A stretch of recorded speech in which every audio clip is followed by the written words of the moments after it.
Colonial Fantasies investigates the intersection between post-colonial theory and feminist criticism, focusing on the persistent Western fascination with the veiled women of the Orient.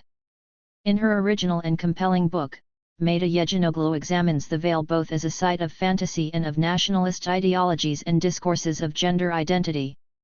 Through her analysis of travel literature and anthropological and literary texts, she demonstrates that the very desire to penetrate the veiled surface of otherness is constitutive of hegemonic, colonial identity.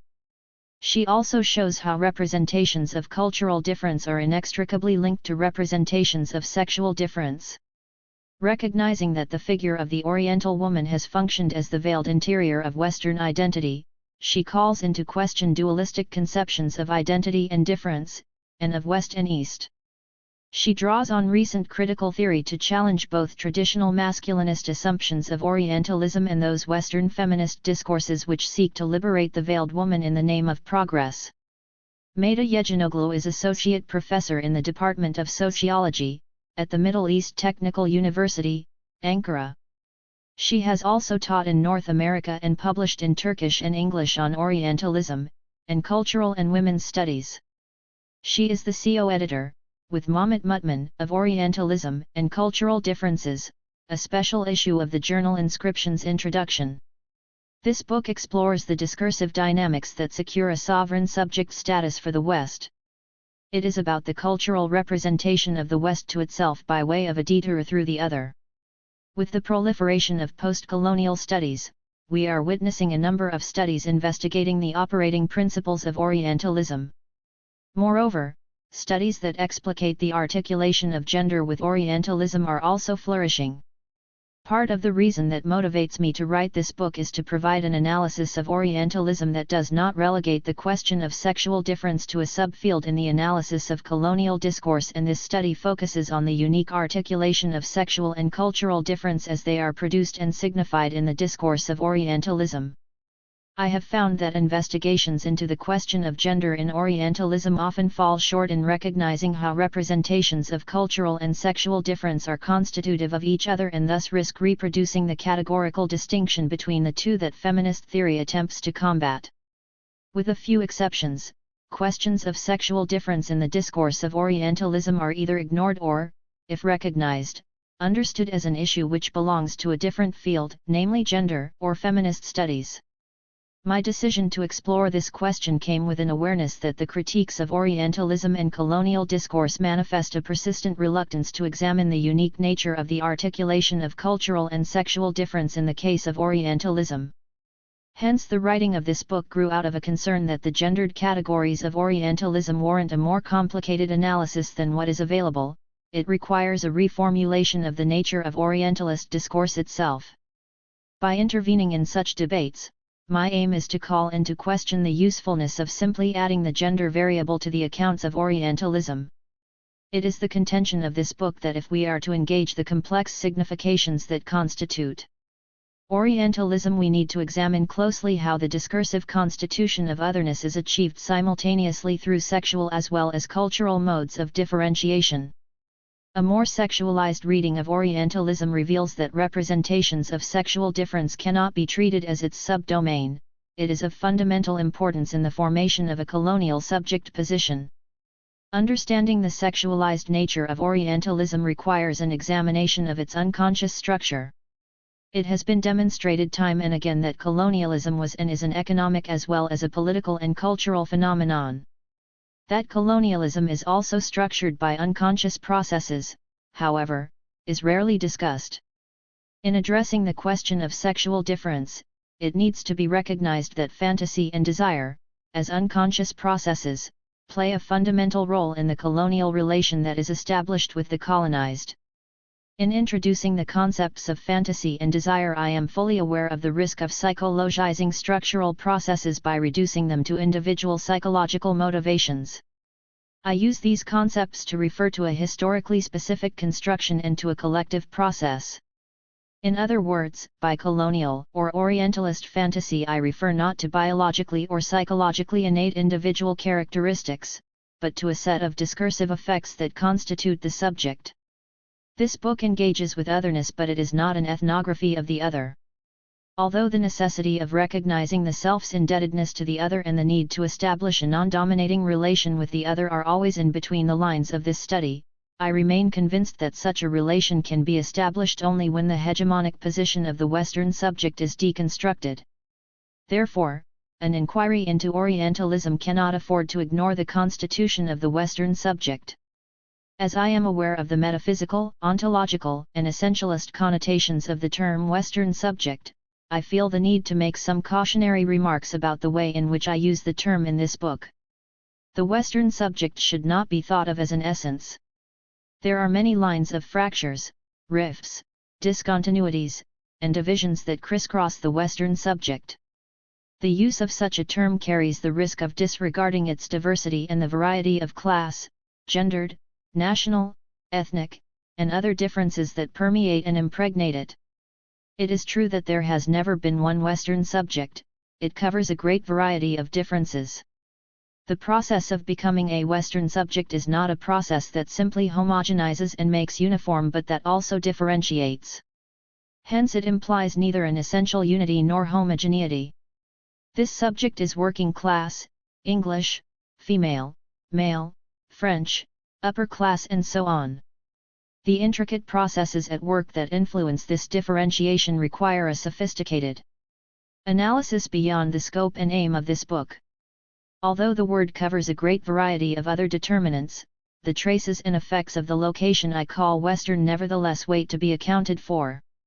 Despite the difficulties in attributing unity to this subject, as the differentiations are great and there are contradictory, discordant, and disharmonious positions, it is nevertheless not easy to claim that there is no validity or justified ground in the usage of such a term. The task that awaits us is to affirm the validity of the term Western subject while at the same time complicating and revisiting the modernist, humanist, and metaphysical bind in which such a term is caught up. We should be wary of the risk of reintroducing precisely what is in question 1. Should I be using the term Western subject without problematizing this humanist bind, I would be betraying the whole mission upon which this book is based. The critique of the fundamental categories of humanism and metaphysics is of central importance for post-colonial criticism, as these categories, especially the illusory self-certainty and the Western bind apparent in Enlightenment notions of the human and the individual, are constitutive of Western modernity and colonialism. Thus, my use of the term does not imply returning to the humanist notion of subjectivity or assuming it is present to itself. On the contrary, a critique of the Western subject implies critiquing its self-certainty, authority, and value. Such a critique, in other words, relies on deconstructing the very metaphysical gesture upon which it is based, yet it is far from indicating the dissolution or annihilation of the subject. The well-celebrated gesture of the death of the subject or the decent ring of the subject does not imply its final annihilation. The presumptions that celebrate this dissolution are themselves part of the metaphysical gesture that such a celebration aims to criticize. 2. Accordingly, in this work the category Western subject does not refer to an essence or uniformity nor to a metaphysical self-presence. The connotation is not essence but the process of constitution of identity. It thus refers to a position or positioning, to a place, or placing, that is, to a specific inhabiting of a place. It refers to a process of generation, to a process of coming into being, of invention and of fashioning of a place called Western. The peculiarity of a colonial discourse such as Orientalism may be said to reside precisely in the Westernizing, as well as Orientalizing, operation itself. This is a process by which members are instituted as Western subjects. The operation I call Westernizing consists in the fashioning of a historically specific fantasy whereby members imagine themselves as Western. This engendering and fashioning of the Western subject thus has a fictive character. But the fictive character of this position does not mean that it is not real, on the contrary, it produces material effects by constituting the very bodies of the subjects that it subjects. It refers to the historical inscription of a particular identity. To put it in different terms, the process of becoming a Western subject refers to its members becoming ontologized. 3. One is not a Western subject because there exists a pre-given structure called the Western culture which imposes itself upon its members. The transformation of individuals into Western subjects is not accomplished by issuing Western identity cards. For one becomes and is made Western by being subjected to a process called Westernizing and by imagining oneself in the fantasy frame of belonging to a specific culture called the West. This imaginary, however, is not a private or an individual undertaking. It is a process that exists externally and objectively. The Lacanian formulation of fantasy and the desire that induces it is central to my discussion of the Orientalist discourse in the following pages, but my use of the psychoanalytic notion of fantasy and the associated term object pété should not be considered as an individual matter, but rather something conditioned by objective and structural processes. However, the process that constitutes subjects as Western is not identical in each individual instance. It is subject to differential articulation at every specific historical moment and in different cases.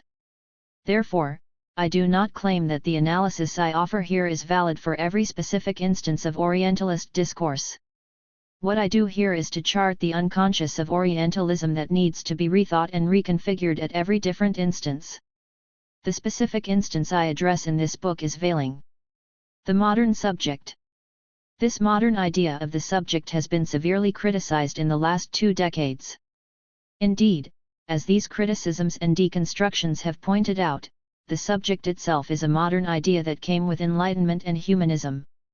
The thinking and conscious subject finds its most elaborate articulation in Descartes' well-known philosophical statement, "I think therefore I am." Epistemologically, the subject is constructed as a knowing subject, in opposition to or before an object that is to be known and controlled. The subject is also considered to be a causal and responsible agent, the ego or self that is supposed to be the center and source of the world and his/her actions. Post-structuralist and postmodern criticism has declared that the end of the subject signifies the end or perhaps the closure of the modern era, and the end of the category man, taken as a neutral term synonymous with the subject in this humanist discourse. Hence the attraction of post-structuralist criticism or deconstruction of the subject for feminist and post-colonial theory, because the social reference of the philosophical category of man has been the European white male subject constructed as hegemonic by these discourses. But such deconstruction has also generated the feeling of unease and hesitancy because it also seems to undermine philosophically the notion of agency that is implied in the concept of subject and that political discourses require. The challenges and criticisms directed to the category of subject by recent deconstruction and psychoanalysis expose the subject as a historical construction, European, male, and bourgeois. One cannot develop an ethical, political, and theoretical position on the subject without questioning the often abstract, though historical, and complicated mechanisms which produce it. However, a deconstruction of the subject is not sufficient if it is merely limited to exposing it as a Western white male. The abstract moment which constitutes this historical subject as sovereign and universal should not be missed. A different sense of subjectivity, especially from the point of view of the notion of agency that an ethical position requires, can only be developed if we take the notion of otherness as constitutive. What underlies this modern idea of subject? Emerging out of the religious, symbolic and ideological universe of the feudal Middle Ages, the modern notion of the subject is the result of a fundamental reversal and dislocation. It does not simply replace the notion of God, but signifies a transformation of the very coordinates which organized the symbolic universe of European societies for centuries. Such a transformation, closely related with the transformation in the structure of production relations, has produced the secular notion of an individual I as an abstract and universal consciousness free of all embodiment and locality. At once a legal, philosophical, and psychic conceptual unity, the ego or subject finds its full meaning in this assumption of autonomy. It is the assumption of autonomy which gives the subject a universal status. Such a universal status is produced in a complex discursive strategy. The construction of the subject requires another term or condition from which the subject distinguishes itself. This other term remains repressed, and its forgotten or repressed presence is the very condition of the autonomy and universality of the subject. This is why a critique of the subject can only be conducted from the point of view of this other term. For instance, from the point of view of feminist discourse, modern humanism appears to be a mode of patriarchal discourse, or patriarchy to be a mode of humanist discourse. How is human signified in the grammar of Western metaphysics? We might read humanism as a discourse which marks woman rather than man. The place of the subject is emptied out by marking the other, woman, as different, emotional, weak, irrational, dependent, etc. Man thus becomes the universal norm. Occupying that empty place and constituting the universal being of the human, from which woman is a natural deviation. In this structure, that which is marked as other is attributed the opposite characteristics of the subject. Thus, on the one hand, the other is made an element of comparison with the subject, on the other hand, she is and remains radically different from the subject. In this humanist trial in which the judge is also the prosecutor, the other is born accused, she is made lacking what the subject has and yet is threatening to the stable world of the subject by her radical difference. This structure of the subject is equally valid for colonial or imperial discourse. For instance, Edward Said defines Orientalism as an epistemological and ontological distinction between the West and East. This distinction is achieved by marking the East as lacking civil society, individuality or secondary structures, all the sociological and anthropological properties that the West is naturally assumed to have. By a rhetorical strategy, the Oriental or non-Western societies are pushed back in time and constructed as primitive or backward. The Western subject thus constitutes the universal norm by occupying that empty, abstract place reached by a natural and normal evolution. The subject is thus produced by a linguistic/discursive strategy in which the denial of dependence on the other guarantees an illusion of autonomy and freedom. Hegelian philosophy can be seen as the main theoretical text that constituted the fiction of autonomy and sovereignty of the subject. The modern philosopher par excellence, Hegel, provided the highest articulation of this dialectic of subject in his Phenomenology of Spirit. 5. In the Hegelian text, the subject is constructed by a mediation through the other. The subject represents itself to itself through the other and constitutes itself as universal, abstract subject, the I or ego, by signifying the other as a categorical opposite, a radical denial or negation of itself. In this operation of Aufhebung, the different loses its difference, its incommensurability and its singularity and becomes the subject's other, a moment of identity. The problem with this account is that, by conceiving difference in the form of a contradiction that will be resolved in a higher synthesis, the Hegelian text produces the effect of a final closure. While negativity is regarded as essential in the movement which produces the subject, such negativity is always turned into an internal moment of the dialectic of the subject. This is then a denial of difference, all difference is turned into sameness. The production of the subject as abstract and universal consciousness is this very movement of transforming difference into sameness. The Hegelian assumption is that the other shares the same universe with the subject. Hegel's text can be read therefore as the subject's necessary forgetting of its dependence on the other, who is different, elsewhere, as its very sign. This Hegelian dialectical economy of subject constitution cannot accept that the other is differently constituted. The other's difference can only be recognized comparatively, that is to say, in terms of the same. While the other is necessary to the subject's constitution, the subject can constitute itself only on the basis of a denial of the other's difference. Deconstructing the subject. Hegelian subjectivity has been deconstructed by discourses of psychoanalysis and post-structuralism. Lacan traces the presence of the other in the absences and lacunae of the discourse of the subject, and splits the subject between his conscious and unconscious discourses while showing his dependency on language on the basis of a model of the primacy of the signifier. In the Lacanian approach, the subject is not seen as identical to self-consciousness as in Hegel, but as an effect of language, of the movement of the signifier. In his deconstruction of Western metaphysics, Derrida identifies what he calls a binary structure that characterizes the discourse of metaphysics. This is indeed the very structure that I have described above, but Derrida provides us with an argument that recognizes the other as different.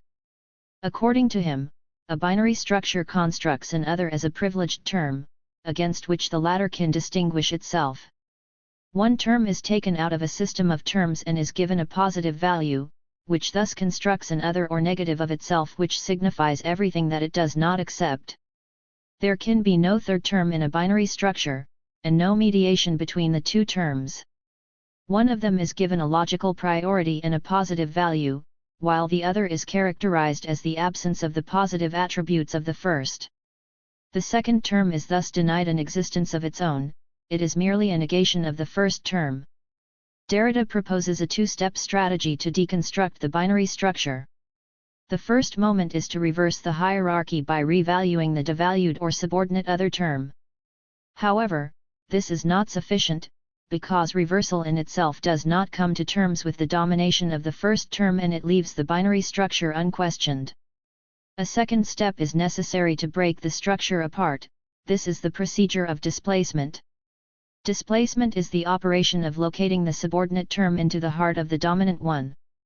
It is through displacement that the dependence of the subject on the other is made explicit. Post-structuralism and psychoanalysis thus expose the subject as a Western and male constitution. However, what is at stake is not merely an unveiling of the subject's abstract universal pretensions, but also a demonstration of the fact that its illusory self-production is a denial of relationality, complexity, and dependence on the other.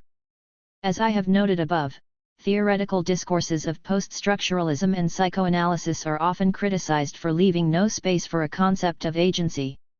The implicit argument here is that when the subject is deconstructed, there is no ground left for action, and therefore no possibility of changing the existing order of things. By deconstructing the subject but offering no alternative in its place, post-structuralism is considered to be somehow complicit with the existing order of things. I would like to argue that this widespread criticism misses the point, not so much because it insists on the necessity of agency but rather because it risks leaving the very structure of the subject intact.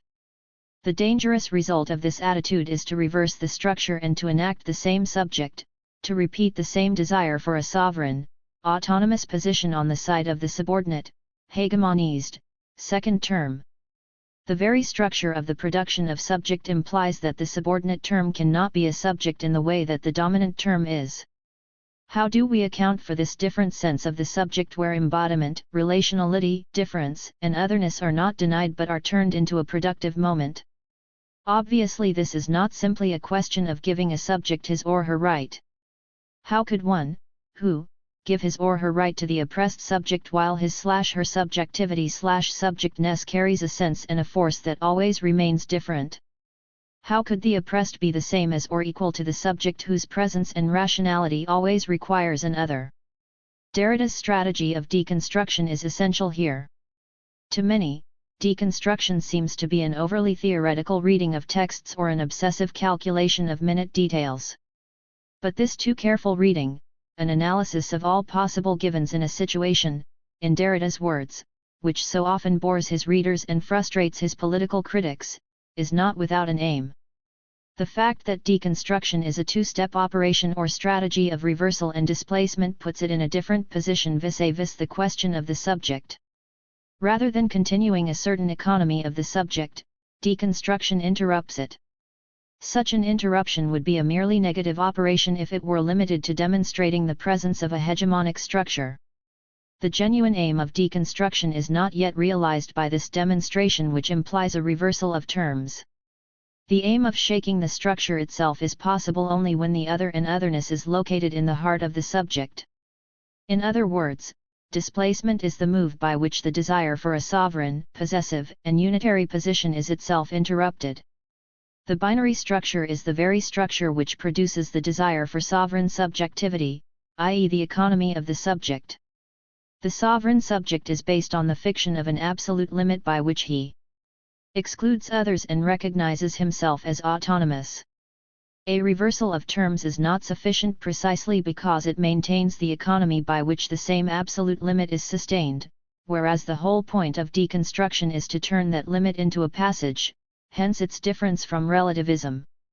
If the Hegelian economy works by making the subject recognize himself in the other, Derridean deconstruction makes the subject recognize the other in himself or herself.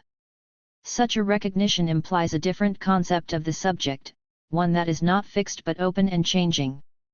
An identity politics based on reversal is limited to changing the cultural or subjective contents of identity. The identity of the subject changes in such politics, but the subject continues to be constituted in the same essentialist form. Therefore it does not actually make the subject an agent, but reproduces the same form of the subject as fixed and fixing. The constitution of the oppressed or subordinate subject implies the in-between or passage to which I have referred above. It implies a subjectivity where embodiment and relationality are not denied but become the constitutive moment of subjectivity, challenging and subverting the Western form of sovereign subject. Luce Irigaray's feminist deconstruction of Western phallocentrism shows how woman cannot be a subject in the sense man is. Irigaray's effort to construct an imaginary for women is rooted in the embodiment of women, a kind of subjectivity in which the other is recognized rather than denied, in which the two lips communicate with each other. Homi Bhabha's critique of colonial and racist discourse also evokes a sense of the subject as in-between or passage, especially in his concept of the colonized as mimic men 6. The mimicry of the colonized is not a repetition of the same but the opening of difference and otherness within the subject, making a return to the self-same impossible. Although these arguments share a common thread, I do not claim that they can be brought together in an easy way. A new sense of the subject cannot be produced by a simple addition of different arguments, but by keeping the difference and tension between them alive. Only such an approach can develop a notion of agency as an active and transformative principle. This sense of agency is not active in the sense of dominating and controlling the others and the world as nature, but it is active in the sense of a receptivity and openness to others and otherness. The other is not what the subject distinguishes itself from, nor the beyond of an absolute limit which the subject cannot pass, but the necessary possibility that makes the subject possible, again and again, each time anew. Unless this sense of otherness and limitlessness is conceived as a condition of subject, we are bound to repeat the same dominating and possessive form of subjectivity.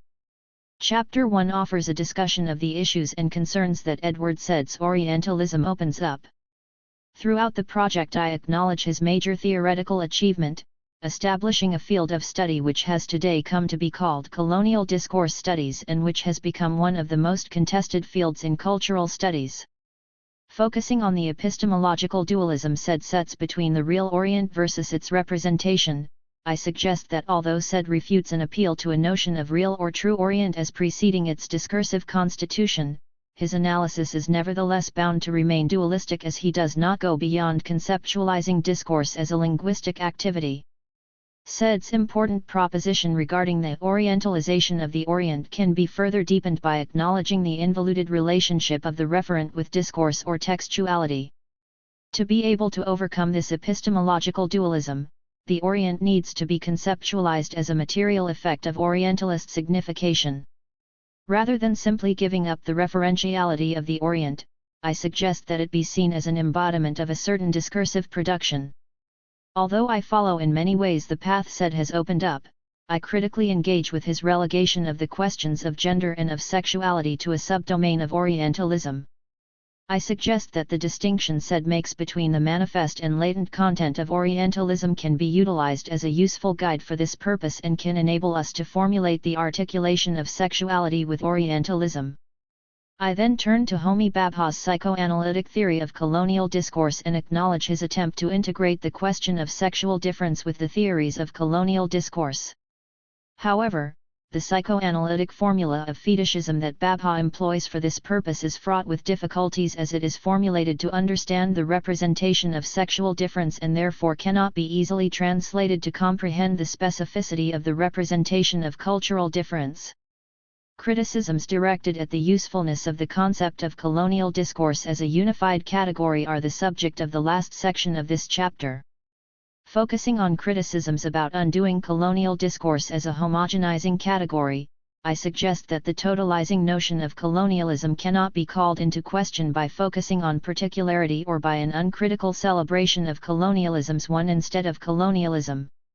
I do advocate retaining the general category of colonial discourse without seeing its unity as a simple harmonious totality, but by recognizing the complexity within such a unity. In Chapter 2,1 examine the homology between the structures of patriarchal/sexist and colonial/imperial discourses. For instance, in the case of Orientalism, the discourses of cultural and sexual difference are powerfully mapped onto each other. Following the critique I develop in Chapter 1.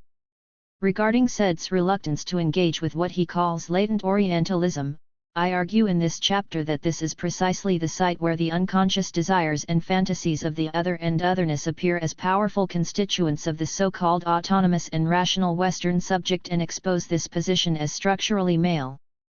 By using the Lacanian notion of fantasy, I demonstrate that the Orient as it figures in several 18th and 19th century European texts is an fantasy built upon sexual difference. My analysis reveals how the figure of veiled Oriental woman has a particular place in these texts, not only as signifying Oriental woman as mysterious and exotic but also as signifying the Orient as feminine, always veiled, seductive, and dangerous. Powerful scientific, literary, humanistic, or administrative discourses of colonialism and imperialism have thus constructed the world as a natural territory ready for the conquest of the rational and civilized European man as the subject of the modern world. My exploration of the articulation of cultural and sexual representation is also an attempt to bridge the gap between the historical and the psychoanalytic analyses of Orientalism. And this involves an examination of the unique ways in which the unconscious fantasies, dreams, and desires of the Western subject structures his relation to the Oriental other. I incorporate Homi Bhabha's concepts of ambivalence and mimicry to explore the ways in which the structures of desire and fantasy operate in the contradictory economy of colonial domination. Moreover, it is by way of acknowledging such an economy that I address the question of displacement and subversion of Orientalist discourse and the role the veil plays in this. By taking the representations of the veil as a test case, I suggest that the presumption of a hidden essence and truth behind the veil is the means by which both the Western/colonial and the masculine subject constitute their own identity. Moreover, by demonstrating the structural homology between the representations of the Orient, veil, and feminine, I suggest that the discourse of Orientalism is mapped powerfully onto the language of phallocentricism and thereby point to the inextricable link between representations of cultural and sexual difference. Throughout the text I use the category subject not only to refer to its sovereign status, but also to allude to the unavoidably masculine position it occupies vis-a-vis its cultural others. To suggest that the Western subject, irrespective of the gender identity of the person who represents the Orient, occupies not only the position of a colonial, but also a masculine subject position was not an easy task in the context of a hegemonic U.S. feminism. My argument that Western feminism is inevitably caught and empowered by masculinism and imperialism has been met with unease by my American feminist colleagues. In Chapter 3,1 explore the ways in which the Orient is represented not only in the texts of women, but more specifically in those ones that have a more feminine rhetoric. The epistemic violence in Western women travelers' discourse, as I trace it in Lady Mary Montagu's Turkish embassy letters, has helped me to sketch out the peculiar nature of the relation between Western women and men as they proceeded in their journey into the Orient.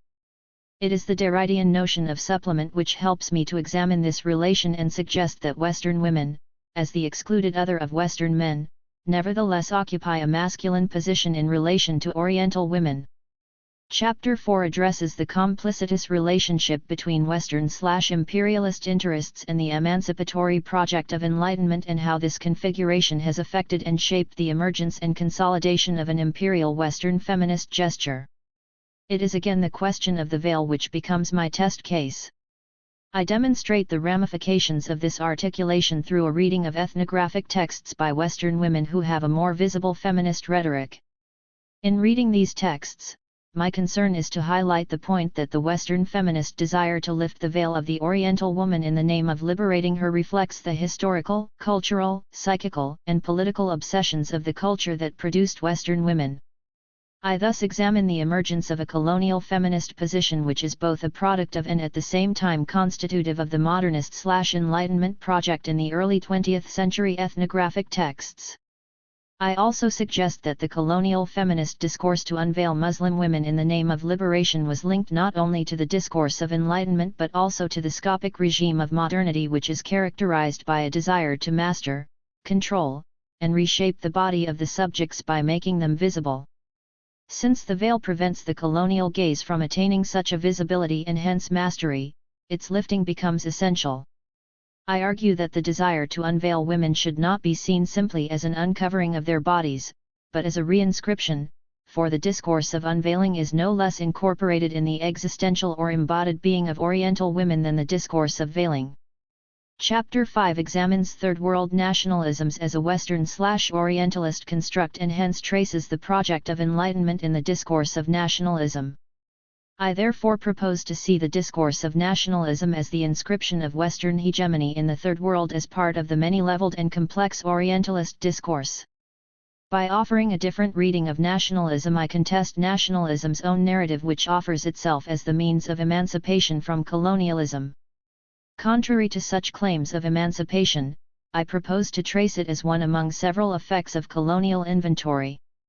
However, what is at stake in my refusal is not an attempt to substitute nationalist discourse with a politically correct alternative discourse, but to underscore the fact that the colonial and post-colonial subjects of the Third World are constituted by the experience of colonialism and nationalism. I examine the contours of the nationalist discourse in Turkey and Algeria and explore the ways in which the question of woman in general and the veil in particular have been articulated with their discourse. By examining this articulation, I suggest that although women and the veil occupy a particular place in the nationalist project of the Turkish elite and in the Algerian anti-colonial struggle, they occupy such a position insofar as they become the ground of the struggle between the patriarchal power and Orientalist hegemony. It is the effacement of sexual difference which keeps both the male and the colonist dominant. Mapping the field of colonial discourse. The Orient, a suppressed authenticity or an idea without a referent. Edward Said's Orientalism 1 offers a powerful analysis of the structure of those varied Western discourses which represent the Orient and Islam as an object for investigation and control. By covering a historical corpus of literary, scientific, and diplomatic discourses, Said brings to our attention a textual universe which draws an imaginative geographical distinction between the peoples and cultures of the West and East. We learn from Said that a vast array of rhetorical figures and discursive tropes were employed by the West to represent and know the Orient. However, Said's work is not merely about how Europe represented the Orient, it also raises some significant general theoretical and political questions. By offering a rich panorama of the ways in which Orientalist texts constitute the Orient as a racial, cultural, political, and geographical unity, Orientalism also provides a fruitful arena where questions of a more general nature, questions that pertain to the representation of cultural and sexual difference and the nature of the discursive constitution of otherness, could be raised.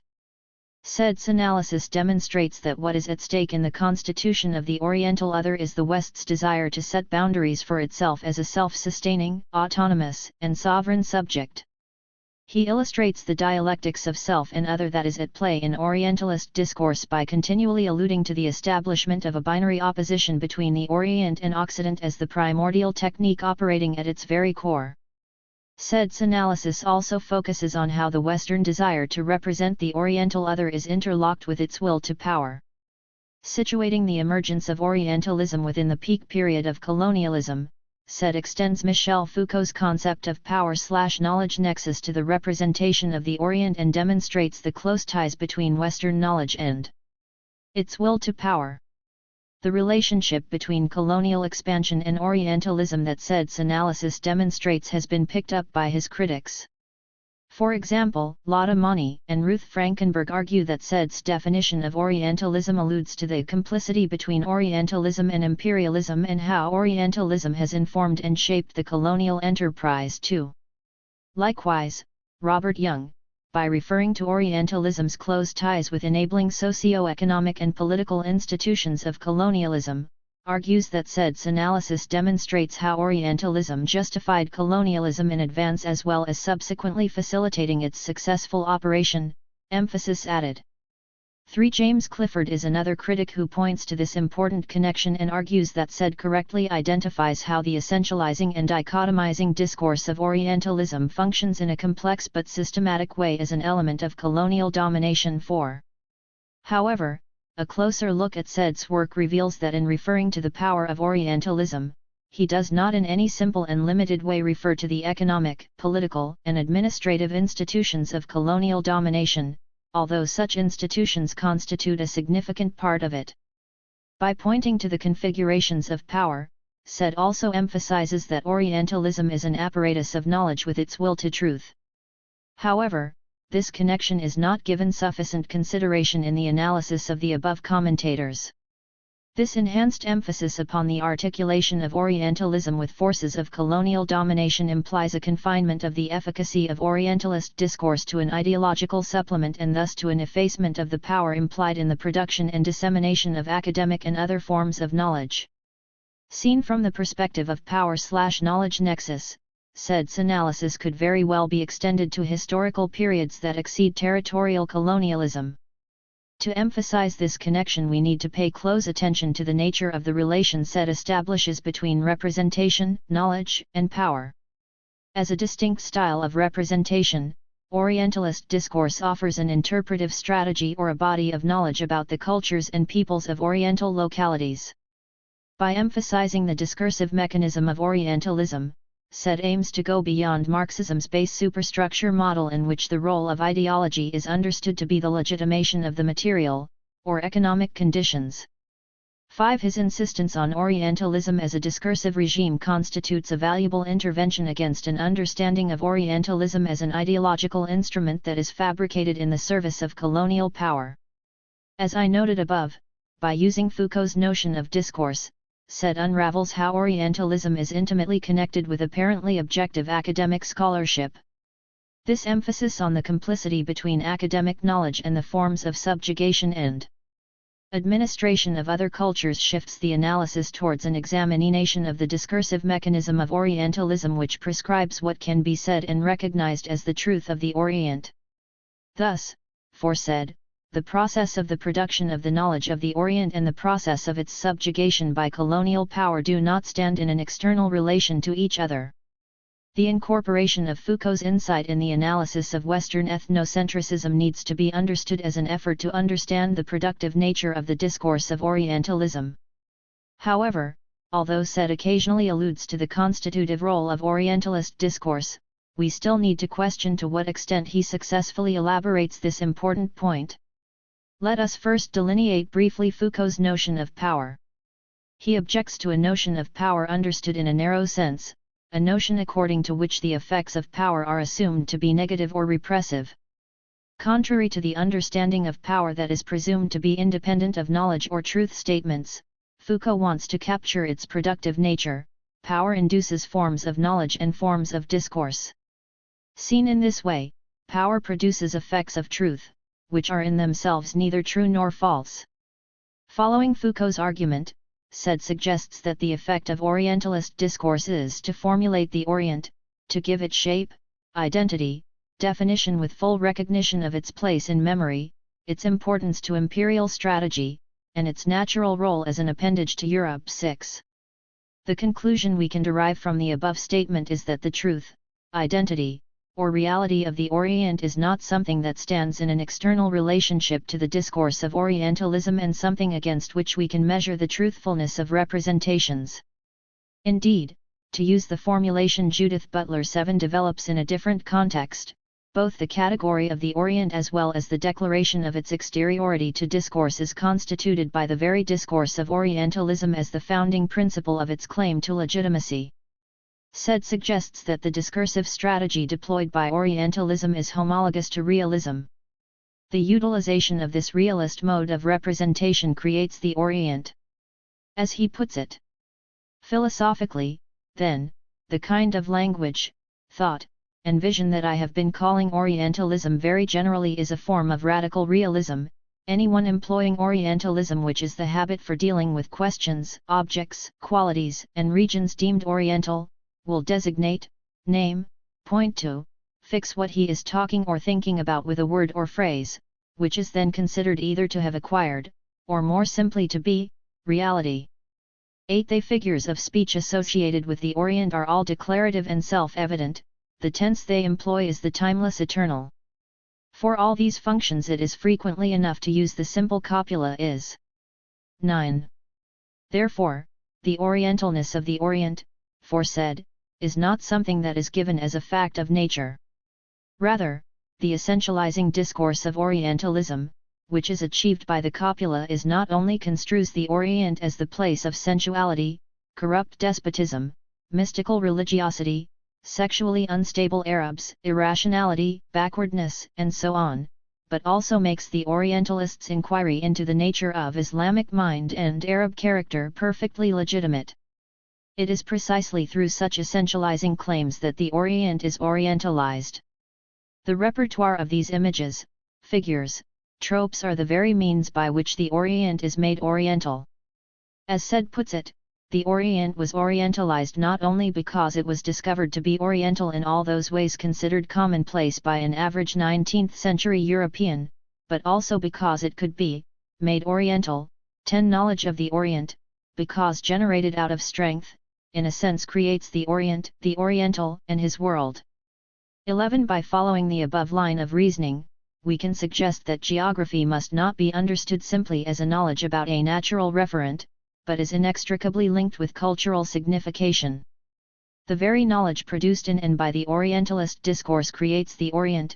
12. Such discourses create not only knowledge but also the very reality they appear to describe. 13. The Orient as such becomes possible only through the knowledge produced in and by these texts. However, I should caution the reader not to be misled by my selective juxtaposition of Said's remarks regarding the constitutive character of discourse. Although it is not totally incorrect to argue that Said tends to recognize that discourse constitutes the object it speaks about, it is not possible to argue with full confidence that he is completely divorced from a conception of language as a mediation.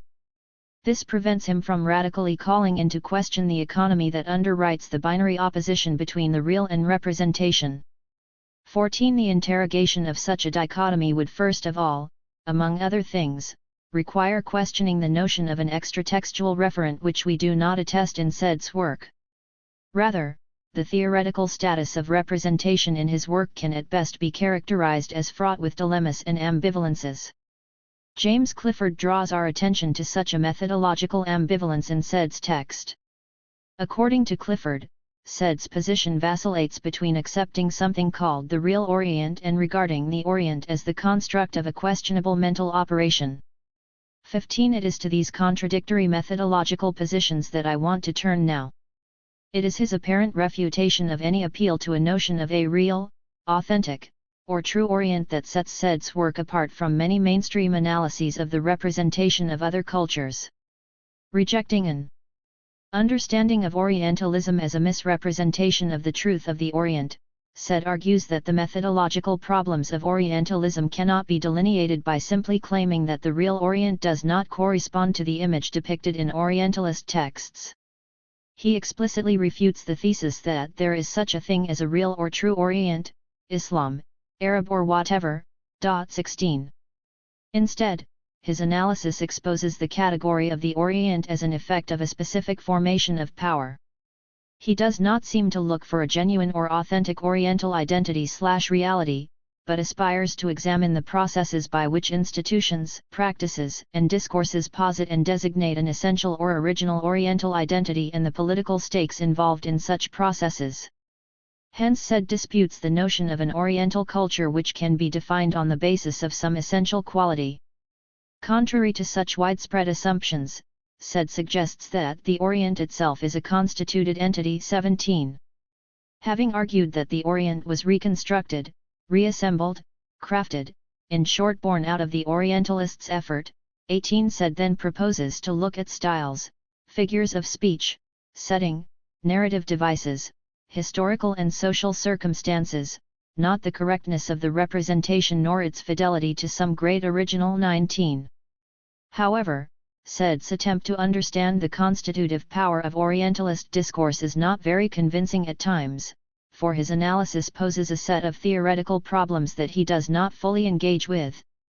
As I mentioned above, on the one hand he argues that Orientalism creates the Orient, and on the other hand he cautions us not to conclude that the Orient is just an idea, with no corresponding reality. 20. This, for James Clifford, should be regarded as a manifestation of an important contradiction in said. One of the reasons why such a contradiction exists in said should be sought in the notion of language that said uses. One such example can be seen in his ready acceptance of the rather simplistic account of the notion of representation offered by Barthes. This can be taken as one indication of the restricted notion of language said deploys for understanding Orientalism. Representations are formations, or as Roland Barthes has said of all the operations of language, they are deformations. 21. The notion of language said uses seems to be limited to linguistic activity. For example, he argues in a rather unquestioning manner that the Orient was a word which later accrued to it a wide field of meanings, associations, and connotations, and that these did not necessarily refer to the real Orient but to the field surrounding the word. 22. Emphasis added. If said readily accepts such a notion of language, then he must be moving further away from a notion of discourse as a process which constitutes the very object it represents, for it implies that language is merely a collection of words and associations, and is a device in the service of image making. Such a notion of discourse is clearly limited to a linguistic activity and establishes a dichotomy between the real/material, which is assumed to be extra-discursive, and the discursive. Having argued that the Orient is created, constituted, and born out of these representations, the above distinction between the discursive and extra-discursive, between words, ideas, and the real, constitutes a major contradiction which said leaves unresolved. Following the concept of discourse employed by Ernesto Lacan and Chantal Mouffe, we can suggest that said operates with an assumption of the mental character of discourse. According to Lacan and Mouffe, to suggest that the object of discourse is constituted does not imply a rejection of the materialist idea that there is a world external to thought. Nor does this thesis have anything to do with the opposition between realism and idealism, a trap which said seems to fall into. What Lacan and Mouffe contest is not that there are objects existing in the world, but the assumption that they could constitute themselves as objects outside any discursive condition of emergence. 23. Hence, with a restricted notion of language, said's analysis is bound to consider Orientalist discourse as a collection of images and ideas about the Orient, having no real efficacy in the construction of its materiality or the Orientalness of the Orient. Such an understanding runs counter to his continual emphasis on the creation and constitution or the Orientalization of the Orient in and by the discourse of Orientalism. Robert Young follows a different path in his critique of the same point. For Young, said attempts to make 2 points at once. On the one hand, he denies any correspondence between the real and representation of the Orient. On the other hand, he argues that the knowledge produced in and by Orientalism was put in the service of colonial conquest. These two arguments, according to Young, contradict each other, for, if said wants to claim that Orientalism as a body of knowledge became effective at a material level as a form of colonial power and control, this means that the representations had to encounter the actual Orient. According to Young, however, said denies that there is any actual Orient which could provide a true account against Orientalist representations. And he asks, how can then said argue that the Orient is just a representation, if he also wants to claim that Orientalism provided the necessary knowledge for the actual colonial conquest? 24. Young's critique does not seem to be well taken, for in attempting to overcome the dualistic account which characterizes said's analysis, he himself develops another dualism, that of between reality and representation. The notion of the actual which Young too readily accepts does not seem to be sufficiently developed to enable us to engage with the representation versus real problem that said's text poses.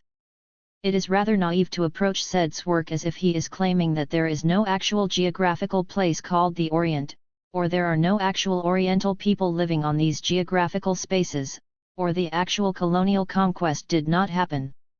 It is, after all, said who in the first place establishes the indissociable link between the colonial conquest and Orientalist knowledge. In a way, criticisms such as Jung's reiterate what said's text has already demonstrated. The epistemological problem that needs to be mapped out in said's text is certainly more complex than Jung suggests and cannot easily be resolved by claiming that there is an actual Orient and that this can be proved by pointing to the fact of colonial conquest. In other words, Jung far too easily assumes that if said does not really elaborate the theoretical status of the complex relationship between representation and reality, then he must be naively refusing the referentiality of the Orient.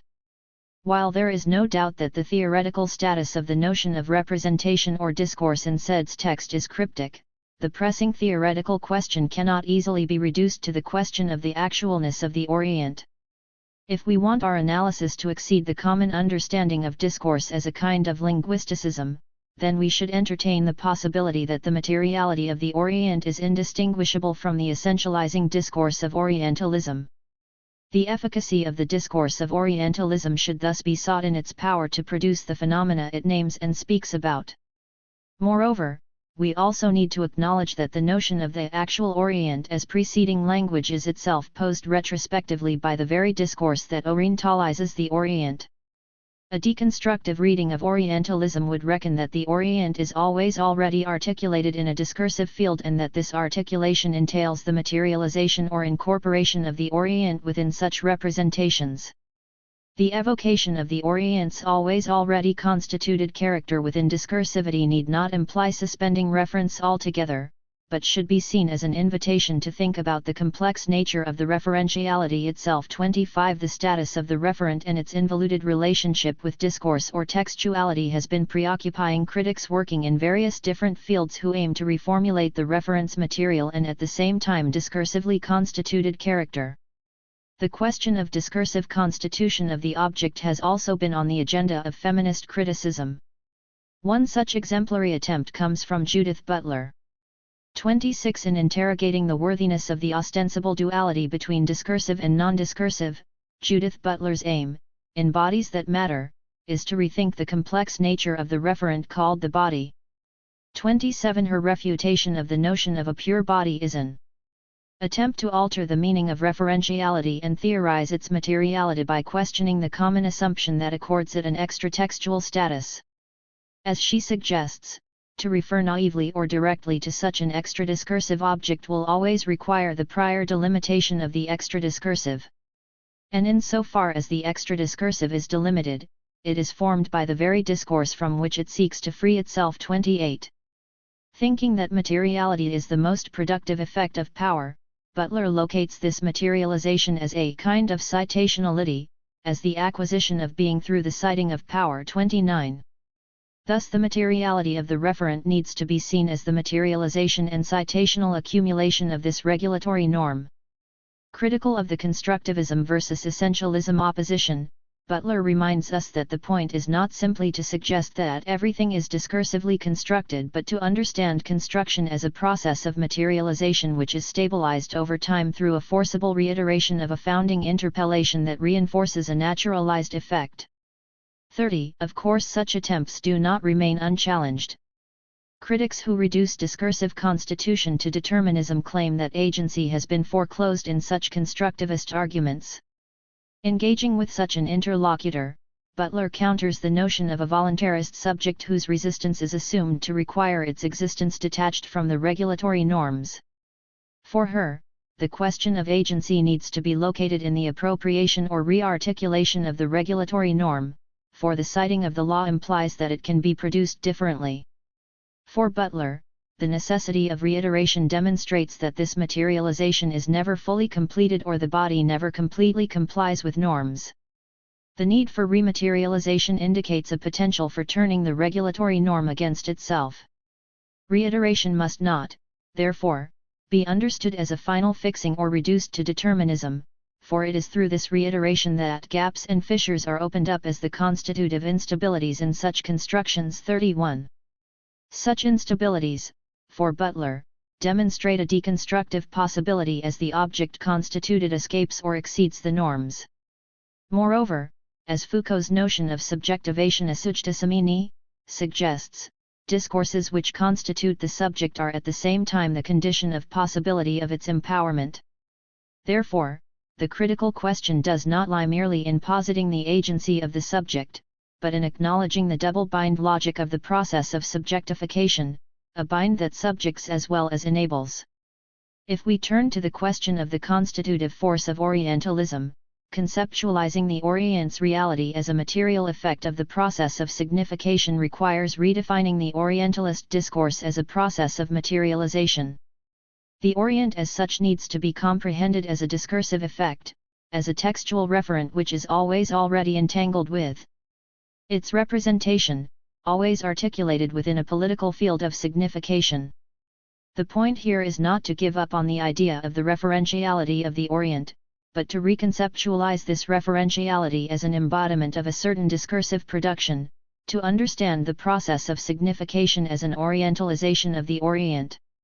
Such an understanding will undercut appeals to an extra-textual referent and foster an understanding of why an outside of the text of Orientalism is unthinkable, for the Orient, in this reconceptualization, will be seen as already a manifestation of a particular discursive articulation.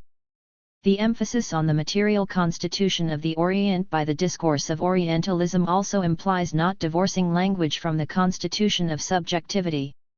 To redefine the problematic of representation so as to see the Orientalist discourse not as a mediation between an extra-discursive signified and a process of signification, but as a practice that constitutes not only the object but also the subjects who are investigated also undermines the validity of the criticisms about the repudiation of agency.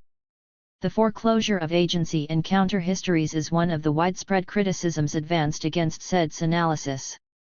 It is suggested that by portraying Orientalism in totalizing terms, Orientalism leaves no room for appreciating the agency of the other. When Orientalism as a cultural representation is not seen simply as a constraining or distorting process, but as a practice of active constitution of subjectivity, enabling and empowering as well as dominating, then resistance to colonial power or the restoration of the colonized as the subject of history cannot be theorized apart from the Orientalist discourse. The discursive constitution of the subject does not connote merely a total pacification or a process of producing the being of the Oriental subjects as a stable category fixed in a position of subjugation, but an enabling process as well. When this paradox of subjectification is recognized, suggestions about theorizing agency as outside Orientalist discourse become simply untenable. I will discuss this point further in Chapter 2. But now let me turn to the discussion of binarism that seems to be one of the major weaknesses in Said's analysis. Binarisms of Orientalism. In characterizing the discursive economy of Orientalism through a set of binary terms, Said posits a polarity or duality at its very center. The following definition of Orientalism is an instance of such a polarity. Orientalism is the generic term that I have been employing to describe the Western approach to the Orient. Orientalism is the discipline by which the Orient was, and is, approached systematically, as a topic of learning, discovery, and practice. But in addition I have been using the word to designate the collection of dreams, images, and vocabularies available to anyone who has tried to talk about what lies east of the dividing line. These two aspects of Orientalism are not incongruent, since by use of them both Europe could advance securely and unmetaphorically upon the Orient. 32 Emphasis added. The two senses of Orientalism used above are further elaborated in the following pages. Here Said makes a distinction between latent and manifest Orientalism, a distinction which has profound implications for reformulating the structure of Orientalist discourse. Manifest Orientalism is the various stated views about Oriental society, languages, literatures, history, sociology, and so forth, whereas latent Orientalism refers to an almost unconscious, and certainly an untouchable, positivity. 33. Thus latent Orientalism reflects the side of the unconscious, where dreams, images, desires, fantasies and fears reside. Orientalism, then, simultaneously refers to the production of a systematic knowledge and to the side of the unconscious, desires and fantasies. It signifies how the Orient is at once an object of knowledge and an object of desire. Latent Orientalism seems to have a fundamental significance in Said's overall analysis, for he argues that it is through this latent structure that Orientalism achieves its doctrinal and doxological character, its everydayness and naturalness, its taken-for-granted authority. It thereby provides travelers, writers, historians, and anthropologists with an enunciative capacity 34 which could be mobilized for handling any concrete, unique issue at hand. In other words, latent Orientalism is transmitted from one generation to another partly because of an internal consistency about its constitutive will to power over the Orient 35. Thus, this permanent, consistent, systematic, and articulated knowledge of Orientalism establishes a discursive field, or as Said describes it, a textual attitude through which any concrete Oriental detail could be made sense of. However, in implying a kind of substructural, disseminating, and authorizing knowledge, the distinction between the latent and manifest Orientalism seems to have wider implications than Said himself recognizes. It is analogous to the distinction made in psychoanalysis between the latent and manifest content of the dream. 36 Although Said refers, in passing, to the concept of latent Orientalism as the realm where unconscious desires, fantasies, and dreams about the Orient reside, he never elaborates its nature nor the processes and mechanisms involved in its working. He does not engage in a discussion of its role in the constitution of the relationship between the Western subject and its Oriental other by subjecting this unconscious side to a more detailed psychoanalytic reading. However, I do not in any way want to imply that psychoanalysis is the theory that can lead us in the most correct way for understanding the workings of Orientalist discourse. Although psychoanalytic theory has been used in quite an inspiring way for developing a theory of colonial discourse, especially the account offered by Babha, his framework is not completely unproblematical either. The reason I dwell on Said's reluctance to further elaborate the above point in psychoanalytic terms is mainly because the distinction he introduces between the manifest and latent content is one that has its origins in psychoanalysis. In Chapter 2, where I demonstrate the intermingling of representations of cultural and sexual difference by reading the unconscious structure of Orientalism, psychoanalytic theory proves to be useful. However, this should not imply that I regard psychoanalysis as the theory which can offer the most accurate account of Orientalism. Nor does it imply that I believe psychoanalysis can be unproblematically applied to the analysis of Orientalism. I use psychoanalysis not because I believe it offers the truth, and that truth can once more be demonstrated by applying it to the discourse of Orientalism. It is rather the other way around. My point of departure is the Orientalist discourse itself, which I believe exhibits important material that can be usefully examined in terms of ideology and subject constitution, and psychoanalysis provides convincing theoretical tools for comprehending their functioning in Orientalism. 37 As I suggested above, Said's text is also imbued with the binary economy he criticizes. The various definitions of Orientalism he offers are trapped within this economy. As Jung also mentions, even though Orientalism is directed against the hierarchical dualism of the West and East, other dualisms ceaselessly proliferate throughout his text 38. Hence, the field of Orientalism is characterized in discrete terms. It is a topic of learning and a site of dreams. It has both a manifest, stated knowledges about the Orient, and latent content, an unconscious positivity. It is also characterized by synchronic essentialism, making the Orient synonymous with stability and unchanging eternality, and diachronic forms of history, recognition of the possibility of instability which suggests change, growth, decline, and movement in the Orient. Rather than treating this aspect of Said's text as an indication of weakness, Homi Bhabha takes it as a starting point from which to develop a more refined analysis of colonial discourse in order to understand the articulation of cultural difference. According to Bhabha, by resolving the oppositions he set earlier, Said loses the inventive character of his diagnoses, because in unifying the two, at times contradictory, systems that characterize Orientalism, Said moves further away from engaging with the problem of ambivalence and the contradictory economy that structures and sustains it. For Bhabha, what lies behind Said's definition of a monolithic enclosed system is the assumption of a unitary intention on the side of the Orientalist who is conceived of as motivated by a desire and will to govern the Orient. 39. The question of sexuality. Said is certainly not unaware of the nature and extent of the sexual implications of the unconscious side of Orientalism to which I have referred above. He mentions, for instance, how latent Orientalism also encouraged a peculiarly male conception of the world and how Orientalism viewed itself and its subject matter with sexist blinders. 40. When he talks about Nerval's work, he points to the sexual dimensions of his representation of the Orient. 41. On another occasion, when he discusses the ways in which the Oriental woman is represented in Flaubert's works, he alludes to the uniform association established between the Orient and sex. However, in the following few lines Said confesses the limits of his analysis. Woven through all of Flaubert's Oriental experiences, exciting or disappointing, is an almost uniform association between the Orient and sex. In making this association, Flaubert was neither the first nor the most exaggerated instance of a remarkably persistent motif in Western attitudes to the Orient.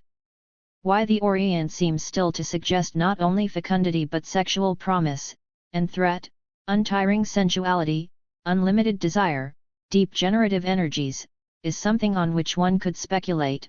It is not the province of my analysis here, alas, despite its frequently noted appearance. Nevertheless, one must acknowledge its importance as something eliciting complex responses, sometimes even a frightening self-discovery, in the Orientalists, and Flaubert was an interesting case in point. 42. Emphasis added. If the uniform association between the Orient and sex is such a constitutive trope in Orientalist discourse, how can we regard these as issues belonging to a separate province? What are the implications, for his overall analysis, of Said's decision to leave the discussion of the sexual/unconscious side of Orientalism to a distinct field? Said's reluctance to engage with Orientalism through psychoanalytic categories has an inhibiting effect on his pioneering analysis. For example, it prevents him from fully demonstrating the inextricable link between the process of understanding, of knowing the other cultures, and the unconscious and sexual dimensions involved in this process. The utilization of images of woman and images of sexuality in Orientalist discourse is treated as a trope limited to the representation of Oriental woman and of sexuality. In other words, neither the images of woman nor the images of sexuality are understood as important aspects of the way Orientalist discourse is structured. Rather, they are treated as belonging to a subdomain of the Orientalist discourse, thus implying a risk of mirroring the divisional, disciplinary, and expertise-oriented structure of Orientalism. Consequently, we are left with, on the one hand, the representations of the Orient and Oriental cultures, and on the other, representations of Oriental women and of sexuality. 43. When the articulation between the two levels is left unexplored, latent Orientalism, or the unconscious side of Orientalism, remains a separate domain, clearly distinguishable from the realm of Orientalism as scholarly discipline.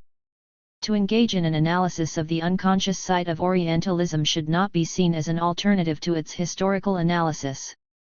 Indeed, if the power of Orientalism is not, as vulgar Marxism would have it, a mere reflection of an economic power, but is rather a power that is rooted in the production and dissemination of knowledge, concepts, and common sense, then we must be able to root this knowledge itself in a certain libidinal economy that drives it.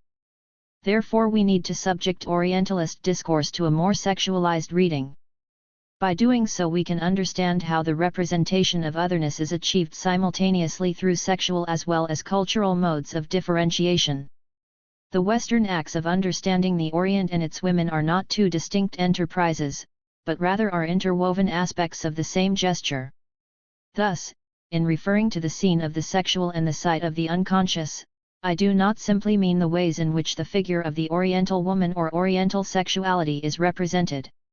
I am rather referring to the ways in which representations of the Orient are interwoven by sexual imageries, unconscious fantasies, desires, fears, and dreams. In other words, the question of sexuality cannot be treated as a regional one, it governs and structures the subject's every relation with the other. Understanding this, double, articulation in Orientalist discourse therefore requires an exploration of the articulation of the historical with fantasy, the cultural with the sexual, and desire with power. It is this connection that I want to elaborate in Chapter 2. By organizing my interrogation around the figure of the veil, I will try to show how the Orientalist construction of the Orient is the Western subject's means of securing an identity for itself mediated by the other. It therefore needs to be understood as being structured by the fantasy framework in the Lacanian sense, which provides the coordinates of the subject's desire for the other.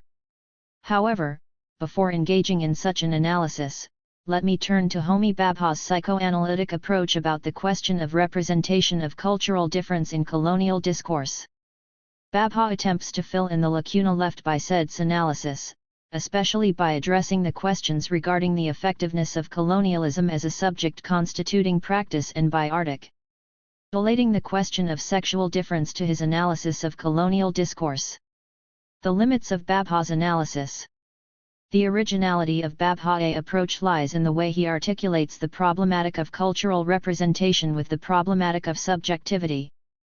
This is an issue that said drew to our attention but left unelaborated as he was not granting sufficient attention to the notion of discourse deployed in post-structuralist and psychoanalytic theories, namely the notion of discourse as a subject constituting practice. In characterizing the mode of representation of otherness in the discourse of colonialism as polymorphous and perverse, Bhabha attempts to capture the multiple and cross-cutting determinations of the constitution of colonial subjectivity. Refusing to assume the nature of colonial discourse as unified and unidirectional, for it is not only the colonized but also the colonizer who is simultaneously constituted in it, as said does, Bhabha discerns a productive ambivalence at the very center of colonial discourse. Such an understanding avoids the pitfalls of assuming both the colonizer and the colonized as fixed once and for all, and the colonial discourse as being based on a final closure and ultimate coherence. On the contrary, it designates the conflictual economy upon which colonial discourse is based. The articulation of the Foucauldian model of subject constitution with psychoanalytic theory enables Bhabha to understand the articulation of history with fantasy, pleasure, and desire with domination and power. Understanding this articulation is necessary for understanding how the subject of colonial discourse is constituted simultaneously in the field of a disciplinary form of power, as it functions productively as incitement and interdiction, and of fantasy. Among other things, the novelty of Bhabha's analysis lies in his engagement with the question of sexual difference in developing a theory of colonial discourse. The concept of fetishism occupies a central place in Bhabha's analysis of the ways in which colonial discourse operates. Before I discuss Bhabha's adaptation of the formula of fetishism to colonial discourse, let me first briefly explain the concept of fetishism in psychoanalysis. Fetishism refers to a contradictory belief structure which enables the infant to deal with the shocking discovery of sexual difference. The male infant discovers that woman's/mother's body is different, for she does not have a penis, and substitutes this lack with what thus later becomes a fetish object. The fetish can be any object that can serve in place of the penis with which the shocked male infant would complete the woman/mother. The function of the fetish is to disavow the perception of difference. The constitutive formula of fetishism is the statement, "I know very well, but nevertheless."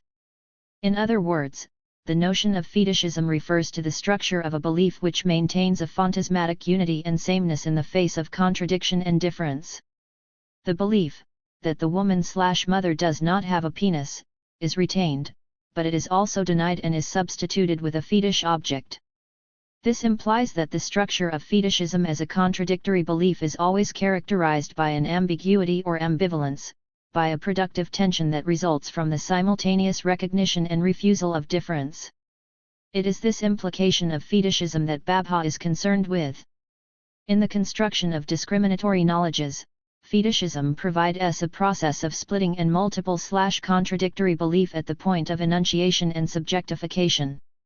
44. The ambivalence and splitting of colonial discourse, reflected in its fetishistic mode of representation, can be illustrated in the conflictual way pleasure and fear, strangeness and familiarity, recognition and refusal of difference are articulated.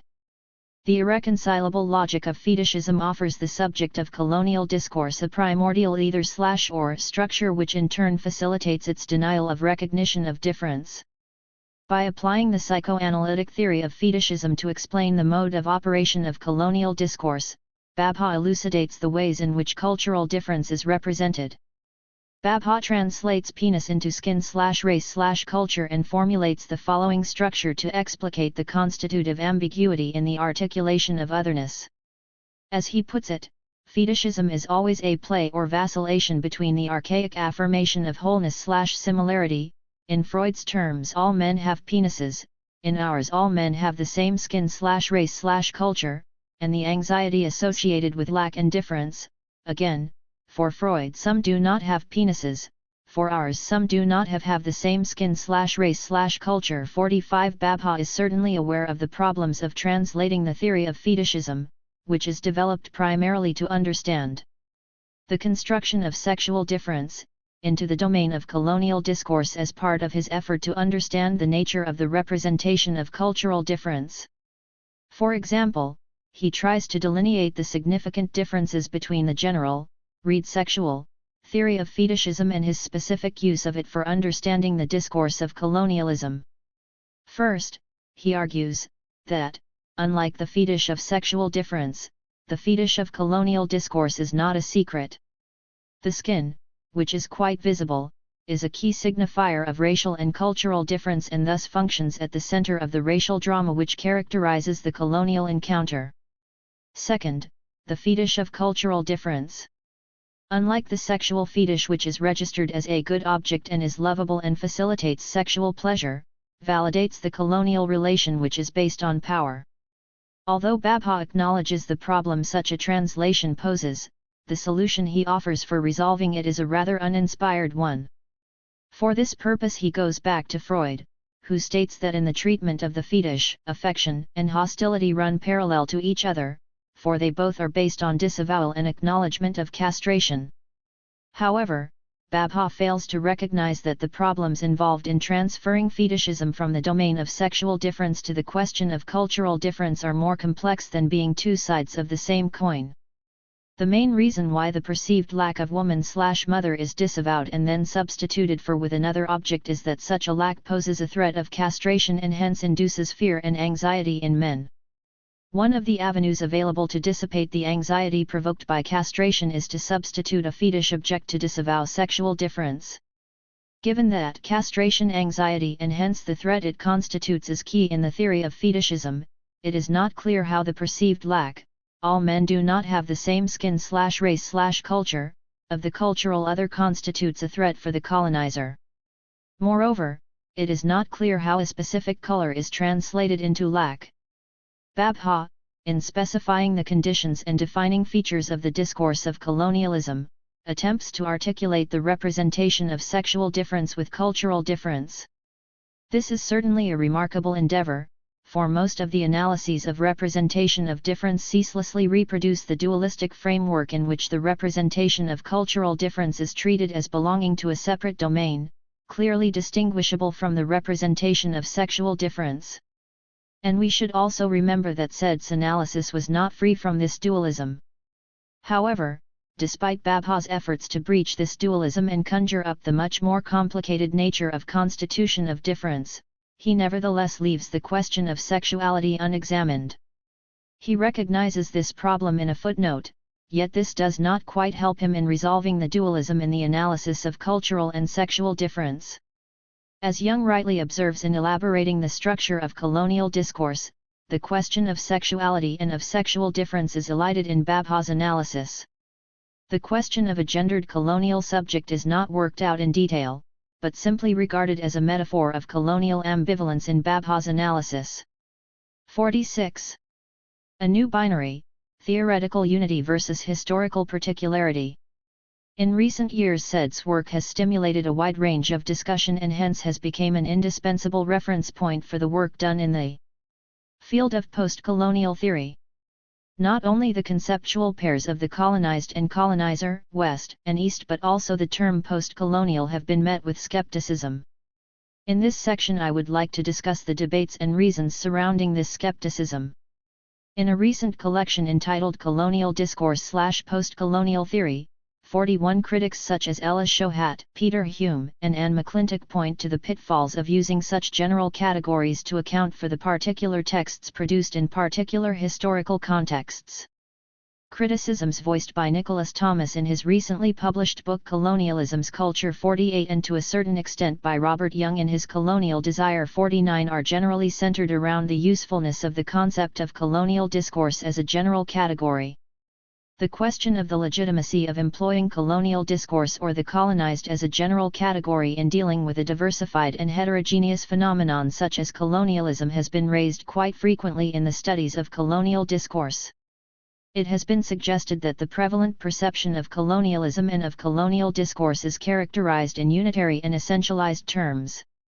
By evoking colonialism as a trans-historical and global phenomenon, such terms not only imply a homogenizing vision of colonialism but also suggest that colonialism was a coherent imposition, implying that it was all-pervasively efficacious in dominating and assimilating the colonized. 50. Such a unitary understanding of colonialism also implies that the discourse of colonialism operated identically across the colonized space and throughout time.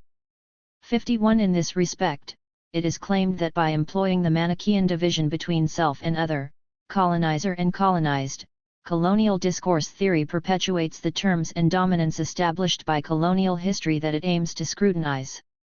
52. Benita Perry criticizes colonial discourse theory for being complicit with the postulates of colonial discourse, because it retains colonialism's undifferentiated identity categories.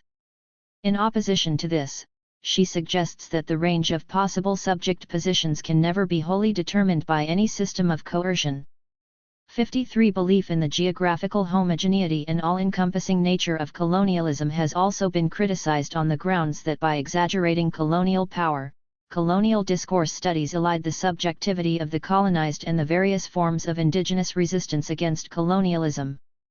The question of agency and the concern for reinstating and recovering the subjectivity of the colonized is reflected in attempts to revise Said's work, which is believed not to foster an analysis of counter-histories, for it allegedly implies that there is no alternative to Orientalism.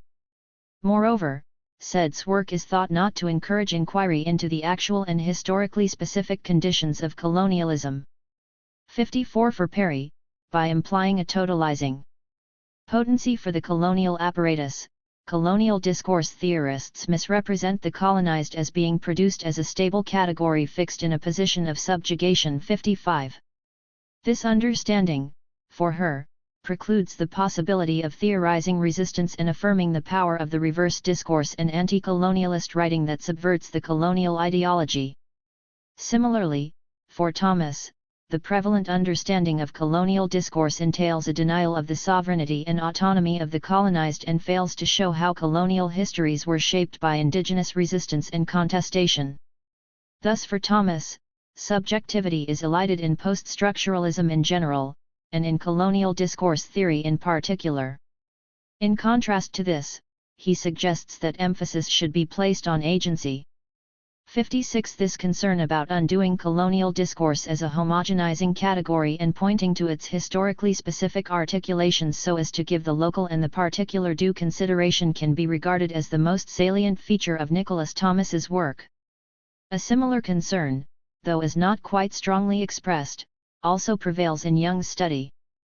But it is important to point out that, despite critiquing the lack of historical specificity and the tendency of anti-Eurocentric theory to homogenize the Third World and the West, Young is careful to avoid leaping into empirical and geographical particularity.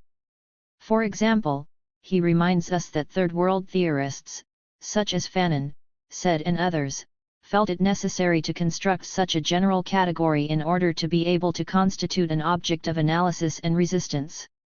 Moreover, he suggests that setting homogenization against historical specificity and geographical particularity might imply repeating colonialism's own partitioning strategies. 57. To be able to delineate the differences between the two critics, it is important to discuss them separately.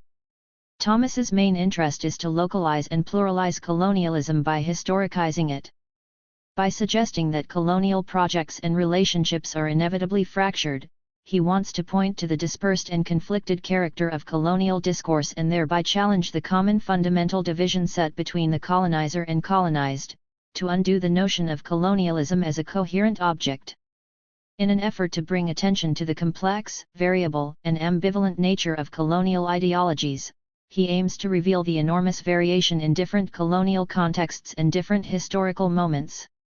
To historicize and pluralize colonialism, Thomas suggests that we need to change our understanding of colonialism from a model of signification to a model of narration or from a model of signs to a model of practices, for there is always a gap between projection and performance of colonialism.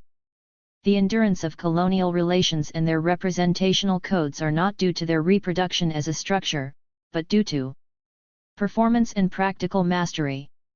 58 For Thomas, such a dynamic model of colonialism will allow us to identify not only the continuities but also the failures, displacements, and ruptures of colonial projects, for such projects are continually constructed, misconstructed, adapted, and enacted. It is not simply the fundamental division between the colonized and the colonizer, but also the division within the strategic colonizing projects and visions of the civilizing mission, for example, assimilationist versus segregationist, which inevitably fractures colonial projects and colonialists. Nor should we assume that there is one overriding discourse at a particular time.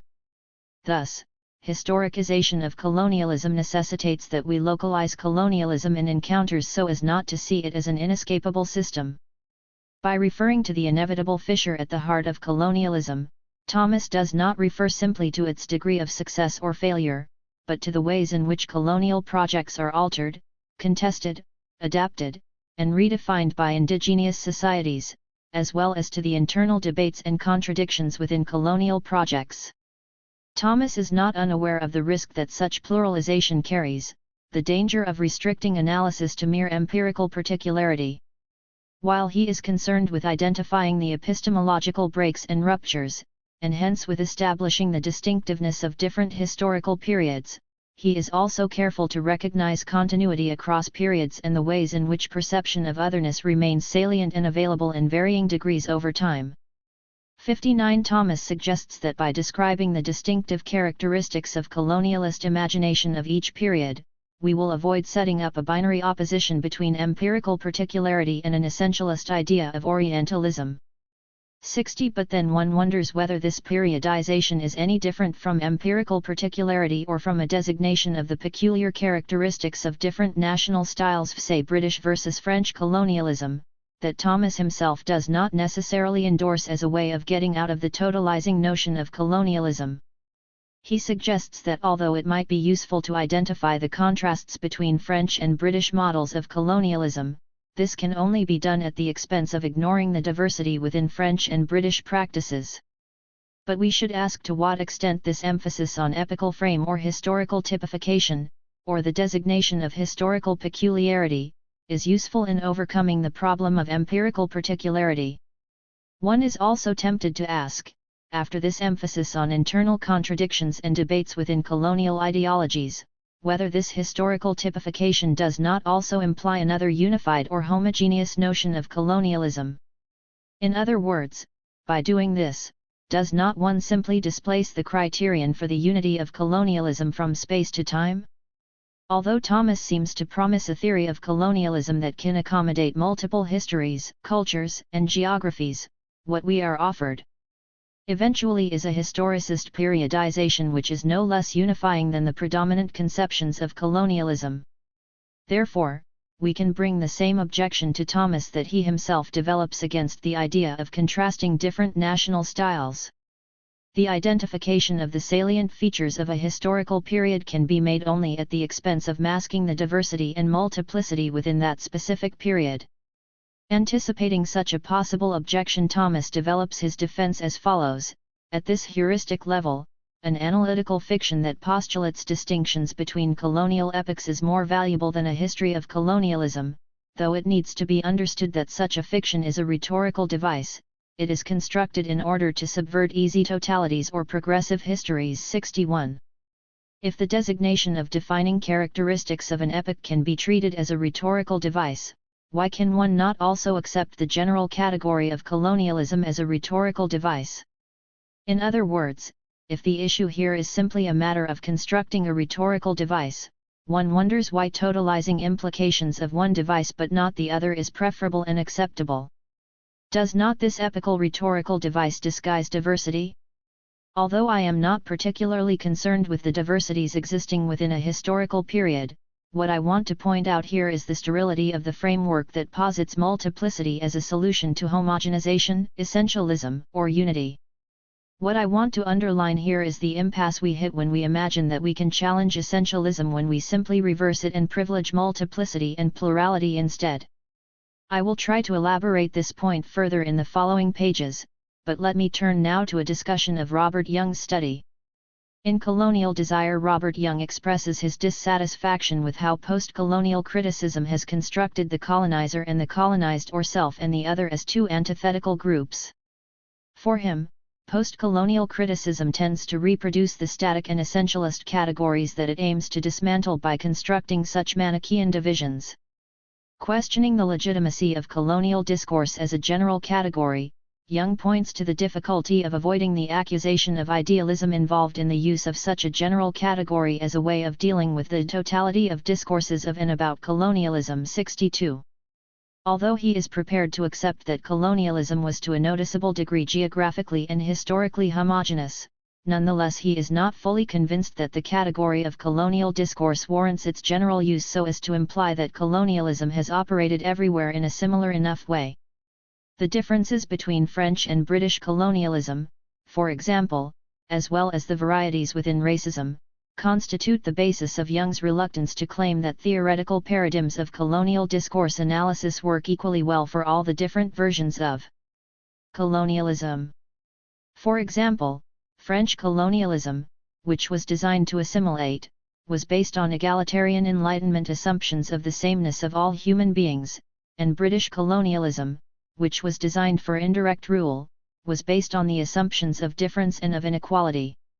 By pointing to this and other historical differences, Young aims to point to the heterogeneity within colonial domination as well as the different outcomes colonialism has given rise to. Young's study implies that if we cannot confidently assume that colonial discourse operated identically across space and time, then it becomes quite legitimate to question the validity of a general theoretical matrix that is able to provide an all-encompassing framework for the analysis of each singular colonial instance. 63. However, Young is careful not to simply set homogenization against the varieties of historical and geographical instances and thus drift into empirical particularism, as he acknowledges the necessity of constructing a general category such as colonialism to counterattack the colonial power. As Young acknowledges, the attempt to further develop the theoretical parameters set by said and others cannot be achieved simply by producing new archival material. 64. Indeed, especially in his chapter entitled Colonialism and Desiring Machine, where he applies Deleuze and Guattari's framework and particularly the concepts of desire, machine, territorialization, and reterritorialization, the necessity of using a general and unified notion of colonialism becomes more visible. 65. Here Young, following Deleuze and Guattari, characterizes colonialism as a machine, as a determining and law-governing process.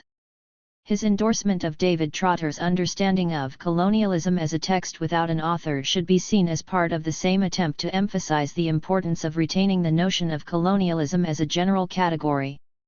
66. By designating the role of capitalism as the determining motor of colonialism, Young conceives the procedures of global capitalism as a form of cartography/inscription or as a territorial writing machine in which the physical appropriation of land and the seizure of cultural space are fundamental.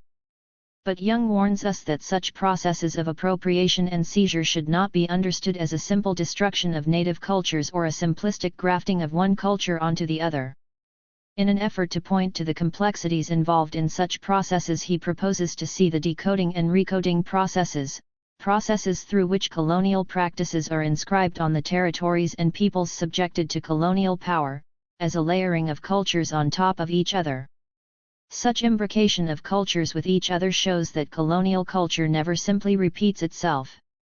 In other words, colonialism is not a simple process of production of a new mimesis. When colonial cultures are inscribed to colonized contexts, they are always translated and become hybridized and thus give rise to an uncertain patchwork of identities and produce polymorphously perverse peoples who are white but not quite. The term Young proposes to capture this complexity is palimpsestual inscription 67. This characterization of colonialism is in accordance with Young's approval of Homi Bhabha's concept of hybridity, which he rightfully thinks allows an understanding of colonial discourse as open to the trace of the language of the other. Since the command of colonial authority does not have a univocal grip on native cultures, it is important that we have concepts to enable us to formulate how structures of domination are reversed, and get translated and displaced. As Young correctly points out, the concept of hybridity at the same time refers to a moment of challenge and resistance and thus questions the validity of the essentializing logic of the opposition set between colonizer and colonized. Hence Young recognizes that Bhabha's characterization of colonial discourse as a production of hybridity grasps the double logic upon which colonial discourse is based. On the one hand, it hegemonizes and creates new structures, spaces, and scenes and, on the other hand, it diasporizes, enables intervention, subversion, translation, and transformation. In fact, Young tries to further elaborate the double logic of colonialism by introducing Jacques Derrida's notion of brisure, which refers to the moment of breaking and joining simultaneously. Thus, for Young, hybridity is the concept that enables us to understand how difference and sameness exist in an apparently impossible simultaneity. As he suggests, hybridity thus makes difference into sameness, and sameness into difference, but in a way that makes the same no longer the same, the different no longer simply different. 68. It is this binate operation, for Young, which comprehends the simultaneous repetition and subversion of colonialism. Young's above formulation implies that he recognizes that Bhabha does not simply suggest the pluralization of the concept of colonial discourse in an effort to understand its potential subversion, for he formulates it in such a way that it enables us to see the fracture, splitting, and multiplicity within its consistency. Moreover, Young also acknowledges the usefulness of the concept of ambivalence which Bhabha proposes, as it shows the different kinds of framing that Western culture receives when translated into different contexts. 69. But let it suffice to mention here that despite Young's acknowledgement of the use of the concept of hybridity and ambivalence, he still insists on the necessity of understanding the historical specificity of the discourse of colonialism. The problem is not simply Young's insistence on specificity, but the formulation he proposes to achieve it. As if Young himself has not already endorsed hybridity and ambivalence as enabling the recognition of the differential articulations of colonialism, which in fact should be taken as the recognition of its inescapably historically specific nature. Towards the end of the book he suggests that we should acknowledge the simultaneous working of other forms of racial distinction alongside the model of the self-other. Being critical of the Hegelian dialectic, Young suggests that racism or colonialism has not simply operated according to the same other or black and white model but was also based on the computation of normalities and degrees of deviance from the white norm. 70. After recognizing the merits of the concepts of hybridity and ambivalence, one is struck by the threadbareness of such a formulation which claims to recognize the historically specific varieties of colonialism and thus to avoid the problem of binarism and the totalizing gesture of the theoretical paradigms of colonial discourse. What Young suggests implies no more than a simple pluralization of the allegedly unified and totalizing notion of colonial discourse. Any attempt to avoid the self/other, colonized/colonizer, West/East opposition should not feel satisfied simply by such pluralism. What we need instead is a theoretical framework, one that is no less generalized than those already in existence, that will enable us to show how colonial discourse can never be identical with itself, how it is inevitably fractured within itself and never repeats itself identically as it constitutes its unity, how it changes while it retains its hegemony and adapts to different circumstances. In other words, the point is to show the sameness within the difference of colonial discourse. Young himself also tends to make a similar suggestion when he tries to understand the changes that occurred in racist discourse. As he observes, the scientific theories measuring cultural difference have always used earlier ideas whereby the multiple meanings of race were grafted onto each other. This, he characterizes as the oniric logic of race theory, which allows it to survive despite its contradictions, to reverse itself at every refutation, to adapt and transform itself at every denial. 71. The computation of normalities and degrees of deviance from the white norm that Jung suggests as a way of overcoming the binarism implied in the Hegelian dialectical model of the same and the other is also quite problematical.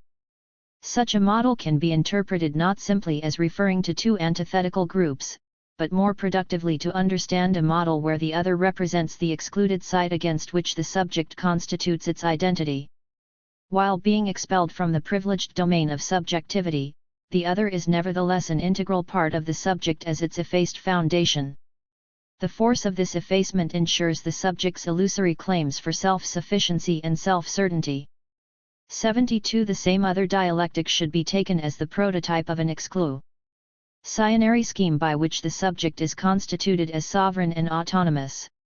Thus the very process of the computation of normalities and degrees of deviance from a norm does not refer to a different mechanism, but can be seen as one variant of the exclusionary scheme that the same other model designates. In other words, the so-called computation of normalities and degrees of deviance do not refer to other forms of racial distinction alongside the model of the self-other. Rather than multiplying the variants of this model with an additive logic, we should emphasize that the important point is to understand what is relegated to the status of outside the norm is also produced in a mode of exclusion by the subject who claims to be self-constituting. 73. Such exclusions, be they in the form of black and white, or computations of normalities, are all attempts at securing the seeming self-sufficiency of the subject. If we return to the issue of the historical specificity and the recognition of varieties of colonialism, the question that needs to be asked should be about the gains we can achieve by an uncritical celebrating of colonialisms instead of colonialism. Similarly, we should also ask about the dangers and risks such a pluralization implies. As Barker, Hume, and Iverson warn us, commitment to particularity does not imply rejection of the possibility of generalization. In trying to avoid unity and homogeneity, we should not fall back into obsession with specificities, which can become another empiricist fallacy in which all attempts to theorize are answered by the supposedly irrefutable case of a counterexample. 74. We should also remember that in trying to bring into the picture the historically specific articulations which colonial discourse supposedly homogenizes, we are introducing a new binarism, this time between the homogeneity and the specificity of colonial discourse in the name of avoiding the Hegelian model of the same and the other, the colonizer and the colonized. Thus the supposed triumph of the totalizing notion of colonialism cannot be remedied by a straight reversal which celebrates historical particularity and specificity. Such criticisms are made in the name of avoiding the essentializing and totalizing gesture of colonial discourse theory. But what such critiques ignore is that essentialism inheres precisely in binary opposition. In this sense, a forthright reversal of the binary is far from interrupting the economy that underpins it.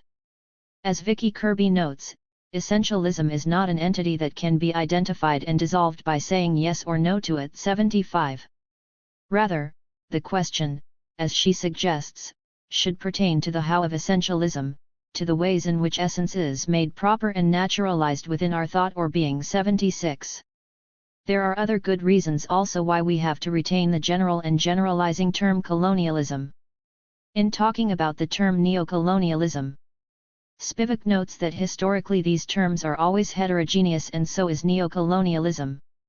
You have to posit a great narrative in order to be able to critique it. 77. Similarly, Bruce Robbins suggests that we must avoid the easy generalization and retain the right to formulate difficult generalizations. 78. Thus the first and foremost reason for posing such a generalized category as colonialism is that it enables us to critique it. In insisting on retaining the general category of colonial discourse or colonialism, I am in no way suggesting we see its unity as a simple harmonious totality. Rather, what I am suggesting is that we see the complexity within such a unity. As I try to show in Chapter 3, it is the citationary nature of Orientalism that maintains its constancy, unity, and hegemony. Thus, to understand the complexity of the unity of colonialism and colonial discourse, we need to conceive of it as a network of codes, imageries, signs, and representations which serve as a reference system and function as a regulatory principle of a discursive regime that we can label as colonial. It is this reference system or regulatory principle that facilitates the recognition of a discourse as colonial. Thus, colonial discourse should be seen as an episteme in the Foucauldian sense. The colonial episteme is maintained by a reiteration or citation of certain statements and representations. It is this citational nature of colonial discourse that guarantees its factual status, its naturalness, while simultaneously concealing the conventions upon which it is based. Paraphrasing Derrida in this context, white mythology or colonial discourse is a process of erasure of the fabulous scene that has produced it. However, it is a scene that nevertheless remains alive and stirring. 79. But if it is citationality that is essential in the sustenance of colonial discourse, it at the same time constitutes the possibility of its subversion and displacement. The repetition of the colonial dictum by the colonized, taken outside its original context where it has been deployed as an instrument of oppressive power, can pave the way for its differential articulation. It is this potential subversive reiteration that Babha's formulation of colonial discourse recognizes. Veiled fantasies, cultural and sexual difference in the discourse of Orientalism. If one wants to understand the racial situation psychoanalytically, considerable importance must be given to sexual phenomena. Frantz Fanon, Black Skin, White Masks. The fantasy is the support of desire, it is not the object that is the support of desire. The subject sustains himself as desiring in relation to an ever more complex signifying ensemble. Jacques Lacan, The Four Fundamental Concepts of Psychoanalysis. Unveiling as political doctrine. Erecting a barrier between the body of the Oriental woman and the Western gaze, the opaque, all-encompassing veil seems to place her body out of the reach of the Western gaze and desire. Frustrated with the invisibility and inaccessibility of this mysterious, phantasmatic figure, disappointed with the veiled figure's refusal to be gazed at, Western desire subjects this enigmatic, in Kopjek's terms, sartorial matter, to a relentless investigation. The practice of veiling and the veiled woman thus go beyond their simple reference and become tropes of the European text in Hayden White's sense, the data resisting the coherency of the image which we are trying to fashion of them. 1. It is no surprise that there are countless accounts and representations of the veil and veiled women in Western discourses, all made in an effort to reveal the hidden secrets of the Orient. The very depiction of the Orient and its women, like the unveiling of an enigma, makes visible what is hidden too. The veil is one of those tropes through which Western fantasies of penetration into the mysteries of the Orient and access to the interiority of the other are phantasmatically achieved. The most blatant example of the fear of the other and the associated fantasy of penetration is French colonialism's obsession with the woman's veil in Algeria. As we learn from Fanon, the Algerian woman, in the eyes of the observer, is unmistakably she who hides behind a veil. 3. Fanon continues, this enabled the colonial administration to define a precise political doctrine: if we want to destroy the structure of Algerian society, its capacity for resistance, we must first of all conquer the women, we must go and find them behind the veil where they hide themselves and in the houses where the men keep them out of sight. For I propose to take this precise political doctrine seriously, because it provides us with several possibilities at once. First, a critique of the critiques of the ethico-political program of European Enlightenment from the point of view of the double articulation of global cultural and sexual differences, hence a new way of dealing with the entanglement of questions of imperialism and gender. Second, a critique of the critiques of colonial discourse from a feminist point of view, hence the development of a new feminist perspective in the analysis of colonial discourse. I must warn my reader that I claim no privilege for the veil as an object of study. The grand narrative of the imperial, sovereign subject is complex and constantly changing, and the veil is privileged only to the extent that it enables us to see some of the complexity of this narrative. The question of why the veiled woman has such a high profile in the French colonization of Algeria seems obvious at a first glance. In the colonizer's eye, Algerian resistance is condensed in the veil, which is seen as an obstacle to his visual control. Conquering the Algerian women is thus equal to conquering Algeria, the land, and people themselves. This is surely not a simple military question in a narrow sense, but it is rooted in a problematic of power, which not only takes Algeria as a land to be conquered, but which establishes such conquest in terms of an epistemological superiority. 5. One of the axioms of the European Enlightenment is the disenchantment of the world in which knowledge, which is power, knows no obstacles. 6. In his study on modern forms of discipline, Michel Foucault demonstrated that this problematic of knowledge as power is tied to a social program and strategy according to which space is organized in a particular way which makes its individual occupants and their behavior visible and transparent. With modernity comes a new form of institutional power which is based on visibility and transparency and which refuses to tolerate areas of darkness. The epitome of this modern form of power, Bentham's model prison, the panopticon, embodies the concept of an eye which can see without being seen. 7. For Foucault, the social practice of transparency completes the philosophical ideas of the Enlightenment. For instance, Rousseau's well-known dream of a perfectly transparent society, we might also say that it reveals the other side of these ideas. 8. Foucault's view is supported by Jean Starobinsky's interesting study on the theme of transparency and obstacle in Rousseau. Starobinsky shows that Rousseau attached a negative value to anything hidden or mysterious and elaborated a whole theory of unveiling the truth. 9. Indeed, in the political doctrine of French colonialism, the veiled woman is made a case which at one and the same time, constitutes an object for a branch of knowledge and a hold for a branch of power, and Muslim women are classified as a group of people who have to be trained or corrected, classified, normalized, excluded, etc. 10. As Foucault has succinctly argued, these objects of discourse are not a pure creation of discourse, they are rather objects, and subjects, identified by discourse as problems to be dealt with, and objects to be known and controlled. Only once they are identified, they enter into a process of construction in and by discourse. Surely, the veiled woman is already othered in her own culture, gendered in and by a particular form of dressing, but she is other to the Western subject in a way that differs from her position relative to the dominant male subjects of her culture.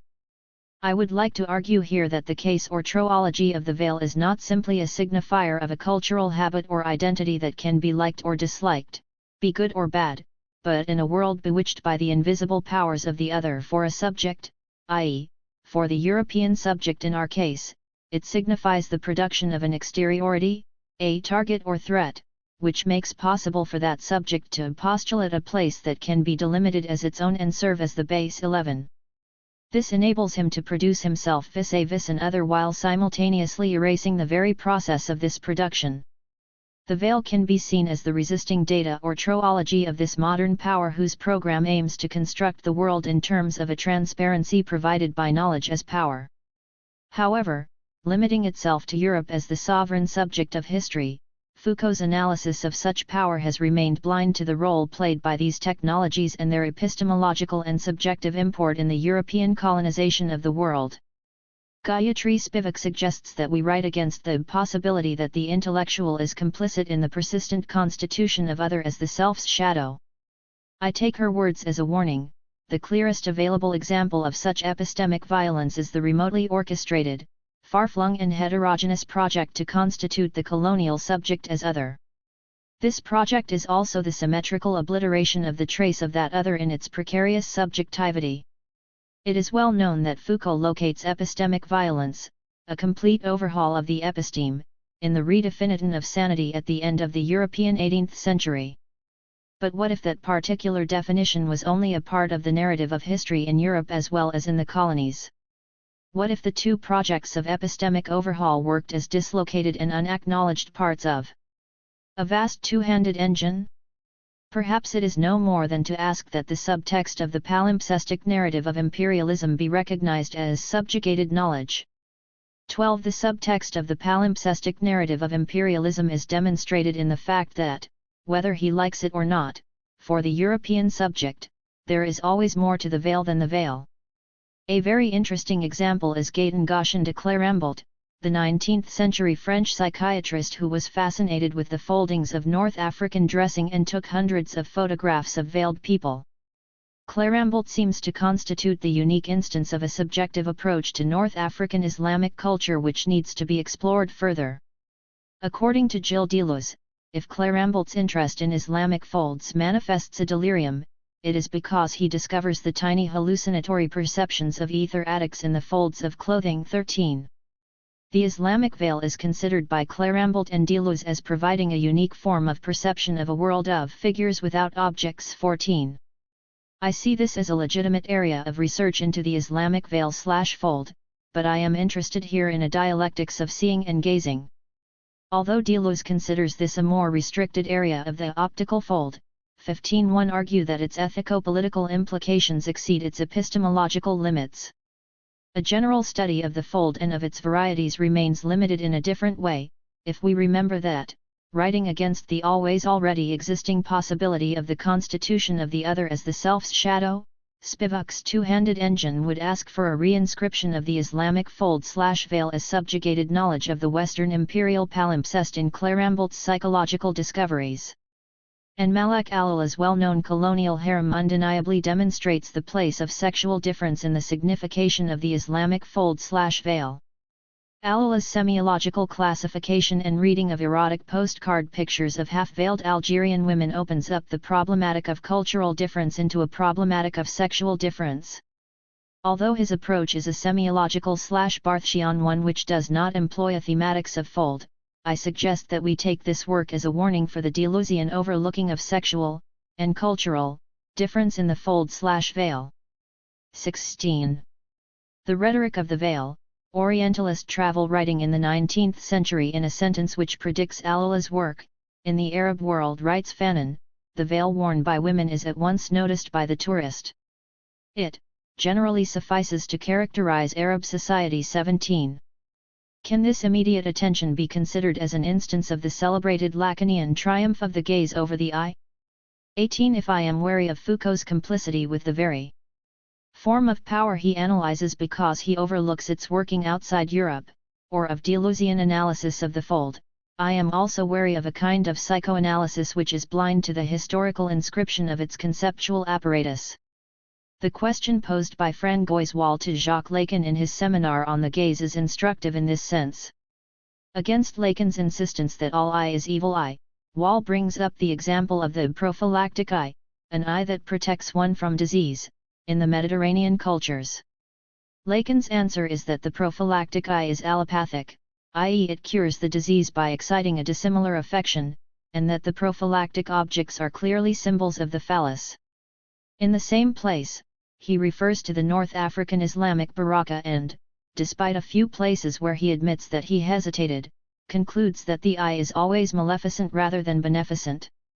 19. I take the hesitation rather than the conclusion as my guide, but I am interested in a deconstruction of the sovereign subject rather than an ethnography of Islamic culture. In other words, I am more interested here in demonstrating the historical determination of the Lacanian gaze, of the form of a strange contingency, symbolic of what we, they, find on the horizon, as the thrust of our, their, experience, namely the lack that constitutes castration anxiety 20. Within such an approach, I consider the European's immediate object of attention in the horizon of Muslim culture as his construct. The veiled woman is not simply an obstacle in the field of visibility and control, but her veiled presence also seems to provide the Western subject with a condition which is the inverse of Bentham's omnipotent gaze. The loss of control does not imply a mere loss of sight, but a complete reversal of positions, her body completely invisible to the European observer except for her eyes. The veiled woman can see without being seen. The apparently calm rationalist discipline of the European subject goes awry in the fantasies of penetration as well as in the tropological excess of the veil. This is why the precise political doctrine is not simply a military matter, but, as I will demonstrate below, the strategic desire which defines it is structured through fantasy. Drawing upon his experience as a psychiatrist, Fanon emphasizes the violent play of this reversal. Thus the rape of the Algerian woman in the dream of a European is always preceded by a rending of the veil. Whenever, in dreams having an erotic content, a European meets an Algerian woman, the specific features of his relations with the colonized society manifest themselves. With an Algerian woman, there is no progressive conquest, no mutual revelation. Straight off, with the maximum of violence there is possession, rape, near murder. This brutality and this sadism are in fact emphasized by the frightened attitude of the Algerian woman. In the dream, the woman victim screams, struggles like a doe, and as she weakens and faints, is penetrated, martyrized, ripped apart. 21. The veil is then part of or an element of a highly charged phantasmatic scene. Nevertheless, the fantasy of penetration is only one aspect of a more complex ideological subjective formation which oscillates between fascination and anger and frustration. In the 19th century European traveller's obsession with the veil, the precise political doctrine dissolves into a textual inscription which is witness to an underlying enunciative, and subjective, formation traversing different fields of writing. These texts clearly display the veil's specific polysemy. As is well known, in Lacan's approach the gaze is not seen, but is imagined by the subject in the field of the other. 22. Orientalist writing is the European imagination at work in the field of the other. The veil attracts the eye, and forces one to think, to speculate about what is behind it. It is often represented as some kind of a mask, hiding the woman. With the help of this opaque veil, the Oriental woman is considered as not yielding herself to the Western gaze and therefore imagined as hiding something behind the veil. It is through the inscription of the veil as a mask that the Oriental woman is turned into an enigma. Such a discursive construction incites the presumption that the real nature of these women is concealed, their truth is disguised and they appear in a false, deceptive manner. They are therefore other than what they appear to be. Edmondo de Amici's statements reveal this figure of deception. It is impossible to say what they contrive to do with those two veils. Making them serve at once to display, to conceal, to promise, to propose a problem, or to betray some little marvel unexpectedly. 24. Emphasis added. The figure of the masquerade is frequently employed. Théophile Gautier, in his description of the women of Istanbul, expresses both his denunciation of the veil and his identification of the true nature of the city through this same figure. An immense female population, anonymous and unknown, circulates through this mysterious city, which is thus transformed into a sort of vast masquerade, with the peculiarity, that the dominoes are never permitted to unmask. 24. Edmondo de Amicis describes the women on the streets of Istanbul in a similar manner. The first impression is most curious. The stranger wonders whether all those white-veiled figures in bright-colored wrappers are masquerades, or nuns, or mad women, and as not one is ever seen accompanied by a man, they seem to belong to no one, and to be all girls and widows, or members of some great association of the ill-married. One is constrained to stop and meditate upon these strange figures and stranger customs. 25. The veil gives rise to a meditation. If they wear a mask or masquerade or conceal themselves, then there must be a behind the mask, a knowledge that is kept secret from us. The mystery that is assumed to be concealed by the veil is unconcealed by giving a figural representation to this mask and to the act of masquerading as an enigmatic figure. However, what is thus unconcealed, i.e. the masquerade, the veil, is the act of concealment itself. The veiled existence is the very truth of Oriental women, they seem to exist always in this deceptive manner. This metaphysical speculation or mediation, this desire to reveal and unveil is at the same time the scene of seduction. The metaphysical will to know gains a sexual overtone. Troubled with this mask, the Western subject is threatened and seduced at the same time. These then, you think, these are really those conquerors of the heart, those founts of pleasure, those little rose leaves, those early ripening grapes, those dews of the morning, auroras, vivifiers, and full moons. These are the Hunnams and the mysterious odalisques that we dreamed of when we were 20 years old. It is a costume at once austere and sweet, that has something virginal and holy about it, under which none but gentle thoughts and innocent fancies should have birth. 26. Since he is devoid of any true perspective on the Oriental woman, Amicis can never be sure. The Oriental woman/Orient is so deceptive and theatrical. With her, everything is an enigma. Amichis continues, that jealous veil that, according to the Quran, was to be a sign of her virtue and a guard against the talk of the world is now only a semblance. 27. This fear of being deceived by the masquerading Oriental woman is also what characterizes Lodi's representation of the Oriental woman in Disenchanted. In this novel, two Turkish women and a French writer, Mark Helles, write a letter to Lodi, simply because they want some divergence from their monotonous life and would like to teach him a lesson by making him an object of ridicule. The women approach Lodi under their veils, thus remaining completely incognito.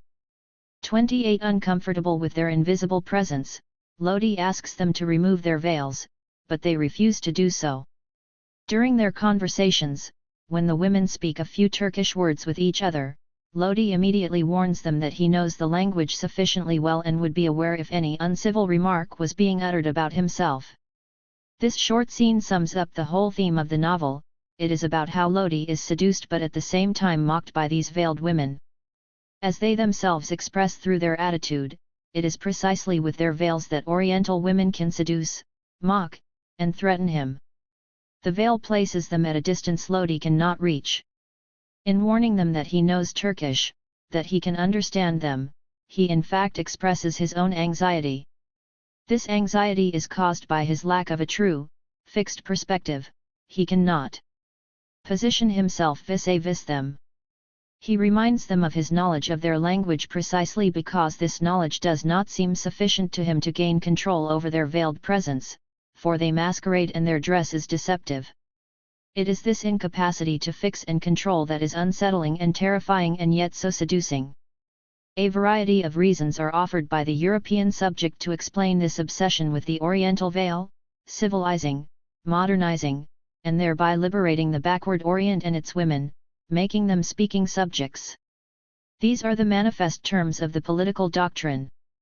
But then what do we make of the above texts obsessed with the veil? Joan Kopjak suggests that no rational explanation can account for the West's preoccupation with lifting the veil, for this is a preoccupation sustained by fantasy and hence belongs to the realm of desire.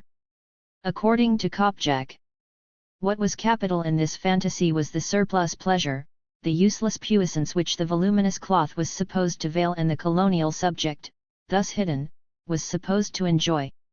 Every effort to strip away the veil was clearly an aggression against the bloated presence of this pleasure that would not release itself into the universal pool. 29. Simultaneously attracting and repelling the subject, the veil occupies the place of the object pétillant, the object causing desire in Lacanian psychoanalysis. Lacan writes that the objecta in the field of the visible is the gaze. 30. However, such an object does not exist objectively, in itself, but is constructed retroactively by the subject. Although any object might potentially be an object of desire, what transforms an object into object pétillant is, in Slavoj Zizek's words, an interested look, a look supported, permeated, and distorted by desire. 31. Such a look is possible within fantasy. Fantasy is basically a scenario filling out the fundamental lack in the subject caused by a splitting in the language. In Heath's words, no object can satisfy desire, what is wanting is always wanting, division is the condition of subjectivity. 32. The concept of fantasy is crucial in Lacan's account of sexual relationship. Jacqueline Rose shows that it is at the level of fantasy that man achieves his identity and wholeness. The idea of a complete and assured sexual identity belongs in the realm of fantasy, and the man places the woman at the basis of his fantasy, or constitutes fantasy through woman by transposing objecta onto the image of woman who then acts as its guarantee. The absolute otherness of the woman, therefore, serves to secure for the man his own self-knowledge and truth. 33. We have seen above how the veiled Oriental woman is given precisely such a status in Orientalist discourse. In Orientalist writing, discourses of cultural and sexual difference are powerfully mapped onto each other. What is crucial in this process is that the very act of representing the veil is never represented, the desire that represents the veil cannot be represented. The subject cannot represent, see, himself representing, seeing, himself 34. The metaphorical excess of the veil is thus an effacement of the process of production of the subject. Placing desire on the side of the being rather than on that of the thing, Jacques Lacan writes, this lack is beyond anything which can represent it. It is only ever represented as a reflection on a veil. 35. Orientalist travel writing of the 19th century reveals that the ethico-political program of the Enlightenment in the East cannot be dissociated from a patriarchal subjectivity disturbed by the presence of the veiled woman, fading under her sign. As we learn from these writers, this is a disturbance and obsession which they also strangely enjoy, leading to a textual dialectic which, with its rhetorical excess, gives rise to the troology of the veil. Such a rhetoric should be considered as an act of subjective incorporation, a transformation of difference into a manipulable and enjoyable object of discourse, hence providing the European with a sense of the float of unity and command of his experience. This fictional unity of command and experience, however shaky, is produced by a plurality of narrative themes and elements, both subjective and epistemological and metaphysical, evoked by the figure of the veiled Muslim woman. The Oxford English Dictionary registers this metaphorical dimension of the veil. It is an article of attire, especially worn by women to conceal or protect the face, but also it is something which conceals, covers, or hides. It is a disguising medium, a cloak or mask. It refers to the act of hiding or concealing the true nature of something. It is that which refrains from discussing, keeping from public knowledge. It refers to a membrane, membranous appendage, serving as a cover or screen, and it is that which conceals from apprehension, knowledge, or perception. 36.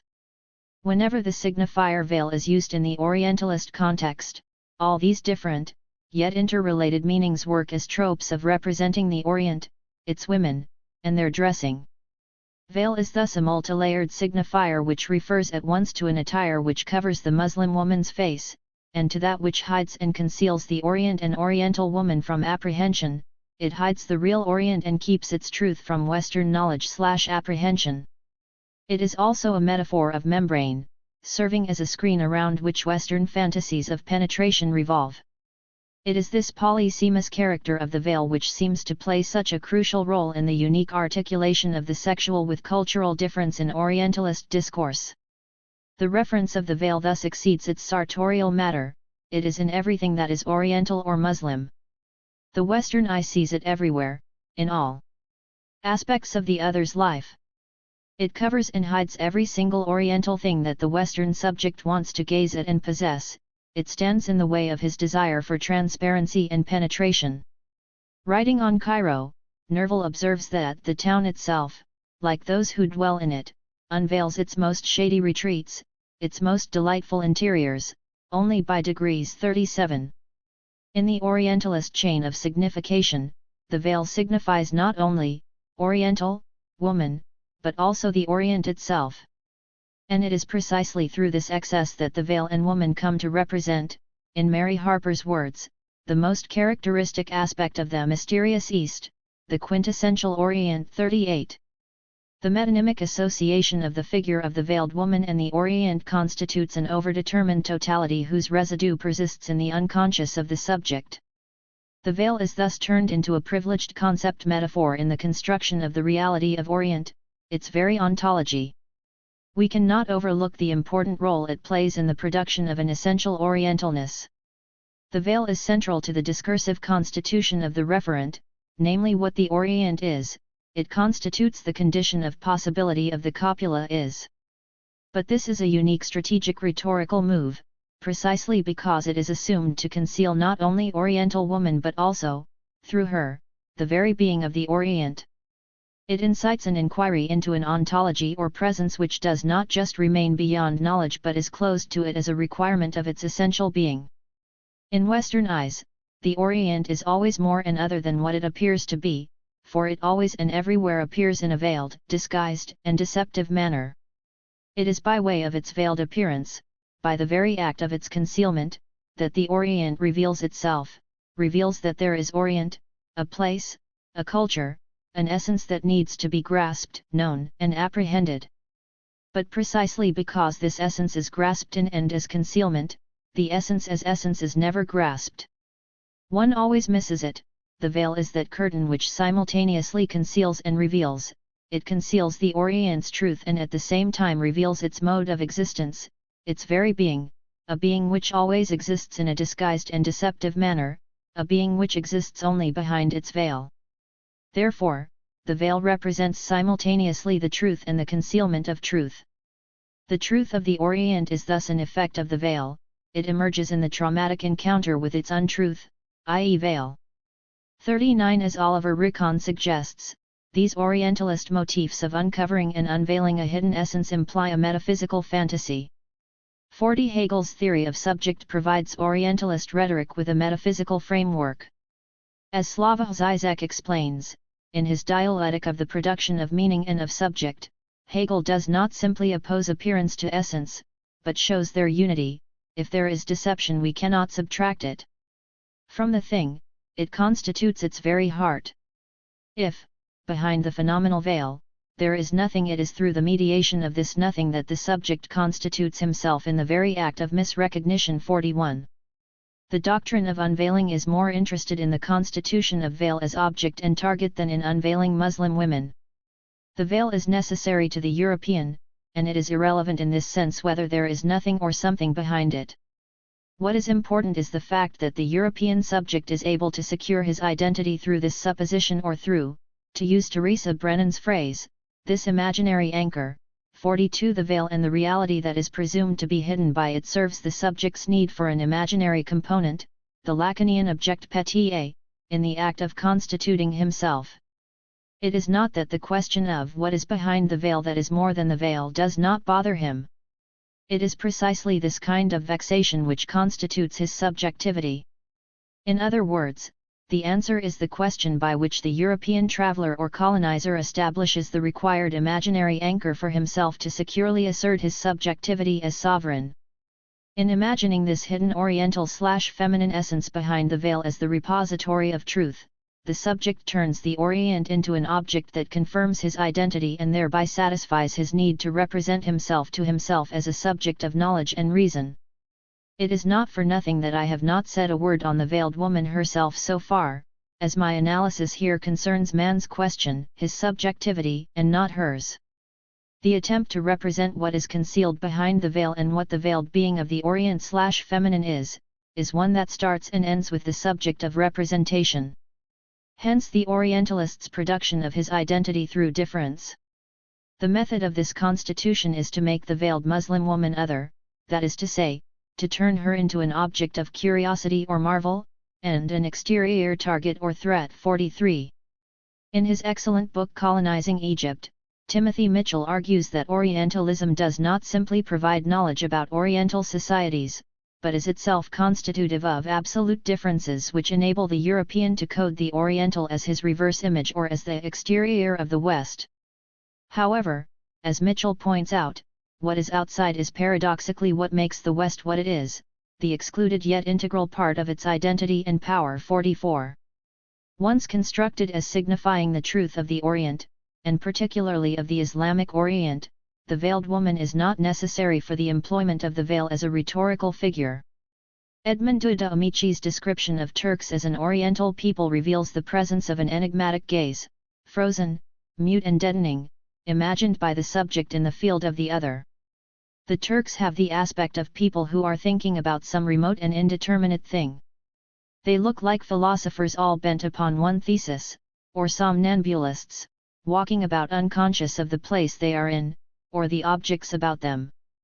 They have a look in their eyes as if they were contemplating a distant horizon, and the vague sadness hovers around the mouth, like people accustomed to live much alone, and shut up within themselves. All have the same gravity, the same composed manner, the same reserve of language, the same look and gesture. Their faces are cold, revealing nothing of their mind or thought. Every face is an enigma, their glance questions but makes no response, their lips betray no movement of the heart. It is impossible to express the deadening weight upon the stranger's soul produced by those mute, cold masks, those statuesque attitudes, those fixed eyes that say nothing. Sometimes you feel an almost irresistible impulse to shout out in the midst of them, "Come, more like other men for once." Tell us who you are, what you are thinking of, and what you see in the air before you, with those glassy eyes / it is all so strange, that you doubt its being natural, and imagine for a moment that it is the result of some agreement among themselves, or the passing effect of some malady common to the Mussulmans of Stamboul. 45. Emphasis added. The impenetrability of Orientals evokes uncovering, unconcealing, knowledge. However, since they are always other than what they appear to be, it is difficult to study these people. There is no possibility of mixing with them because they are reserved. Moreover, even when one observes them or communicates with them, one can never be sure, for dissimulation is their essential characteristic. With such people one should always go beyond appearances, one should always be on guard against the possibility of deception. Edmondo de Amicis argues that apparently there is reciprocal manifestation of respect among all classes. But this is only on the surface. The rottenness is concealed. The corruption is dissimulated by the separation of the two sexes, idleness is hidden under tranquility, dignity is the mask of pride, the composed gravity of countenance, which resembles thoughtfulness, conceals the mortal inertia of the intellect, and that which seems temperance of life is nothing but an absence of life in its true sense. 46. Therefore, the Orient is nothing but an endless dissemblance and dissimulation. The Orientals are people who are characterized by dissimulation and dissemblance, which is why it is so hard to understand them, to penetrate their minds. The Orientals are hidden not only behind their words but also behind their silence, for even their lips are a veil. True life is missing, its absence is dissimulated by appearances and masks. But it is paradoxically this doubt which makes the observing subject certain that there is something hidden in this infinite play of dissimulation, dissemblance, and concealment. The veil must be hiding some essential truth, some mystery or secret. By hindering a true perspective on the Orient, the veil gives birth to an irresistible urge for knowledge and control, and at the same time, an irresistible urge for travel, for being there. We have thus seen the cultural inscription of the precise political doctrine of conquering the women of the colonized country. Veiled women are not simply an exterior target or threat, but a target, object or subject who are engaged epistemologically, literally, and metaphysically. It is this textual engagement which turns the veiled woman into a metaphor for the Oriental culture. We have also seen that this engagement reveals another figure, that of the author, the European patriarchal subjectivity which is obsessed with the veiled woman. Woman as veil, Nietzsche and Derrida, or limits of the deconstruction of metaphysics. We have then a very precise relationship established between the veil, masquerading, truth, and woman. These themes are familiar in post-structuralist, psychoanalytic, and feminist theories. By a detour through these theories, I am going to argue that, since the veil is a figure essential in the construction of femininity in a patriarchal order, the Europeans' strange obsession with the veiled woman also has implications for a more general analysis of patriarchy. The representation of womanliness as masquerade finds one of its most powerful expressions in Nietzsche's work, where he associates femininity with the tropes of truth and veil. 47. For him, woman, like the truth, is enigmatic and has a deceptive appearance. She adorns herself, and by adorning herself she seduces and fascinates man. Woman, conscious of man's feelings concerning herself, walking beautifully, dancing, expressing delicate thoughts, in the same way, she practices modesty, reserve, distance, realizing instinctively that in this way the idealizing capacity of man will grow. 48. She has no truth, nor she does or can want enlightenment about herself. 49. Her truth is her adornment, and her style is appearance and disguise. She is nothing but a pure spectacle. 50. Here is Nietzsche's description of the feminine: unless a woman seeks a new adornment for herself that way, one do think adorning herself is part of the eternal feminine? Surely she wants to inspire fear of herself, perhaps she seeks mastery. But she does not want truth. What is truth to woman? From the beginning nothing has been more alien, repugnant, and hostile to woman than truth. Her great art is the lie, her highest concern is mere appearance and beauty. 51. Faced with this destabilizing, fearful and enigmatic figure, we find a perplexed man who tries to grasp the essential femininity that lies behind her mask. Nietzsche's nothing but pure spectacle is only apparently opposite to the veil as a dark figure or as an obstacle to vision. The underlying question is the same as de Amicis or Lodi's: how can he attain the knowledge of this enigma? How can he reveal what lies behind her veiled appearance, i.e. the lie is her great art? These are the questions de Amicis, Gautier, and Lodi ask in their search for the truth of the Oriental woman as an appearance of femininity. In their rhetorical and epistemological move, which I describe as the double articulation of cultural and sexual difference, culture and gender are other-ed through each other. These European men bring their insight and knowledge, their intuition and contemplation to the task of uncovering her hidden truth, yet they are not successful. Their solution is to posit the truth of a particular culture from within a certain patriarchal metaphorics. Deception and dissimulation are essential characteristics of Oriental cultures. According to Nietzsche, however, woman's deceptive style does not mean that she conceals an essence behind her appearance and adornment. She is deceptive because she has no essence to conceal. It is her masquerading style which makes one think that she hides an essential truth. Nietzsche's aim in establishing an association between the tropes of woman, truth, and veil is to develop a critique of the philosophy of truth, which is the problematic commanding European Orientalist writing. An analysis of the veil occupies an important role in his attack on metaphysical discourse and the various set of oppositions established within it.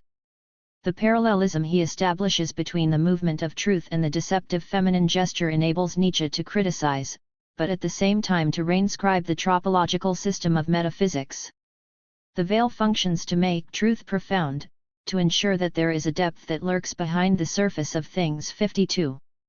It is precisely by attacking this figuring of the veil that Nietzsche is able to take a critical distance from the metaphysics of truth and the essentialism immanent in such discourses as Lodi's or de Amicis. He refutes the idea that there is an essence or real behind the veil and increases the value attached to appearance over truth or real. We no longer believe that truth remains truth when the veils are withdrawn. We have lived too much to believe this.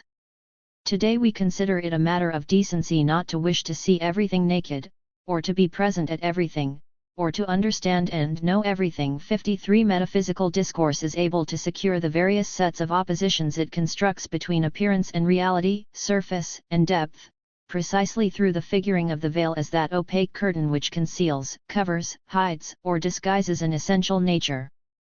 Nietzsche, by distancing himself from the idea of a real residing beneath appearance and by valorizing the appearance over this real, attempts to undermine the oppositional structure that characterizes metaphysical discourse. However, as Doan rightly points out, while taking up a critical distance from the metaphysics of truth, Nietzsche reinforces the association between woman and dissimulation or deception, for the pronoun she plays a major role in delineating the operation of this mode of deception. 54. Despite his attempt to devalorize the association of truth with what is behind the veil, Nietzsche's work still retains the categories of deception and femininity as deception. Although in Nietzsche's philosophy, there are no negative connotations attached to deception and appearance, on the contrary he values them, Doan argues that these categories nevertheless place the woman as the privileged exemplar of instability. 55. In other words, despite his attempt to dissociate the value attached to truth, Nietzsche still remains locked within the binary logic which construes truth and appearance as opposites. What Nietzsche fails to address is posed by Irigaray, as her criticism targets the very opposition between real and appearance itself and the interest that resides underneath such an opposition. What that we should question has been forgotten, not about a truer truth, a realier real, but about the prophet that underlies the truth/fantasy pair.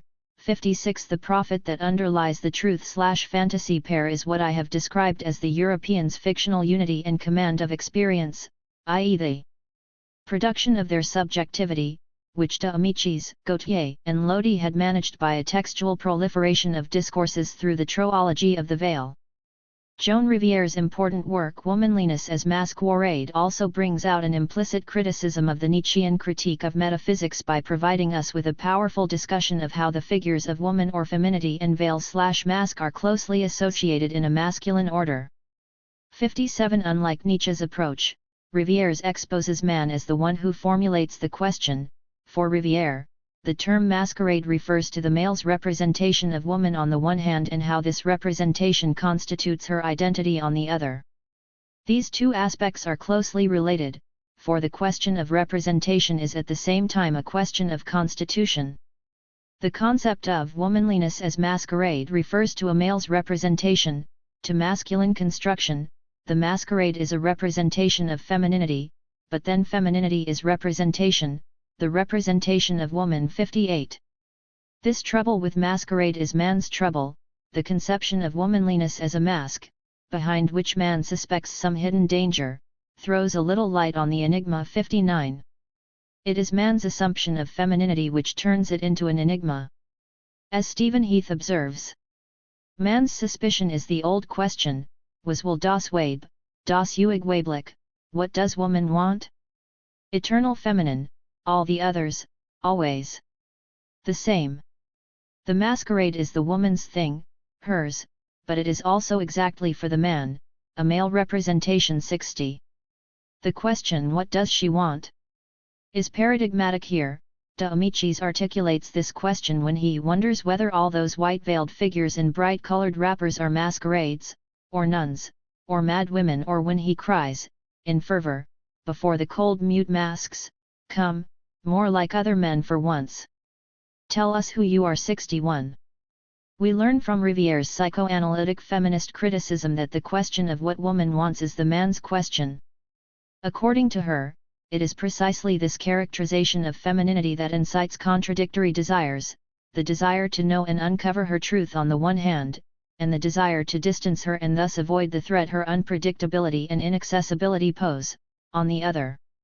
Consequently, the man is seduced and mocked and threatened all at the same time. Such a contradictory and ambivalent desire, caused by the continual displacement of his perspective on or lack of knowledge of the woman, lends itself to an overrepresentation, the excess of the veil, and to an endless investigation of the feminine in an effort to evade such a lack and constitute his subjectivity. As such, the instability he experiences is dissipated by projecting it onto the feminine and characterizing her as the sex which is unpredictable and deceptive. At this point we also need to remember Freud's endless attempts to evade his inability to know and conquer the darkness that hovers around the feminine sexuality, at the same time a darkness he himself construes through his own representation.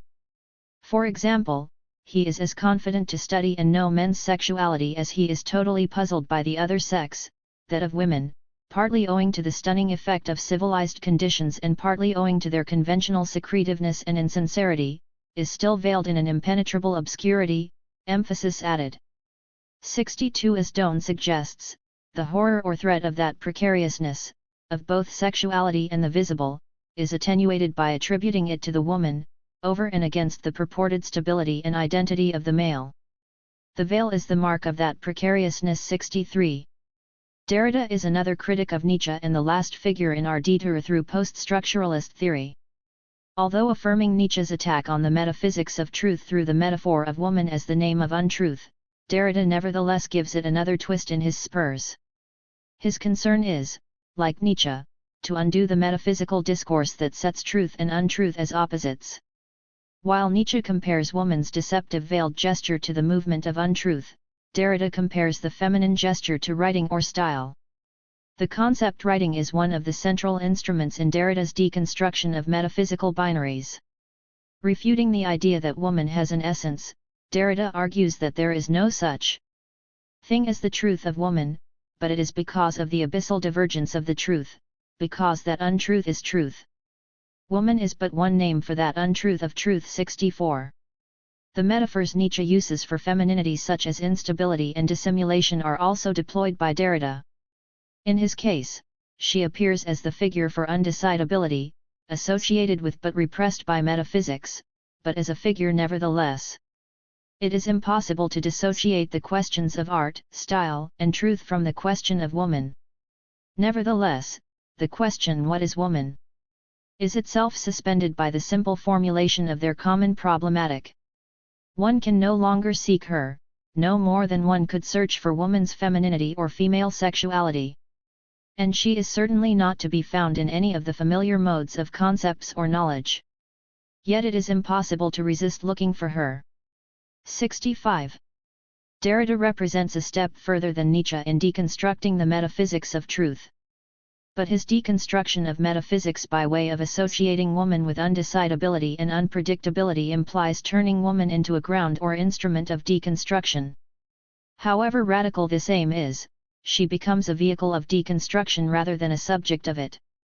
In Spivak's words, as the radically other she does not really exist, yet her name remains one of the important names for displacement, the special mark of deconstruction. 66.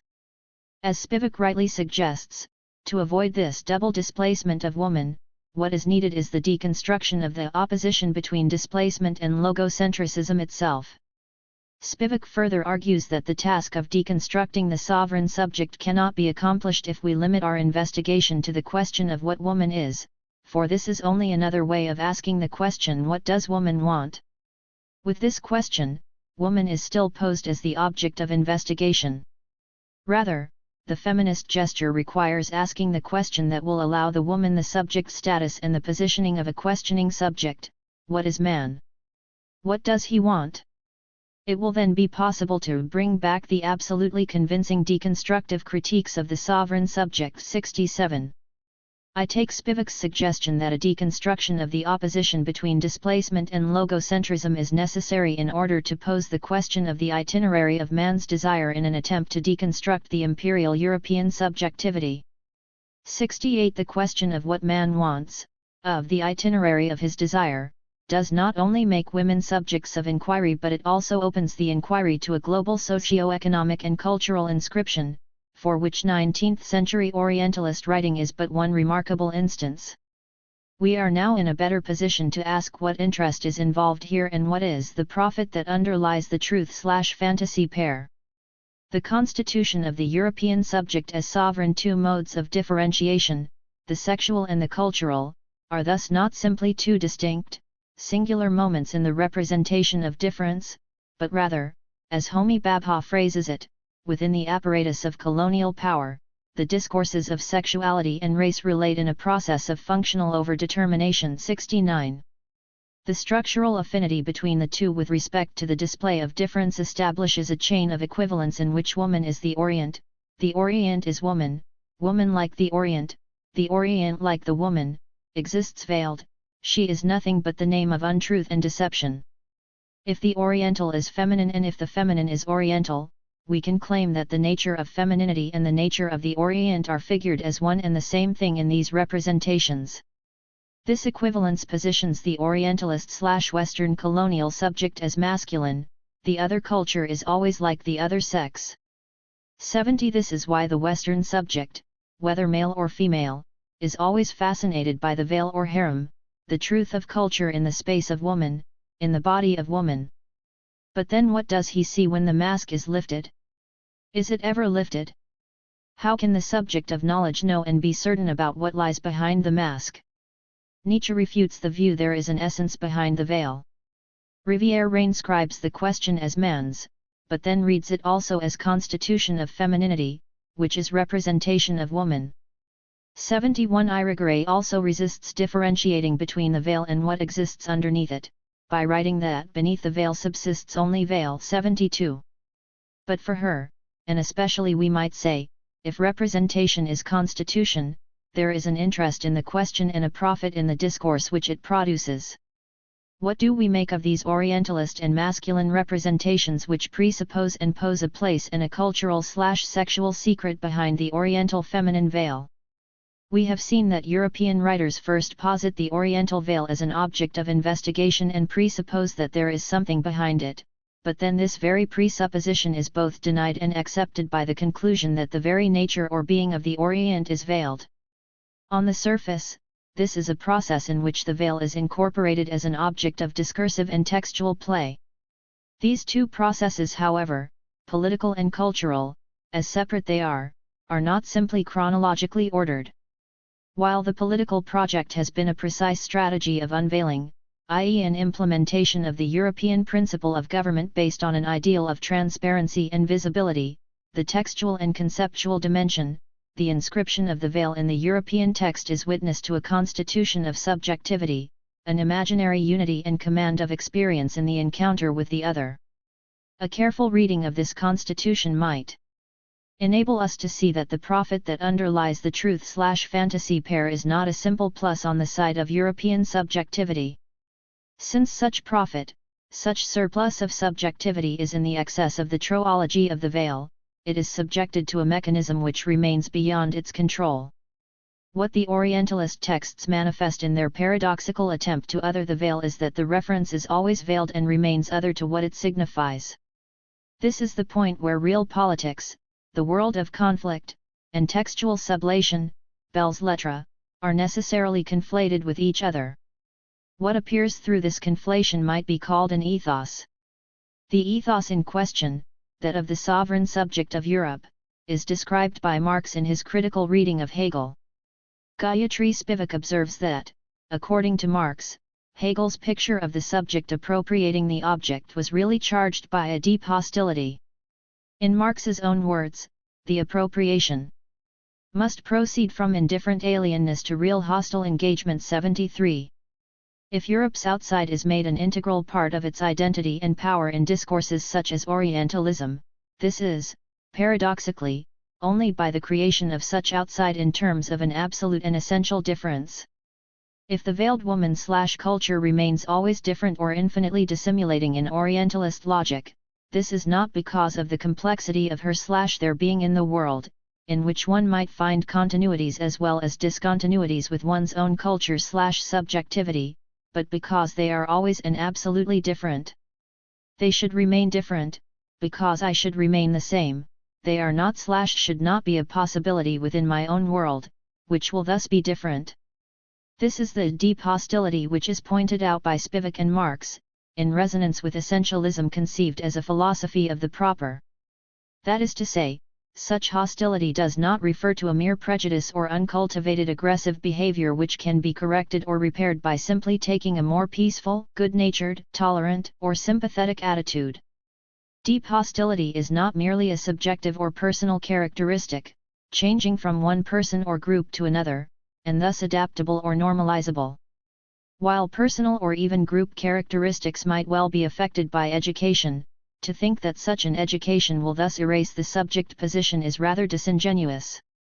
It is not a question of liking or disliking the Orientals, their women, and their culture.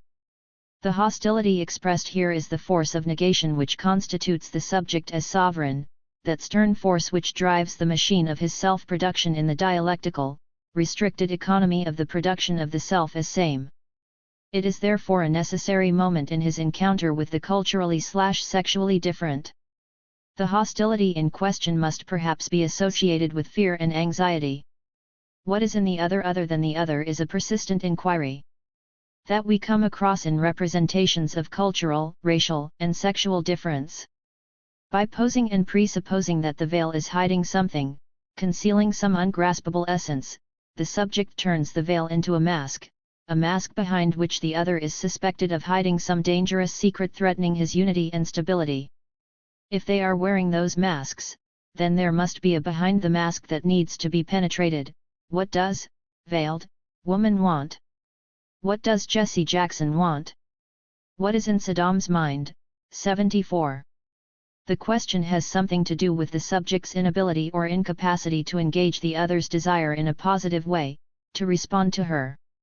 The French colonial doctrine of unveiling, the fantasy of penetration, the metaphysics of the veil can all be seen as the avoidance of such responsibility vis-à-vis the other, denied by the very structure of sovereign subjectivity.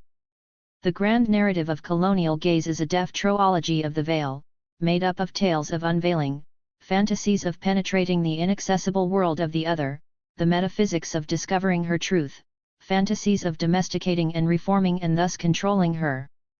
In other words, the subject effaces his own constitution by representing the veil over and over again. And this process of effacement ensures that the desire which represents the veil itself is never represented. Mimicry and the question of the veil.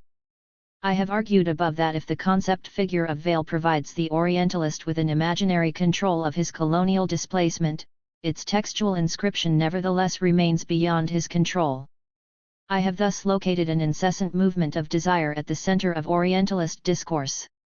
This is part of an attempt to transform and reformulate the very means by which we identify the nature of colonial oppression and hence rethink the problematic dichotomies between self and other, structure and agency, domination and resistance. 75 To rethink Orientalism's discursive field through the psychoanalytic concept of desire enables us to conceive colonial domination as being based on an ambivalent and conflictual economy. To give an account of otherness through the concept of desire implies a formulation of the process of colonial identification not as an affirmation of a pre-given identity, but as a process in which both the Western subject and the Oriental other are mutually implicated in each other and thus neither exists as a fully constituted entity. As Babha suggests, the desire for the other is doubled by the desire in language, which splits the difference between self and others so that both positions are partial, neither is sufficient unto itself. 76. My purpose, in pointing to the complexity and contradiction of desire in the representations of cultural and sexual difference, is twofold: to understand the process of exclusion and differentiation through which the Western self is constituted and achieves the appearance of an autonomous identity precisely by veiling its dependency and indebtedness from its excluded and marginalized other; second, to capture the unavoidable trace of the other in the subject and the consequent resistance it exerts upon him. At this point it might be useful to briefly recapitulate Said's depiction of the relationship between the colonized and the colonizer and Babha's useful intervention. As I emphasized earlier, by introducing a polarity between the manifest and latent content of Orientalism, Said introduces a crucial split between the historical and fantasy, between Orientalism as a topic of learning and as a fantasy of the other. However, as Babha's reading of Said points out, he contains and resolves the ambivalence between these two economies by assuming a unified system of representation. As I noted in Chapter 1, Babha suggests that Said's analysis loses its inventive character because of his reluctance to engage with the conflictual economy that splits the Orientalist discourse, for he unifies and contains the oppositional structure as a congruent system of representation. Contrary to Said's containment of this ambivalence, Babha's insistence on the concept of ambivalence as constituting the ground of the conflictual economy of colonial discourse allows us to go beyond the rather simplistic and oppositional politics of the marginalized, where a mere reversing of the oppositional structure was suggested as a viable strategy of subversion of the hegemonic operations of colonial power. It is by inquiring into the mechanism of desire that, I believe, we can begin to understand the ambivalent and contradictory nature of the economy of colonial domination. 77 And it is precisely by acknowledging the impossibility of the final closure of this economy in and upon itself that we can avoid the increasingly facile adoption of the notion of a homogenized other, for a celebratory, oppositional politics of the margins or minorities. 78. The corollary of such an oppositional logic, which today structures and frames many analyses in the field of cultural studies, is the assumption of two full identities confronting each other. Unfortunately, Said's analysis is not free from this simplification, for, as Babha observes, he does not pay sufficient attention to the concept of representation that articulates the historical and fantasy, as the scene of desire, in the production of the political effects of discourse. 79. Positioning the colonizer and the colonized other in a relation of dialectical opposition as in the Hegelian model of master/slave, self/other opposition suggests that the politics of subversion resides in the act of inversion of such opposites. Such a strategy of reversal, which forgets that the reversal itself remains locked within the same logic, should be seen as an inevitable extension of the adoption of a totalizing dialectics of self and other. 80. The current forms of identity politics that surface in various struggles today, and more importantly the simplistic praising of the authentic/native voice expressed in the native informant or let the native speak syndrome. 81. Both by the Western and post-colonial intellectuals in the name of subversive politics, carry the trace of such a unified notion of subject. Contrary to this, Babha's concept of ambivalence implies a refusal of a total and unidirectional theory of colonial power and thereby works as a fundamental conceptual tool for us to transform the theoretical frame by which we recognize and identify the problematic of human agency. If we do not want to contain this ambivalence in a simple oppositional structure, and if we want to be able to offer an analysis of the other's unsettling and disturbing presence for the subject, and not just assume it as given, it is necessary that we recognize the inability of colonial power to fix difference in a once-and-for-all manner. If the menace of the other is always inscribed within the economy of colonial domination and never comes simply from outside, then what are the conceptual tools through which we can formulate the nature of this menace? Are there specific conceptual tools we need to develop to understand the resistance the veil might imply? 82. Where does such a quality of the veil, which might function to unsettle the colonial desire for its other, stem from? The notion of ambivalence and the contradictory economy as developed by Babha enables us to understand the excesses or slippages within colonial discourse. 83. Such excesses or slippages imply the impossibility of formulating the relationship between the Western subject and its colonial other in dualistic terms, which implies setting up oppression and agency as two different poles of a binary opposition. My reiteration of the concept of desire should thus be conceived of as an effort to displace the notion of colonial discourse as an affirmation of a pre-given Western identity. The crux of my argument is that not only the very identity of the Western subject is constituted in the movement of desire, but also the potential resistance to this constitution is also inscribed in this very process. Fanon's observation is pertinent for understanding this dynamic. When it encounters resistance from the other, self-consciousness undergoes the experience of desire. As soon as I desire, I am asking to be considered. 84. As Fanon's statement, above, implies, the desire for recognition is precisely what makes possible the precariousness and uncertainty of the colonial relation. It implies that we recognize that wherever there is resistance, there is desire. Resistance is the condition of possibility of desire. Although Fanon's statement is written in the context of his debate with Hegel, it actually bears a certain similarity to Foucault's view of power and resistance. If I may briefly remind the reader, Foucault notes that power and resistance are not external to each other, for wherever there is power, there is resistance. Since there is no final or absolute beyond of power, one is said to be always inside power, for there is always a law that one is subject to and subjected by. The points of resistance have to be and are diffused, multiple, and plural, and by definition, they can only exist in the strategic field of power relations. 85. Without imagining desire, one cannot imagine the resistance the otherness might generate against the subject. If the Western subject's relation with its Oriental other is not given and determined once and for all, it is precisely because desire, as the moving motor of the subject, posits its own object in an effort to constitute its own identity. As Metz suggests, it is true of all desire that it depends on the infinite pursuit of its absent object. 86. Being an endless pursuit, it implies that the subject of desire is never simply a myself. The other is never simply an itself, a front of identity, truth, or misrecognition. 87. It is this endless movement, which, by inaugurating the contradictory and ambivalent economy that structures the relation between the subject and its other, simultaneously constructs and destabilizes the colonial domination. Babha suggests that it is in this ambivalent space between desire and fulfillment that we locate the strategy of colonial resistance. 88. Before I proceed to the discussion of the ways in which the veil might acquire a subversive quality, I would like to recapitulate what I have been suggesting regarding the moment of colonial resistance. To inquire into the mechanism of the Western subject's constitution through the psychoanalytic concept of desire is not to suggest that its identity is fully determined. 89. On the contrary, it should be seen as an attempt to explain the constituted character of the subject and thereby to argue that both the closure of the subject's identity and the resistance of the other is never final, but always partial and relative.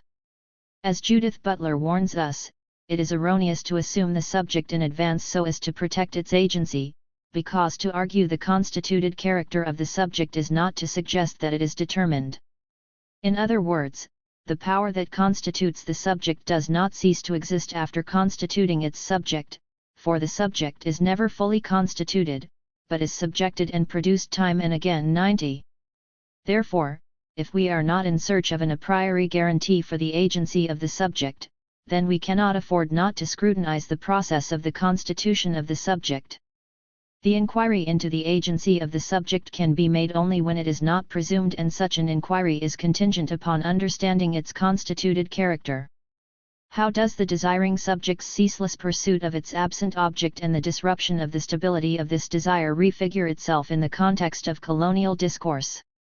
If we claim that the subject can never achieve a full closure in constituting his identity, what role does the unique textile of the veil, a textile which conceals and hides the other from the colonial gaze, play in this process? How can we seek out the residues, the remains or traces of the veiled other which exceed the phallocentric and Orientalist representations? Where can we locate the moments of recalcitrance? What, if any, role do the unique characteristics of the veil play in this?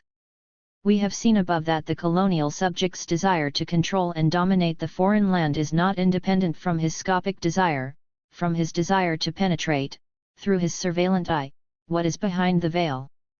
The invisibility the veil secures for the colonial other is simultaneously the point at which desire is articulated and the ground upon which the scopic drive of the subject is displaced, for there is always the threat of the return of the look of the other. In Fanon's words, it was the colonialist's frenzy to unveil the Algerian woman, it was his gamble on winning the Battle of the Veil 91. In this battle the occupier was bent on unveiling Algeria 92 because there is in it the will to bring this woman within his reach, to make her a possible object of possession 93. But what explains the obsession with lifting the veil is something that is always already inscribed in this unique sartorial matter. The veil is seen as a border which distinguishes inside from outside, as a screen or cover, and women are associated with the inside, home and territory in the native Algerian culture. 94. Of course, at the same time the veil demarcates a boundary and delimits the colonial power. As Malak Alola's analysis of the French colonial picture postcards demonstrates, the veil that covers the Algerian woman indicates a refusal to the French soldier. The photographer, whose scopic desire is discouraged, experiences disappointment and rejection. 95. Similarly for Fanon, since the veil allows women to see without being seen, it disallows reciprocity, and implies that the woman is not yielding herself, making herself available for vision. 96. It is this disappointment and frustration which disturbs the voyeuristic look of the subject. Unlike looking at a photograph or a screen, by looking at a veiled other, the subject cannot have the security of I look at it, but it does not look at me looking at it. 97. Because there is always the threat of the return of the look of the other.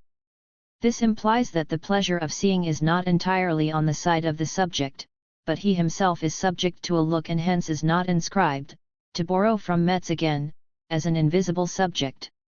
98. The structure of voyeuristic pleasure which is based upon the invisibility of the subject and the visibility of the object is being reversed here into its opposite. Instead of being looked at, the object now looks at. The subject cannot ignore that he is being looked at as he tries to unveil the other in order to satisfy his voyeuristic pleasure and thus fails to fantasize himself as a full subject. 100. The look that filters through the tiny orifice of the veil is the statement of the absent and invisible other, and this statement can be translated, to borrow a formulation from Babha, into, as even now you look / but never see me 101. In other words, the invisible other speaks from its absent location. The counter-gaze of the other should be located in this absent presence, in this space of the in-between. It is the veil which enables the Oriental other to look without being seen. This not only disturbs the desire of the Western/colonial subject to fix cultural and sexual difference, but also enables the colonial other to turn itself into a surveillant gaze. It is in this space of absent presence that there emerges the challenge of the invisible, hidden other. To recapitulate, it is through the veil that the colonial/Western desire to see emerges and is erased simultaneously, and this is what enables the veiled other to destabilize the identificatory process of the subject. It is this moment of seeing or these eyes that filter through the veil which frustrate the voyeuristic desire of the colonialist and displaces his surveillant eye. If it is through this uncanny look, which her absence/invisibility provides to her, that the other constitutes its eye and thereby unsettles the colonial gaze, then one might ask what the difference is between my account of the other's resistance through its enigmatic absence and the representation of the veil in Orientalist discourse? Are these two discursive systems not based on the recognition of the other as absent, invisible, hidden, and do not both register this absence as enigmatic? In his discussion of the Algerian liberation struggle, Fanon claims that during the anti-colonial resistance movement, the veil has been manipulated, transformed into a technique of camouflage, into a means of struggle. 102. What transformed the veil from being an element of tradition into an element of strategy of subversion? Fanon at times claims that the veil was used by women as a protective mask in order to carry bombs and weapons for the revolutionary movement. Every veiled woman, every Algerian woman, became suspect. 103. But this is not a sufficient explanation because many women during the revolutionary process revealed themselves in order to affirm that it was not true that woman liberated herself at the invitation of France and of General de Gaulle. 104. Apparently what used to be an oppressive item which confined women to the private domain of the home now enabled them to assert their subjectivity and agency. 105. The affirmation of the veil in the anti-colonial struggle was a direct response to the colonial desire to unveil, reveal, and control the colonized country. It is not surprising after all that women's agency emerged out of the texture of their own culture. Or, given the immense significance of the veil for both sides, should we not say that the anti-colonial resistance emerged under the banner of a metaphor, veil, that belongs to, that is woman? However, this culture was no longer the same. In taking up the veil as a constituent symbolic element of their subjectivity, the Algerian women did not simply continue their traditional roles, because the veil had now become the embodiment of their will to act, their agency. It was thus reinscribed and recharged in the colonial situation and acquired a symbolic significance that directly affected the struggle. I will talk about the consequences of this situation for the relationship between nationalism and women in decolonized societies, the question of the manipulation or control of women by post-colonial nation-states, in Chapter 5. Now I should like to explain how the veil turned out to be a subversive element.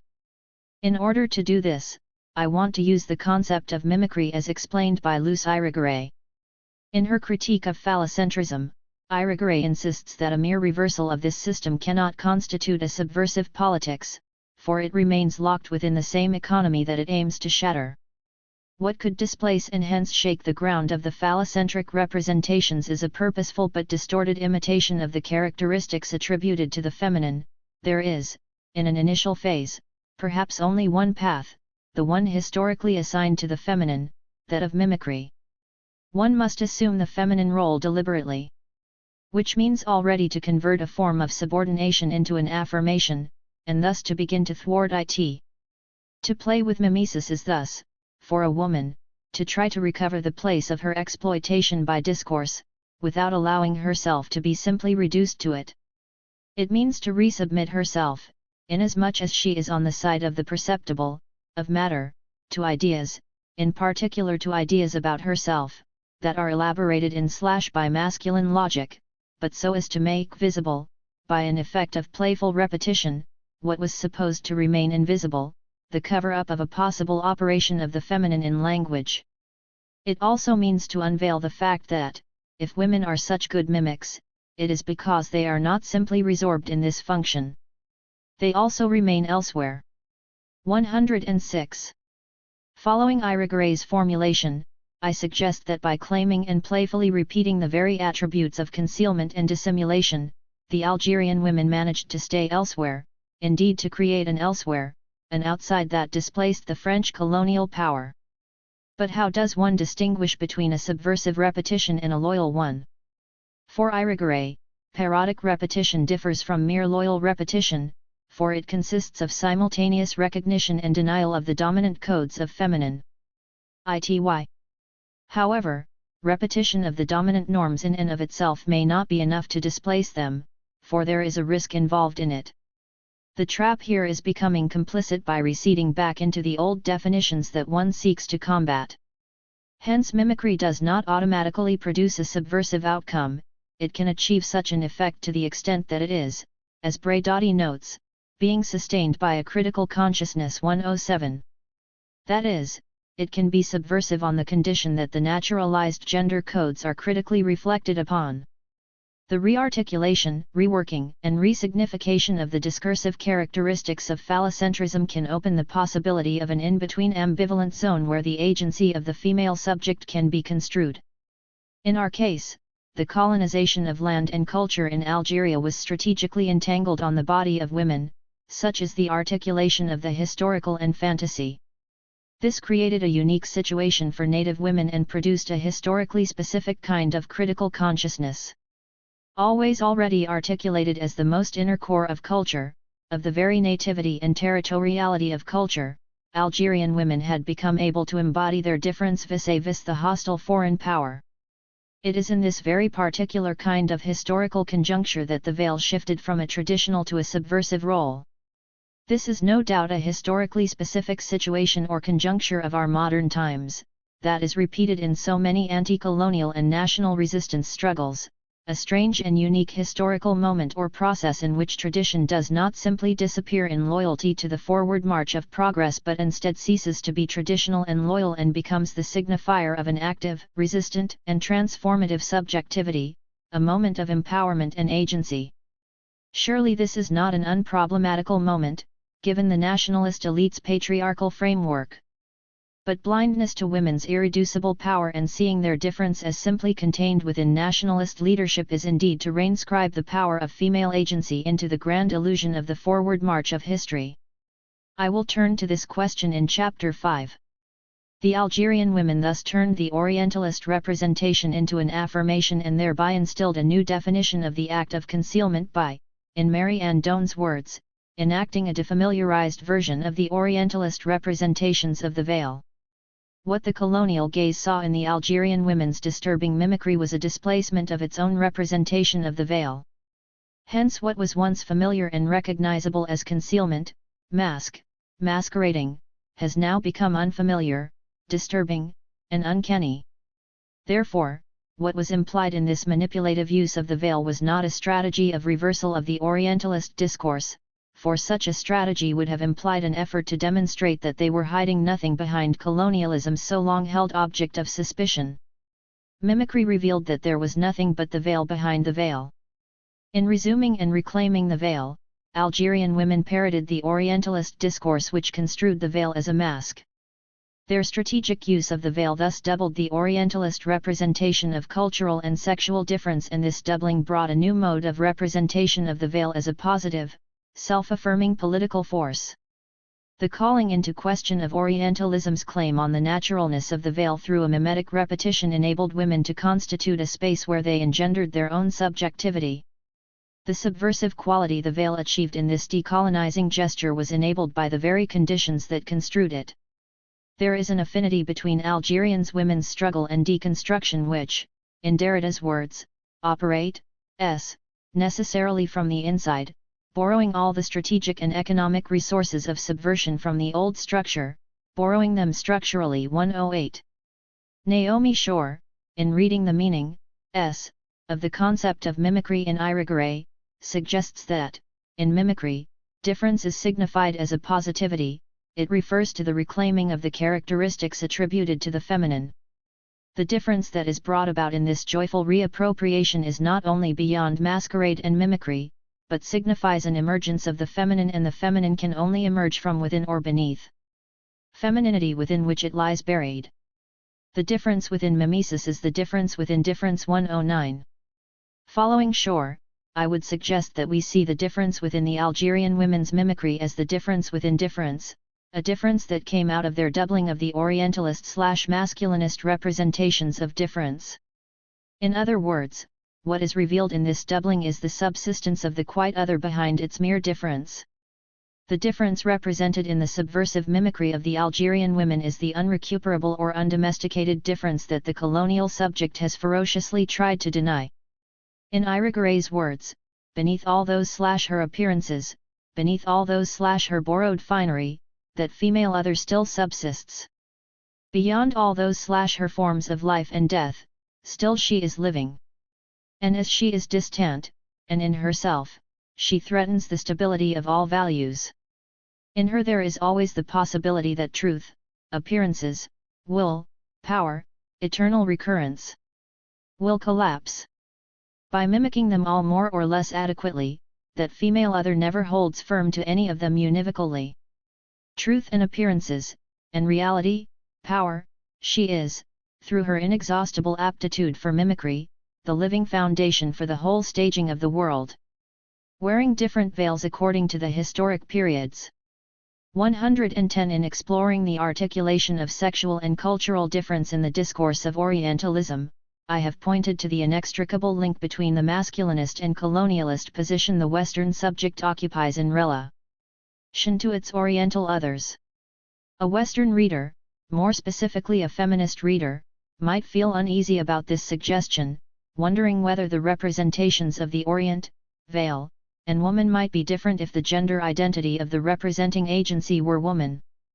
I now want to turn to a discussion of the role Western women have played in the construction of the Orientalist imagery and the nature of the relation that has been established between the texts of male and female Orientalists. Supplementing the Orientalist lack. European ladies in the harem. The citationary nature of Orientalism. Since its publication Sed's Orientalism has been subjected to critical evaluation, at times appreciative and at other times quite disingenuous. Strikingly, attention to Orientalism's entanglement with issues of gender has been missing in such critical assessments. In recent years we have witnessed the publication of numerous books that attempt to fill this lacuna by examining the missing link between Orientalism and Western women's discourse. In addition, studies that highlight the masculine nature of categories of Orientalist discourse have also proliferated. As Sed himself also recognizes in Culture and Imperialism, studies about the Middle East have been dominated by masculism, and he acknowledges the important role feminist works play in undermining this hegemonic attitude by demonstrating the diversity and complexity of experience that works beneath the totalizing discourses of Orientalism and of Middle East, overwhelmingly male, nationalism. 3. It is hard to disagree with Sed's recognition of the importance of such feminist works. However, it is also interesting to observe that Sed does not engage these feminist arguments in his own work. Can we regard these works as unequivocally corrective of the problems of Orientalism, just for the sake of conceding feminism? What would the implications of such an easy embracing for feminist politics? I think, accepting the importance of such feminist works should not leave us blind to the controversial propositions advanced in some of these projects simply because they interrogate Orientalism's totalizing gesture by demonstrating the feminine diversity beneath the discourse of Orientalism. Despite the problems in Orientalism, it still remains an important piece of work that needs to be revisited precisely for such a rectifying task. However, my argument is not a recommendation for complementing Sed's work with a gender-conscious analysis, but of developing a critical engagement with it so as to generate useful clues for feminist purposes. Before I discuss what might be useful in Sed's text for such a purpose, I would like to outline briefly the principal points of contention that are advanced in Sarah Mills's Discourses of Difference, and Raina Lewis's Gendering Orientalism. I will discuss Lisa Lowe's critical terrains separately in the following pages in a more detailed fashion. Both Mills and Lewis are concerned with undoing Sed's allegedly monolithic account by emphasizing the multiple and diverse positions within Orientalist discourse. For Lewis, Sed presents us with a discourse that is homogeneous, presumed to be enunciated by a unified colonialist subject. Hence Orientalism is criticized for its inability to address the conflicts inherent in colonialism and for lacking a sense of either the Orient's resistance or the internal splits within Orientalism. Mills suggests that colonialism should not be seen as a unified phenomenon, for there are diverse elements within Orientalism that both contest and affirm the dominant discourses. Therefore, differences of discursive frameworks need to be recognized, for attention to diversities within the Orientalist text is assumed to allow us to grasp the differential negotiations with the rules of discourse. Gender appears to be one of the factors that produce such differences. One major reason why women's discourse is advocated as the site where such differences could be discerned is the unique position it occupies in relation to the discourse of colonialism and the discourse of femininity. Women's texts on the Orient are imbued with contradictions, sometimes straightforwardly Orientalist and other times undermining the dominant discourse, and for Mills, such contradictions can function as a critique of other colonial texts. Another characterizing feature of women's texts is that they are informed by the discourse of feminism, since in the 19th century feminist debates were influencing a wide range of issues. Although Mills does not deny that women's discourse was inscribed in an imperialist ideology, she nevertheless argues that women's discourse was more heterogeneous, and such heterogeneous or contradictory elements acted as a critique of the colonial gesture. Similarly, for Lewis, although women did produce imperialist images of the Orient, their differential and gendered access to the dominant imperial position constructed images that were less pejorative of the Oriental other and of difference. Therefore, women's discourse functioned to cultivate a critique of the unified and male colonial subject. Could a revisit to Orientalism help us to develop a different perspective about the issue of unity? I suggest that the so-called unified nature of Orientalism such critiques discern in Said's analysis is not something that we should simply throw away, but is an issue that requires to be thought over in order to develop a more complex understanding of the nature of Orientalist discourse.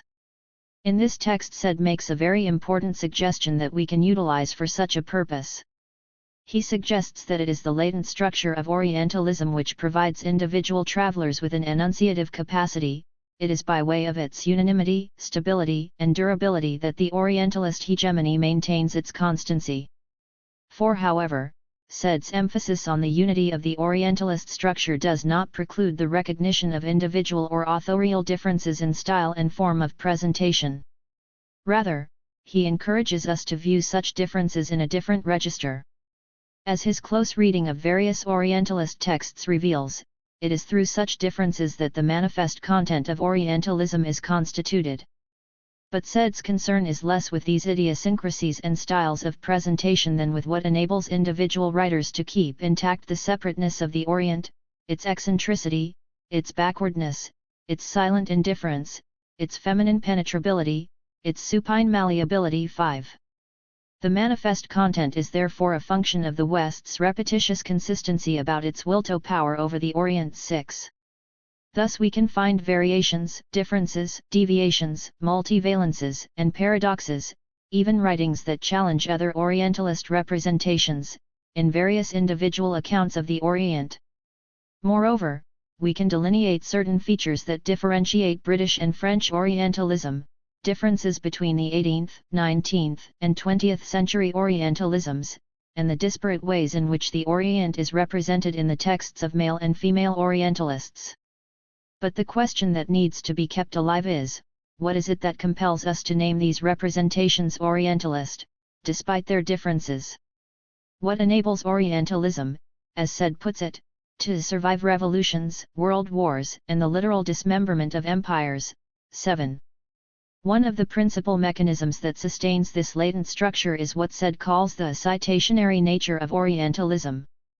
Orientalism, for Said, is constructed as a systematic symbolic universe not simply because various representations constitute a unity through their reference to a common geographical place called the Orient.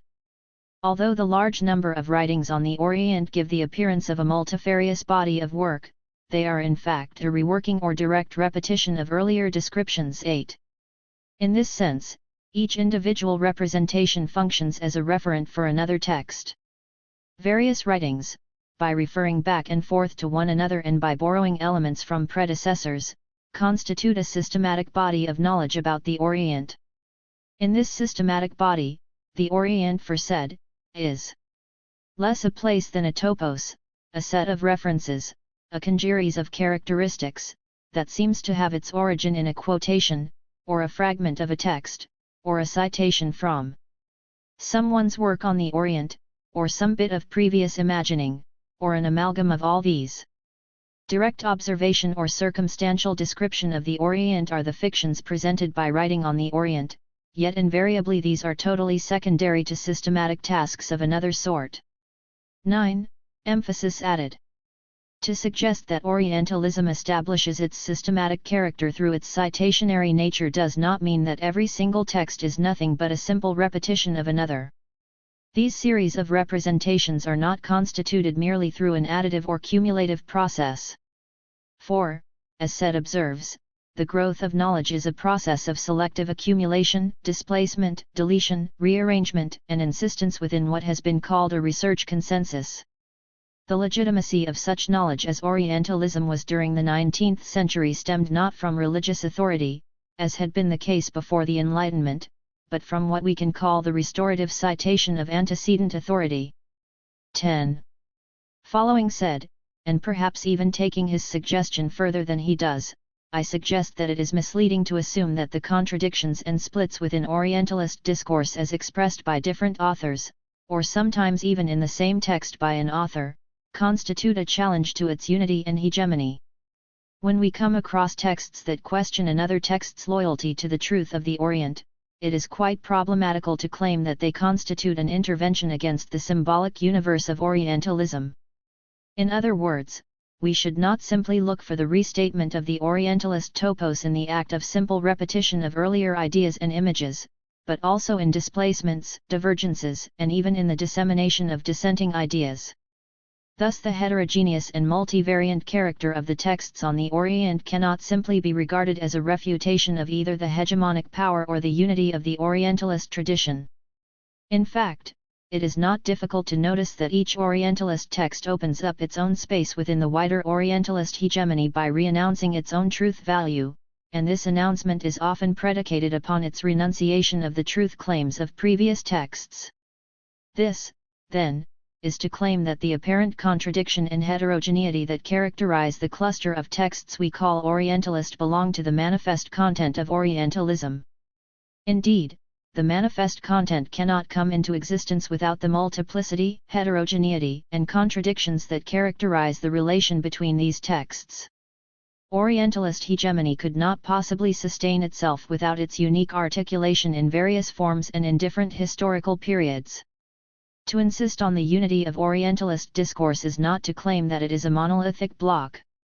But, if the legacy of Orientalism is with us today, and if it has been able to survive despite the collapse of empires, it is because it has articulated itself differently in each instance.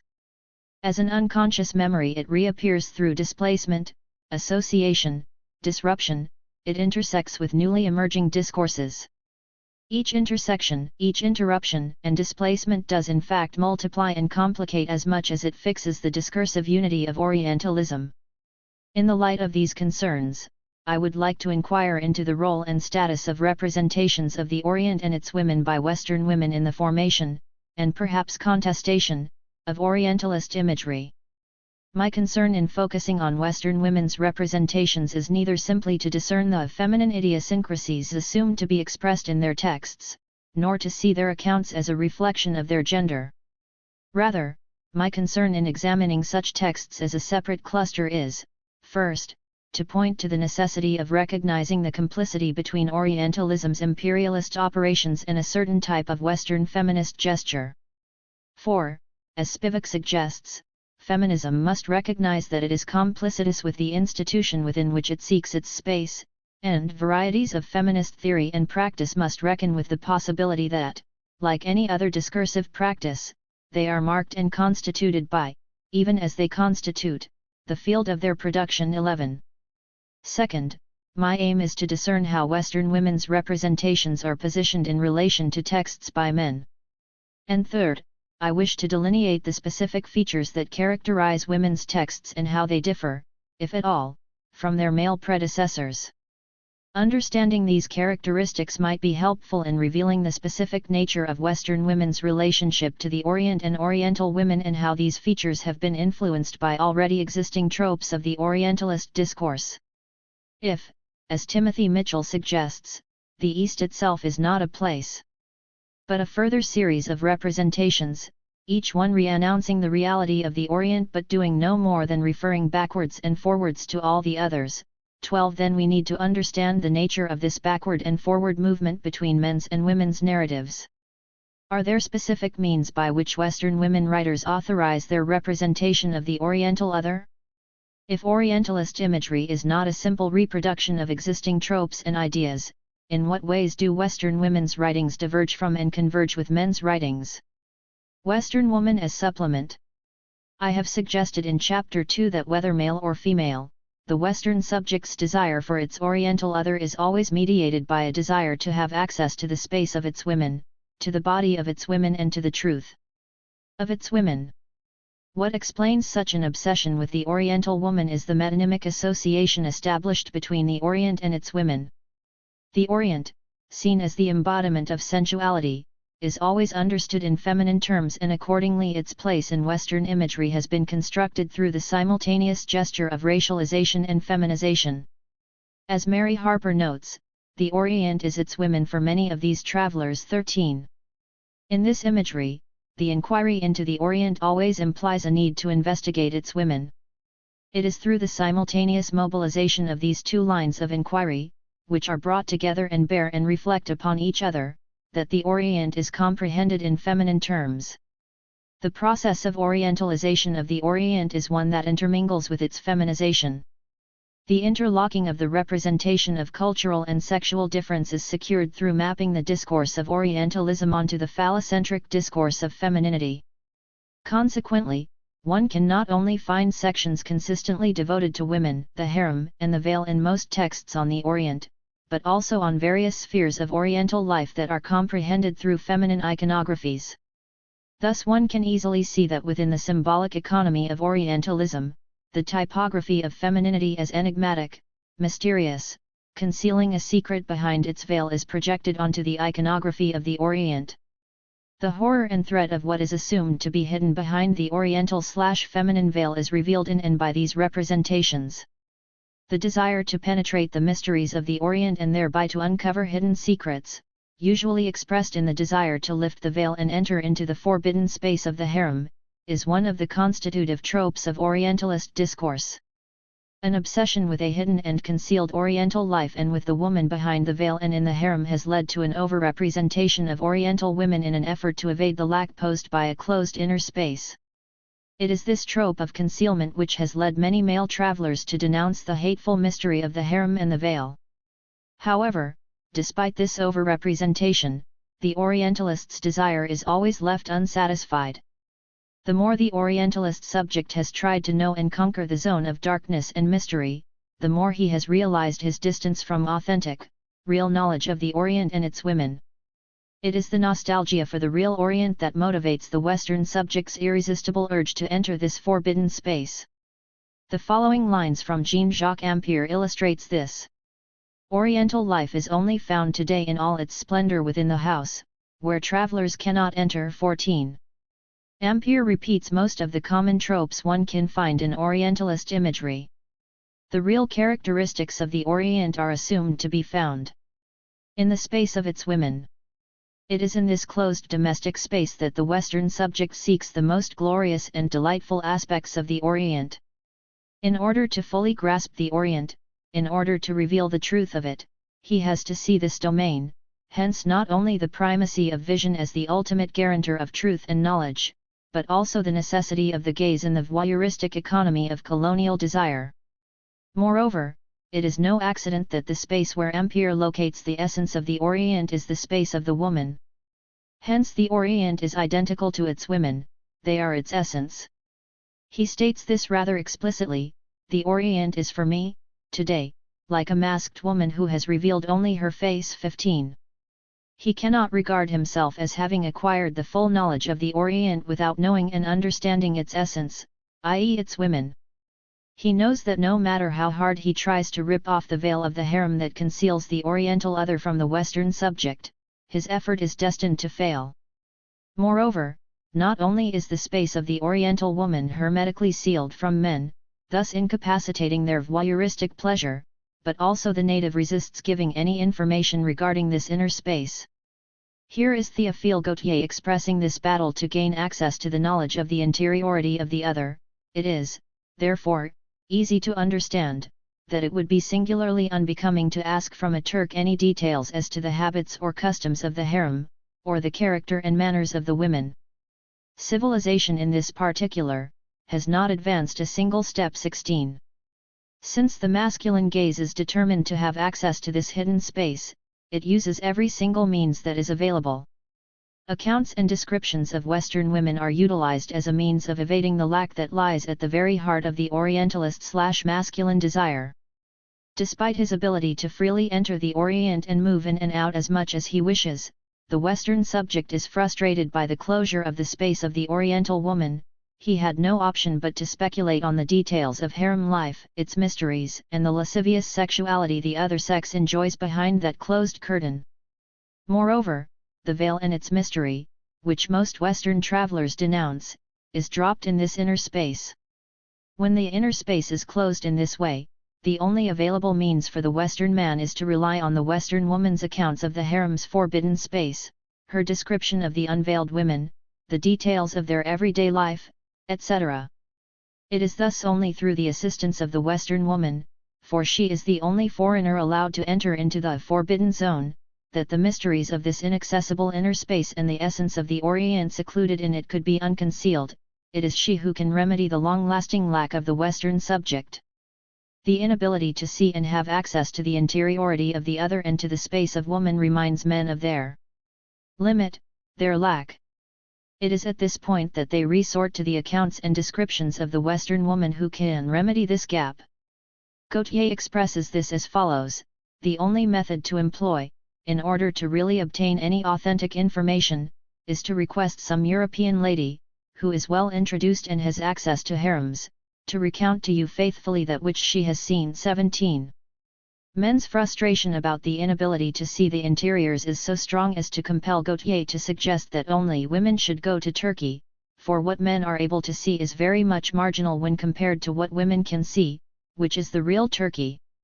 In Constantinople, when our curiosity is allowed to run the streets, enter the houses, it irritates us to be unable to go past the Selamlik with our cups of coffee and kobooks. We often say to ourselves only women should go to Turkey.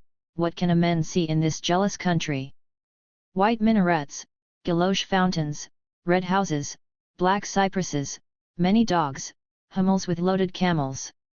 Or photographs and optical views. Nothing more. For a woman, on the contrary, the odalisque opens itself. The harem has no more mysteries, those faces, doubtless charming, for which the bearded tourist searches in vain. She contemplates stripped of their veil, in all the brilliance of their beauty. The Frege cloak, a domino from Islam's permanent carnival, could not conceal more gracious bodies and splendid costumes. 18. Jean-Jacques Ampère's praising of Lady Mary Montagu and Sophia Poole as competent agents for filling men's lack with their accounts and observations is also noticeable. Fortunately, the female tourists, whose numbers are increasing daily, are in a position to remedy this gap and have already done so with success. Lady Montagu set the example for Constantinople. Mistress Poole followed this for Cairo, the sister of M. Lane, to whom we owe the most reliable book on the modern Egyptians. She has completed the valuable work of her brother with much felicity. In her pleasant little book entitled The English Woman in Egypt, we find the splendid costumes, mountains of jewels, fairytale meals, beautiful slaves, in short, the whole harem. It is in the harem that the most exquisite and brilliant aspects of Oriental life have taken refuge and still remain hidden. 19. Emphasis added. This appeal to the accounts and observations of Western women recalls the citationary nature of Orientalism. However, the nature of the backward and forward movement of the citation among Western male and female Orientalists is not independent from the inscription of relations of sexuality, from the staging of masculine and feminine relations. Being called upon to supplement the masculine subject's lack, Western woman is happy to report faithfully what she witnesses in this hermetically sealed world. In fact, as many of them say, they see themselves as fulfilling an important function for their male counterparts, completing their deficiencies. For example, Edward Lane's sister, Sophia Poole's identity is constructed in relation to her brother. She does not have an independent identity, but is known in the field as Edward Lane's sister. Not only others, but also she herself, identifies herself in relation to her brother, as she does not hesitate to regard her own writings on the Orient as mere additions to her brother's accounts. She states this in the following manner. My brother's account of the harem, and all that he has written respecting the manners and customs of the women of this country, I have found to be not only minutely accurate, but of the utmost value to me in preparing me for the life which I am now leading. His information, however, on these subjects, being derived only from other men, is of course imperfect, and he has anxiously desired that I should supply its deficiencies, both by my own personal observation, and by learning as much as possible of the state, and morals of the women, and of the manner in which they are treated, from their own mouths. 20. Emphasis added. Hence Western woman, as the one who completes through her addition, functions to constitute the fullness and coherence of the narratives of man. She supplies him with what he lacks, i.e. the knowledge of the inside. But, on the other hand, precisely because her function is seen to complete the picture, implying that the essential picture of the Orient is already there, but needs few other additions, her account is not regarded as an essential part of the Orientalist plenitude. This longing for Western women's accounts as a necessary supplement in fact operates to distinguish essential from inessential, original from additional/optional extra, center from margin, interior from exterior. This gesture which dissociates the texts by women from the primary text is the very gesture by which the masculine subject distinguishes his text as the originary one. What Sophia Poole's writing does, which the other Western men's accounts cannot do, her brother has already derived his knowledge of the harem from other men, and this is precisely the reason why it is imperfect, is to add in order to complete the fullness of her brother's writing. At this point it is important to briefly explicate the concept of supplement developed by Derrida, for it can enable us to understand the economy that structures the relationship between male and female travelers' texts and the specific features of the dynamic between the backward and forward citation between them. Derrida distinguishes two meanings of the supplement. The first meaning implies that, the supplement adds itself, it is surplus, a plenitude enriching another plenitude, the fullest measure of presence. 21. Within this logic, writing is seen as an addition to speech and as such functions to secure the presence of speech. The logic that accords writing the status of an addition at the same time privileges speech as being a natural expression of thought, for it sees language as primarily made to be spoken. If this is so, then writing must be serving to supplement it. Or take the example of masturbation. Its function is to supplement the natural sex. It is nothing but an addition, a surplus which enriches the self-sufficient plenitude. It is this logic of supplementarity which determines the set of oppositions which constitute the core of the metaphysics: nature versus culture, man versus woman, speech versus writing, origin versus history are all functions of this economy of supplementarity. According to the second meaning, the supplement adds only to replace. It intervenes or insinuates itself in the place of, if it fills, it is as if one fills a void. Compensatory sapient and vicarious, the supplement is an adjunct, a subaltern instance which takes the place. 22. The example Derrida gives for this second meaning of the supplement is the sign. It is conceived as a supplement to the thing itself. What is important is that, whether seen as an addition or a substitution, within this economy, the supplement is always exterior, outside of the positivity to which it is superadded, alien to that which, in order to be replaced by it, must be other than it. 23. What is common to both meanings of the term is that the logic of supplementarity assumes and also undermines a self-sufficient originary presence. By the fact of being pushed into the margin, the function of the supplement is to restore the fullness of the one. But the necessity of the supplement implies that there is a lack in this plenitude, despite its fullness.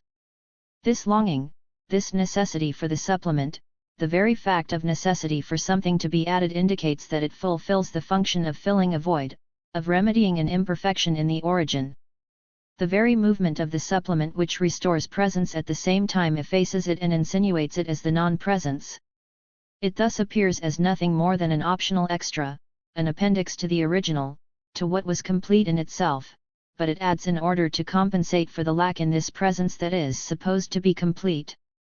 In other words, that supplementation is possible only because of an originary lack. 24.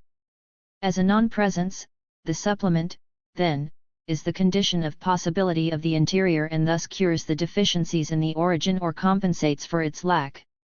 This implies that what lies at the core of the logic of supplementarity is the process of exclusion which constitutes exteriority and interiority simultaneously. 25. Investigating the status of Western women's writings within the Orientalist tradition reveals the logic of supplementarity at work in the process of citation between male and female Orientalists and the process of internal exclusion through which Orientalism constitutes its unity and fullness. In their call to Western women to provide them with the knowledge of the sealed interior space of the Orient and its women hidden behind the veil and the harem, the Western/masculine subject simultaneously constitutes his own text as the primary one and thereby positions the texts by women as mere additions. The fact that such accounts are positioned as simple additions implies that they are in fact nothing because they are added to a full and completed account of the Orient. But, on the other hand, there is a sense in which the masculine subject's comprehension of the Orient is not complete unless he incorporates this supplementary information. Each additional piece of information that comes from Western women is conceived as an integral part of the knowledge of the Orient, but at the same time it is seen as standing on the outskirts of the primary texts, thus implying the fullness and completeness of the masculine subject's representations. This move, by designating the status of the information dug out from Western women as additional information, construes what counts as the knowledge of the Orient. But what is added, despite residing outside, takes the place of the default or fills in a fundamental lack in the Orientalist plenitude. The lack that characterizes the Western subject here is precisely the lack of access to the interior space of the Orient, and as such the Orientalist plenitude is far from being self-sufficient. The Western woman's descriptions of the harem and of Oriental women, this supplement, this plus, by the very fact that it substitutes the lack of the Western subject, is also less than the originary text. It does not have an independent definition of itself. It is what it is only in relation to men's writing. It is through this double operation, residing only in the exterior and serving as an appendix to the originary set on the one hand, and fulfilling the function of an extra which cures the lack in the masculine subject on the other, that the Western woman's text is recognized and disavowed at the same time. This explains why the masculine subject needs to have women's accounts as a supplement, and call upon them and repel them at once. But this double movement in no way situates the Western woman's writing outside Orientalism's grasp. On the contrary, what the logic of supplementarity reveals is this strange reversal of values whereby an apparently derivative or secondary term takes on the crucial role of determining an entire structure of assumptions. 26. In the pages that follow, I will offer a reading of Lady Mary Montagu's Turkish Embassy letters. 27. My focus on Montagu's letters is not because they occupy a very special place in Orientalist discourse, but rather that her writing is a symptom of the issues I have addressed above. Montagu is by no means the only Western woman who functions as a supplement for the masculine Orientalist texts, nor are her representations more Orientalist than those of other Western women who traveled to the Orient either as wives of Western officials, businessmen, as missionary workers, travelers, or anthropologists. Her text is simply a convenient example through which one can discern how the tropes used by Western women converge with and diverge from the ones used by men and the specific position women's texts occupy vis-a-vis men's in the wider universe of Orientalism. Lady Mary Montagu, Orientalist or feminist. In discerning the characterizing features of Montagu's letters, I engage in the discussion of the main arguments developed by Lisa Lowe in her analysis of the same text in her critical terrains, French and British Orientalisms. For this reason, I first offer a brief exegesis of her argument and then discuss at which points and why my reading of Montagu's letters diverges from Lowe's. In doing so, I do not claim to offer a detailed and exhaustive review of her stimulating and dynamic book in its totality, in which she offers a reading of a wide selection of Orientalist texts, ranging from Montagu, Flaubert, Forster to Kristeva, Barthes, and the group Telkel.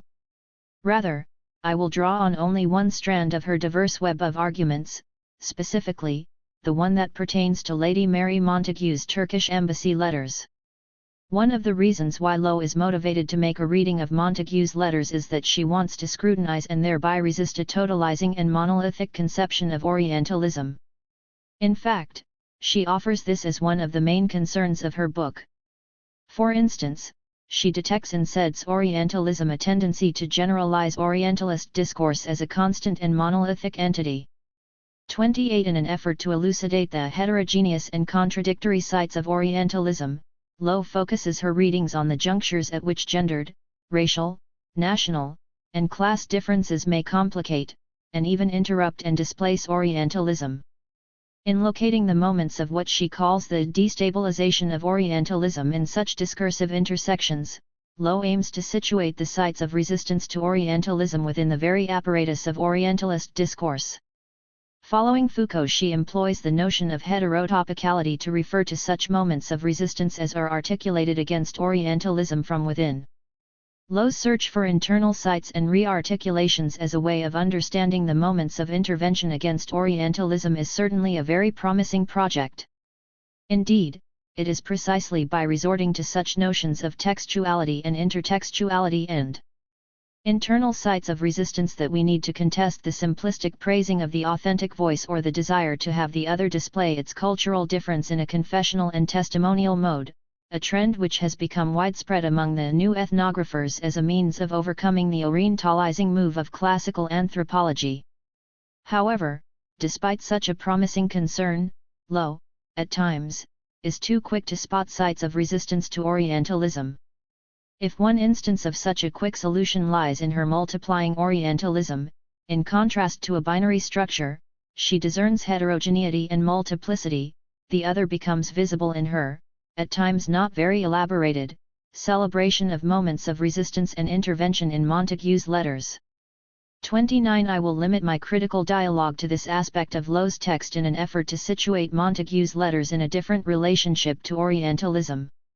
Like Sophia Poole, Lady Mary Montagu emphasizes the privilege she has over Western men in terms of having greater access to the space of Turkish women and hence to their knowledge.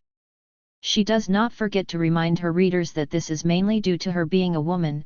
She has what men do not have and thus can supplement their lack. She thus authorizes her own accounts by resorting to the notion of truth, a widespread trope which not only characterizes the series of representations we call Orientalist, but also masculinist representations. Being aware of the marginal/supplementary position her text occupies vis-a-vis men's, she feels the need to discard their truth claims in order to open up a space for her text in the Orientalist textual universe. She emphasizes over and over again how her accounts are faithful to the truth of the Orient and its women and tries to dismiss the texts written by men as being merely a distorted and an inaccurate representation of the reality of the Orient. Hence the citationary nature of Orientalism, which operates not simply through a process of accumulation, but also through displacement, deletion, rearrangement, and even contestation, intervention, and contradiction. For example, in her letter to Lady on June 17, 1717, Lady Montagu challenges the accuracy of the French historian Jean Dumont's descriptions of Turkey. Your whole letter is full of mistakes from one end to other. I see you have taken your ideas of Turkey from that worthy author Dumont, who has writ with equal ignorance and confidence. 'Tis a particular pleasure to me here to read the Voyages to the Levant, which are generally so far removed from truth and so full of absurdities. I am very well diverted with them. They never fail giving you an account of the women, which 'tis certain they never saw.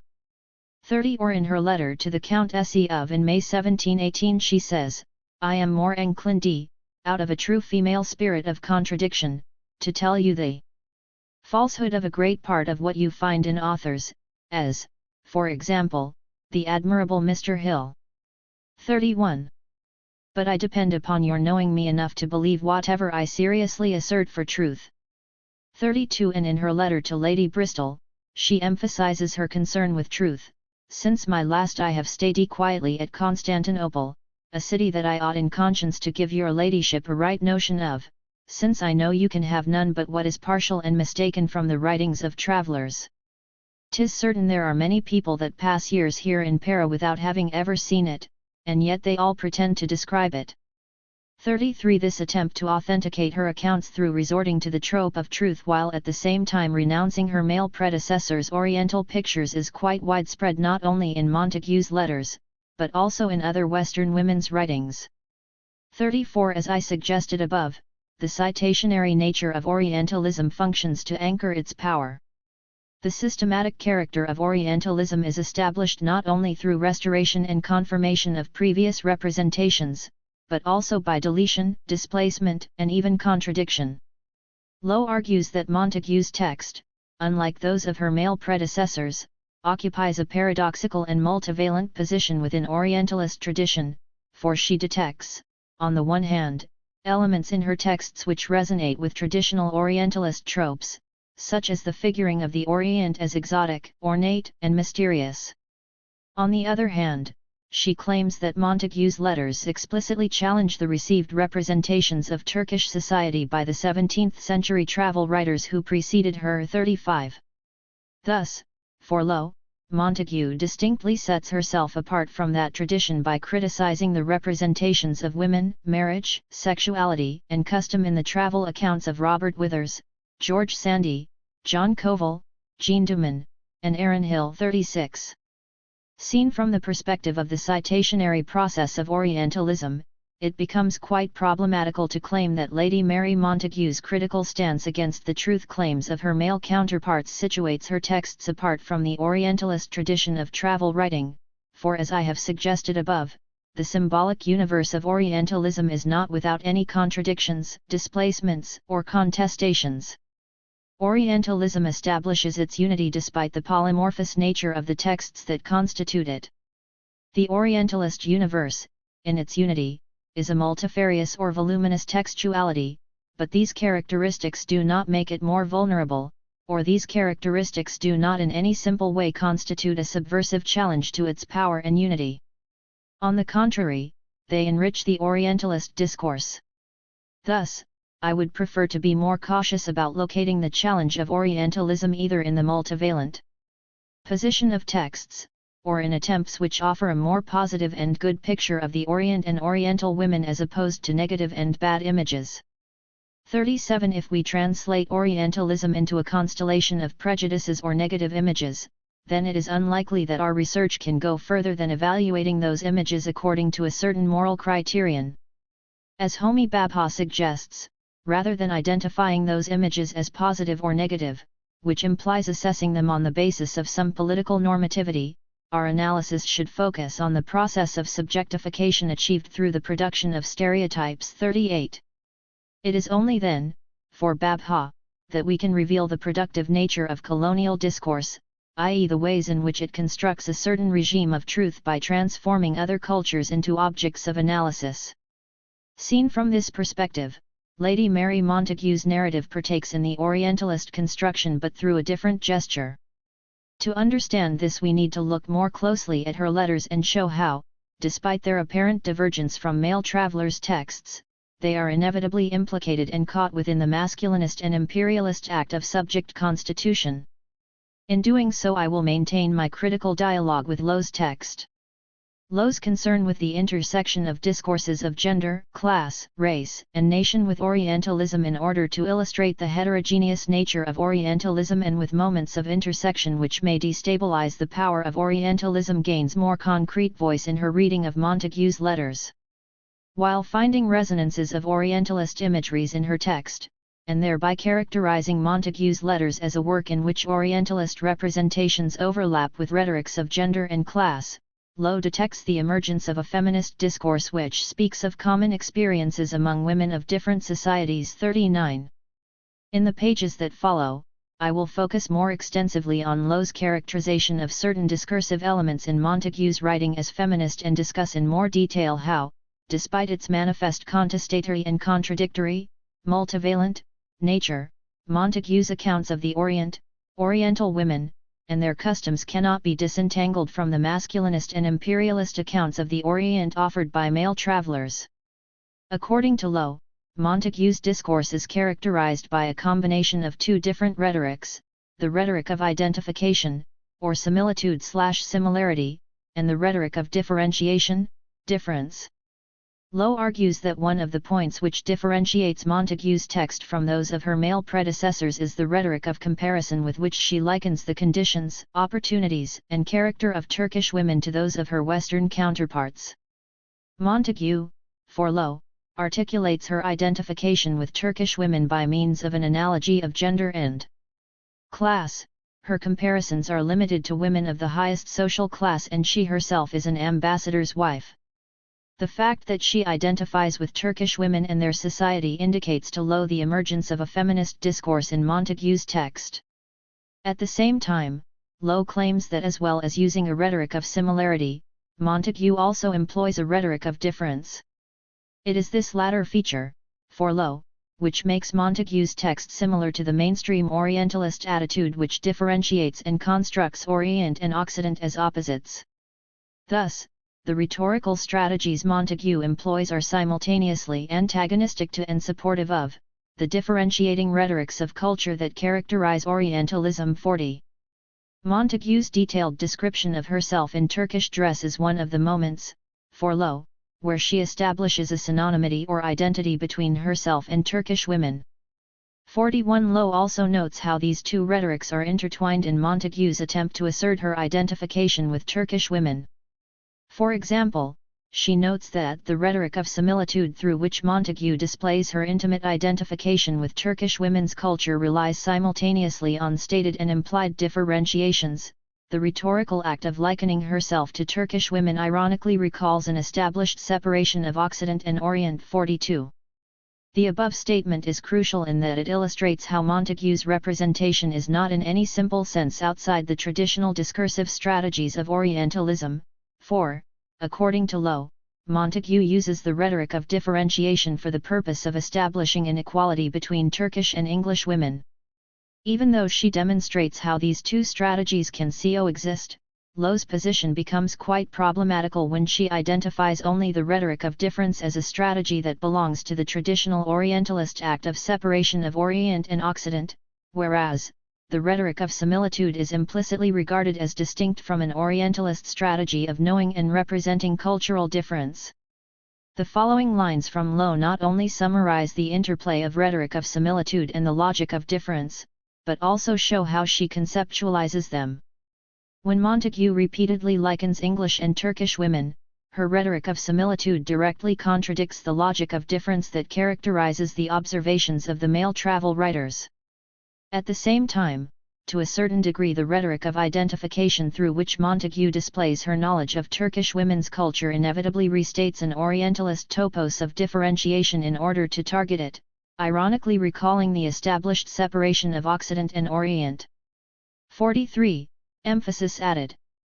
Lowe's equation of the rhetoric of difference with Orientalism and the rhetoric of identification as external to it becomes clearer in the following few lines. The use of rhetoric of difference places Montague's text in relation to a discourse of Orientalism, whereas the rhetoric of identification expresses the critical distance of the text from Orientalism, marking it as heterogeneous, divergent, and dissenting. 44. What is confusing here is precisely what Lowe means by the rhetoric of difference, or rather the implicit assumption which seems to underscore her entire reading of Montague's text, the implication that the rhetoric of similarity or identification does not belong to the Orientalist/colonial strategy of knowing the Orient, for whenever she alludes to the rhetoric of difference she refers to it as an Orientalist one, whereas in her characterization of the rhetoric of similitude she does not invoke it as part of an Orientalist discursive strategy. She does mention that Montague employs the rhetoric of difference in her identification with Turkish women, but she never refers to the rhetoric of similitude as part of an Orientalist scheme of knowing and representing the other. Thus, what is implied in the distinction Lowe makes between the rhetoric of difference and the rhetoric of similarity is that they are two different modes of knowing and representing the other. It is only the former which can be regarded as a discursive strategy of Orientalism, whereas the latter enables one to intervene against it. In order to avoid such confusions, I would like to reiterate one of the important lessons taught by post-structuralist theory. The phallogocentric and Eurocentric economy of signification is governed only by one term. Difference, within a signifying economy such as Orientalism, is nothing but the self/same own excluded but necessary negative other. It is therefore always understood, to borrow a phrase from Spivak, as unlike, non-identical with, it yet with reference to it. 45. It is precisely to avoid such confusions that we need to be vigilant about the epistemic violence of imperialism.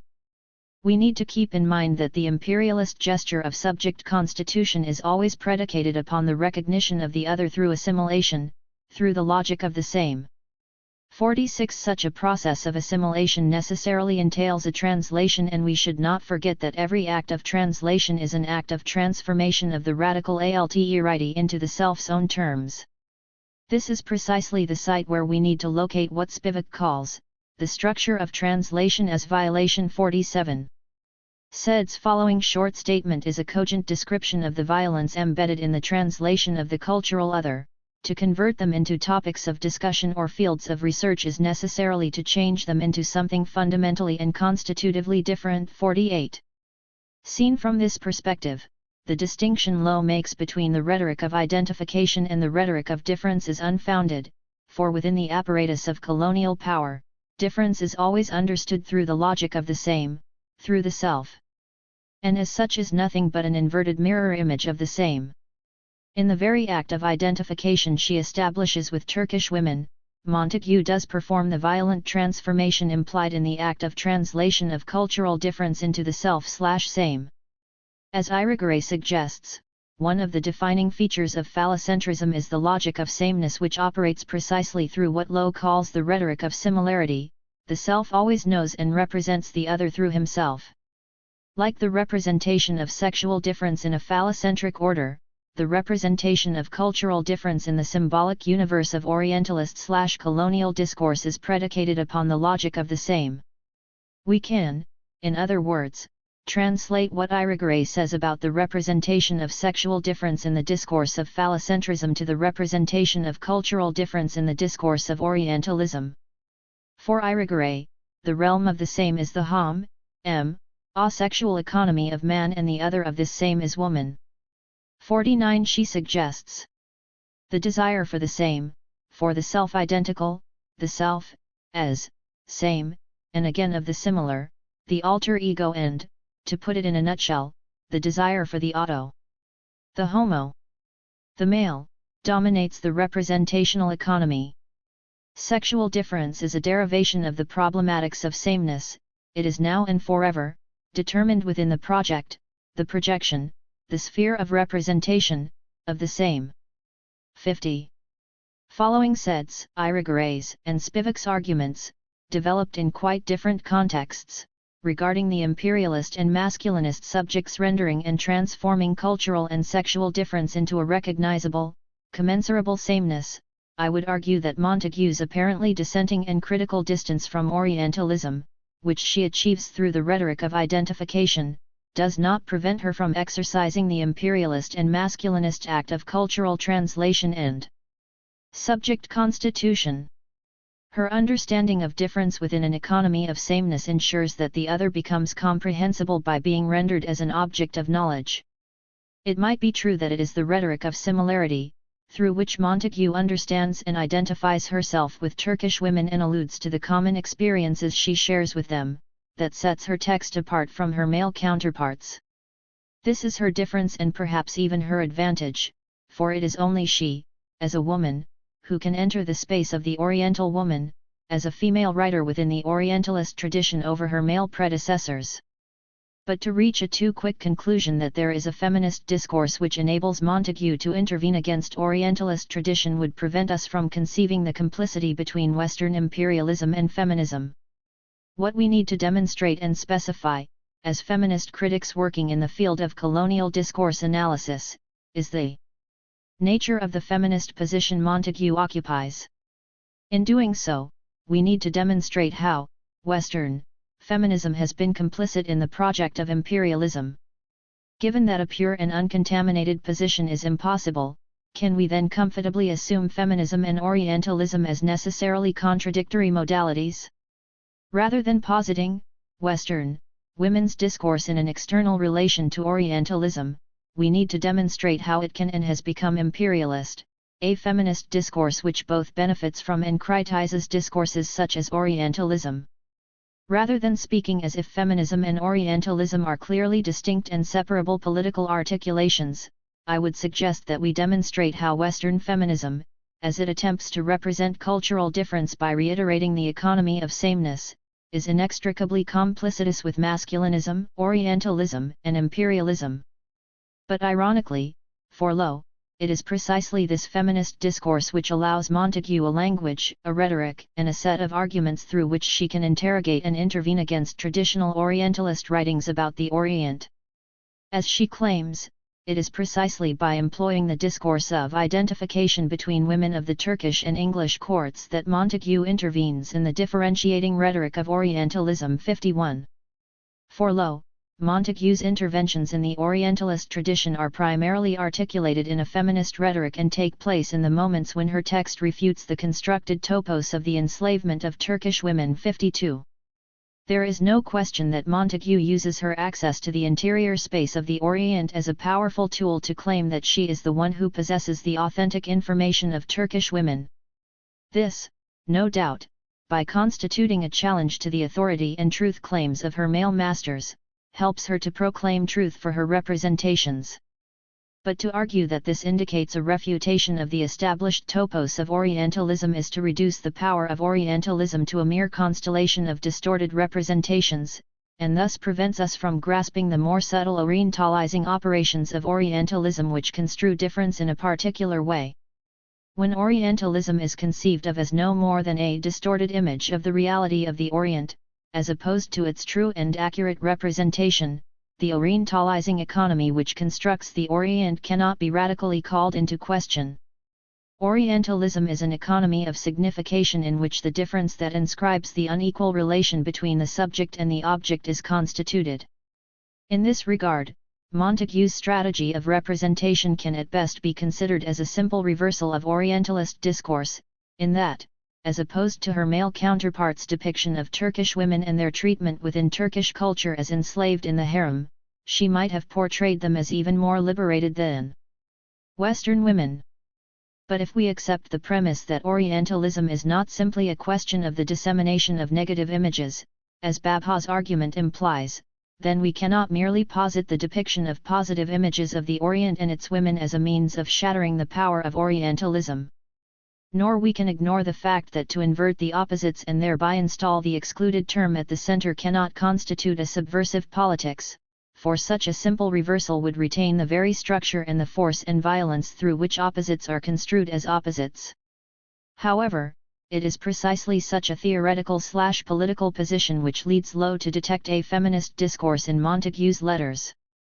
For example, she suggests that one of the discursive strategies Montague employs in understanding Turkish women is comparison. In this comparative grid, Turkish women are not understood through the theme of enslavement, a theme which is widespread in the texts written by men. For Lowe, in men's writings, what is targeted with the theme of enslavement of Turkish women is not a critique of the social and cultural practices that contribute to the subordination of women. Rather, by representing Islamic practices as uncivilized and barbaric, male travelers in fact construe European women as a sign of civilized culture. Lowe claims that this is where Montague's discourse diverges from Orientalist tradition and even contests it.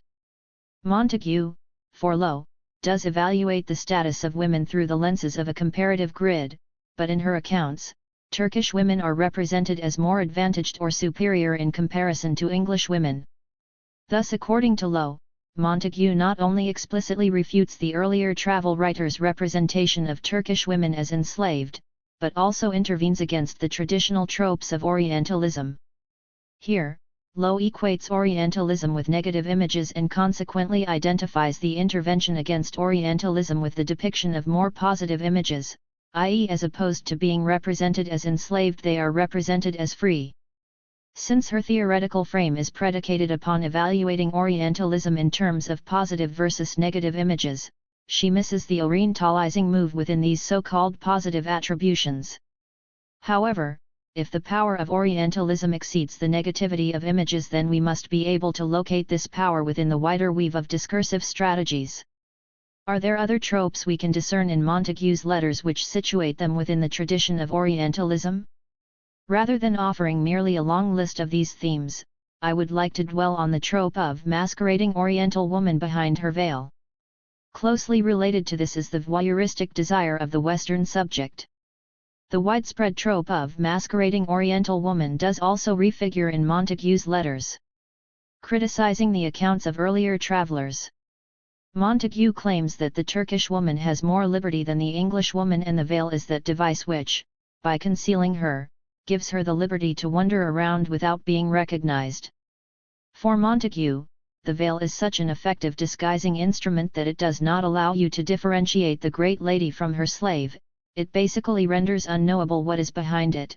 Like a mask, it conceals and thereby enables these Turkish women, like masquerades, to follow their inclinations without the danger of being discovered.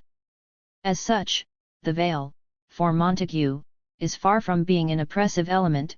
It gives Turkish women liberty.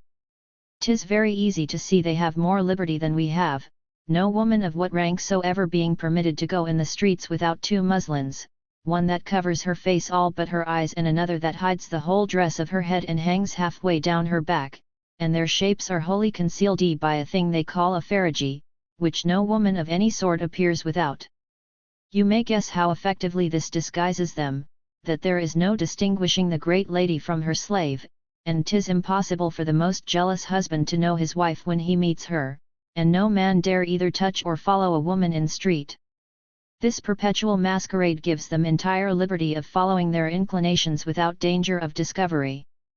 The great laddies seldom let their gallants know who they are, and 'tis so difficult to find it out that they can very seldom guess at her name they have corresponded with above half a year together. Upon the whole, I look upon the Turkish women as the only free people in the empire. 53. Emphasis added, as Robert Halsband, the editor of the Complete Letters, observes in a footnote, other travellers, such as Dulwar in Voyages and Robert Withers in a description of the Grand Signior's Seraglio, whom Montagu criticizes for being unfaithful to the truth of Turkish women, also represent the veil as a dress that assisted them in conducting their love affairs. 54. The representation of the veil as a mask which is assumed to hinder a true perspective on the Orient and the feminine is a powerful figure through which the Orientalist and phallocentric discourses are mapped onto each other. In this regard, Montagu's discourse is far from contesting the existing tropes of Orientalist discourse. On the contrary, her discourse not only repeats the already established representations, but also sutures them with a discourse that speaks from a feminine position, since I hesitate to call it feminist. According to Lowe's reading, although Montagu's characterization of Turkish women as masquerading assimilates Turkish culture to English terms and modes of cultural expression, 55, it nevertheless involves some appropriation of their position for the purpose of intervening in the male tradition of travel writing about the Orient. Implying that Turkish women are the site of a variety of subversive actions, that veiled they are protected by an anonymity that allows them sexual and social license, Montagu makes of Turkish women a sign of liberty and freedom. 56. Moreover, Montagu's reference to the veil is such that it contests the predominant idea, expressed in men's writing, that the Oriental women are enslaved. For lo, contrary to this anti-female discourse, the term belongs to her. Montagu represents the veil as a tool which enables Turkish women to enjoy even more liberties than English women. Montagu's statement that upon the whole, I look upon Turkish women as the only free people in the empire is significant because of the ways in which it challenges several discourses that inform 17th-century male travel writing. In one respect, her statement forcefully intervenes in the Orientalist discourse that proposes the enslavement of Turkish women as a sign for Oriental barbarism. Her claim further implies that Turkish women are freer than English women, a statement that directly contradicts the anti-female discourse that is equally present in the travel writing. 57. The assumption that the representation of Oriental women enjoying greater freedom than Western women due to their veils situates that discourse in a contestatory position vis-a-vis Orientalism once more recalls the opposition between negative and positive images. In order to understand how such a discursive articulation of the veil is what characterizes not only Montagu's text but Orientalist texts in general, one needs to take a short glance at the texts by men to see how Montagu's discourse is a replica of theirs. For example, Gerard de Nerval, who has traveled to Egypt and contributed largely to the formation of the symbolic universe of Orientalism, identifies the freedom of Oriental women with their veil and masquerading activities, in reality, the mask and uniformity of dress would give them much greater freedom than Europeans, if they were inclined to go in for intrigues. There is, then, nothing in the Mussulman law which, as people have chose to believe, reduces women to a condition of slavery and abjection. 58. Given that Lowe seems to take the writer's gender as the guarantee of meaning, Nerval's representation must pose a paradox for her. But I am confident that she will not disagree with me about situating Nerval's text as one of the constitutive texts of Orientalism. If this is so, then what compels Lowe to claim that there is a contestation of Orientalist hegemony in Montague's letters? The only reason one can discern is the positive images: Turkish women are free, they are not enslaved, Turkish culture is not barbaric, etc., through which Montague represents the Oriental woman. However, if we admit that the power of Orientalism does not stem from the distortion of the reality of the Orient, nor from the dissemination of prejudiced or negative images about other cultures and peoples, but from its power to construct the very object it speaks about and from its power to produce a regime of truth about the other and thereby establish the identity and the power of the subject that speaks about it, then it becomes a peripheral concern whether the images deployed to this end are positive or negative. Western woman as sovereign subject. The representation of the Orient, Oriental woman, and femininity as concealed by the veil is also the point around which the desire to see and conquer this zone of ambiguity is articulated. The desire to see and the desire to penetrate this unknown and unknowable domain also positions the subject of representation as masculine. Montague's descriptions of the harem reveal the voyeuristic desire she experiences there, a perpetual motif we come across in the discourse of Orientalism. By using the privilege her gender accords to her, Montague is more than happy to offer detailed descriptions of the concealed space of the harem, of the beauty of Turkish women, of the pleasures they enjoy in the absence of men, etc. By rendering visible the invisible space of the harem, Montague not only serves the purpose of fulfilling the Western voyeuristic pleasure, but also constitutes herself as the gazing eye/eye. Once again, the visibility of the other is the point at which the subject anchors his identity.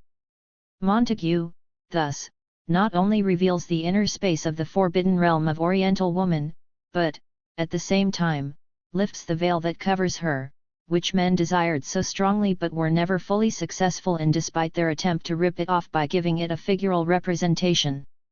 For none of the women Montague describes in the harem are veiled, they are in their state of nature. Hence Montague not only sees and has more access to the nature/essence of the Orient, i.e. to its women, but also she sees them in their state of nature. Thus Montague is the one who succeeds in penetrating deep into the heart of the other, its mysteries, its true nature, its essence, without any distinction of rank by their dress, all being in the state of nature, that is, in plain English, stark naked, without any beauty or defect concealed. Yet there was not the least wanton smile or immodest gesture amongst M59. Following her successful penetration into the closed space and revelation of the other in its most essential aspects, Montague experiences a somewhat bizarre voyeuristic pleasure. Her look is not entirely consumed and satisfied at this point of transparency, the scene of stark naked truth/essence of the other/woman.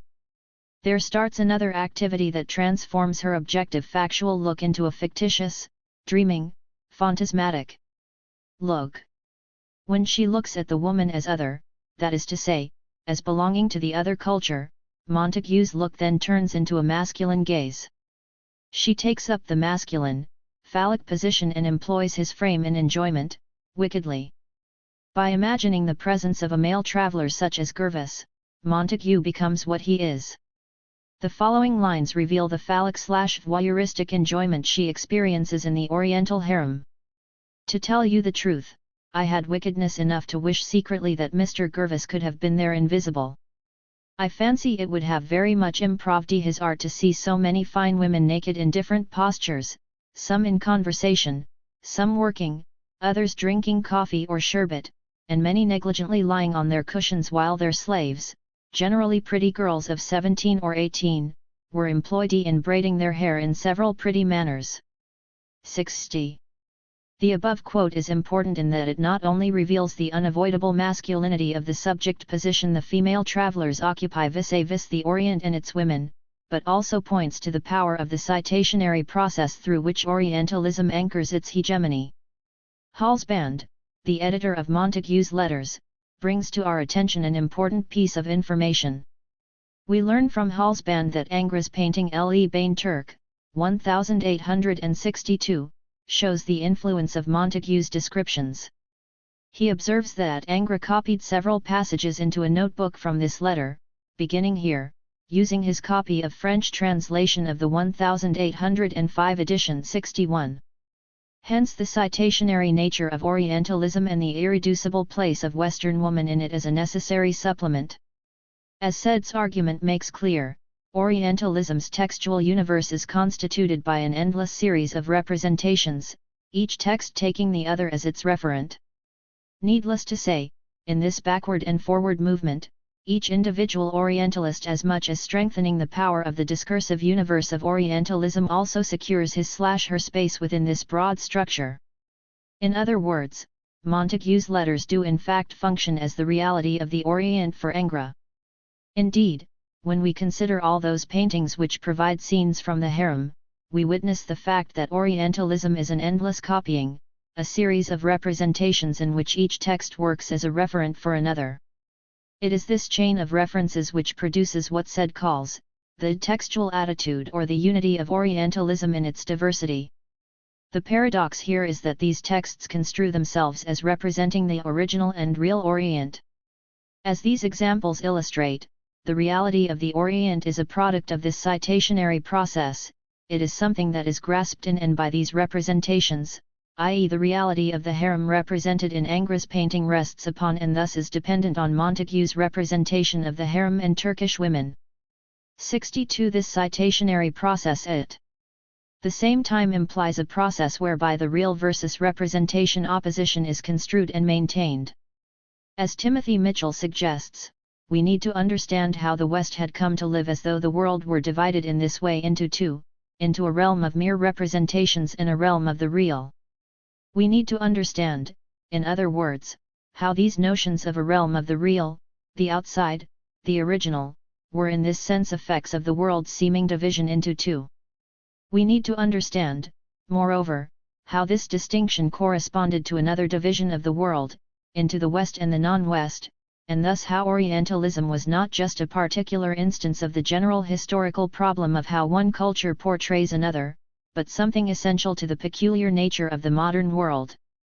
63. As much as being predicated upon the real versus representation opposition, Montague's penetration into the Turkish harem recalls the intimate connection established between the Orient, nature, and femininity.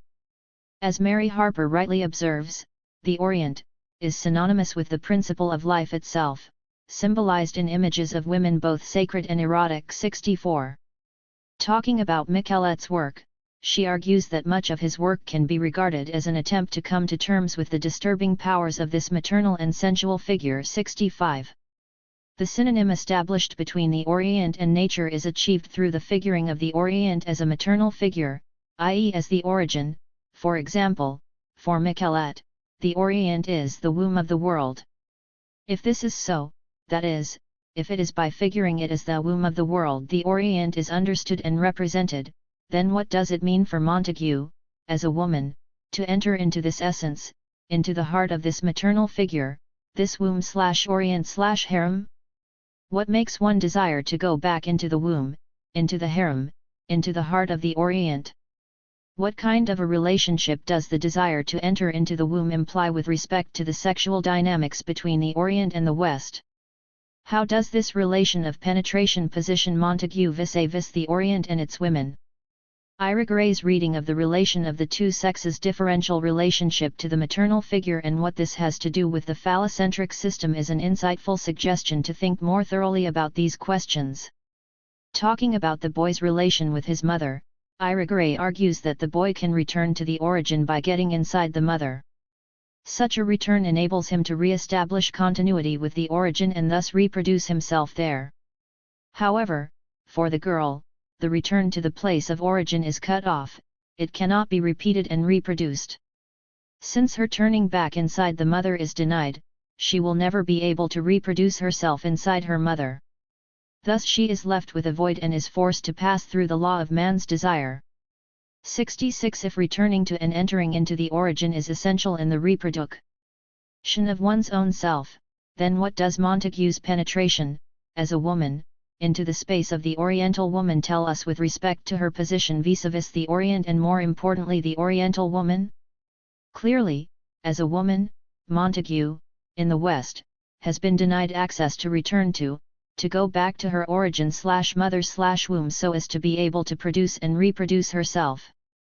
Her relation to her origin and to the womb as the space of self-reproduction has been inscribed and cut through phallocentrism's insurmountable barrier. She cannot have access to the life-giving origin. Even though she herself is the life-giving agent, she cannot establish any continuity with it. But she can, by being the ground/womb upon which man erects himself, feed the self of the masculine.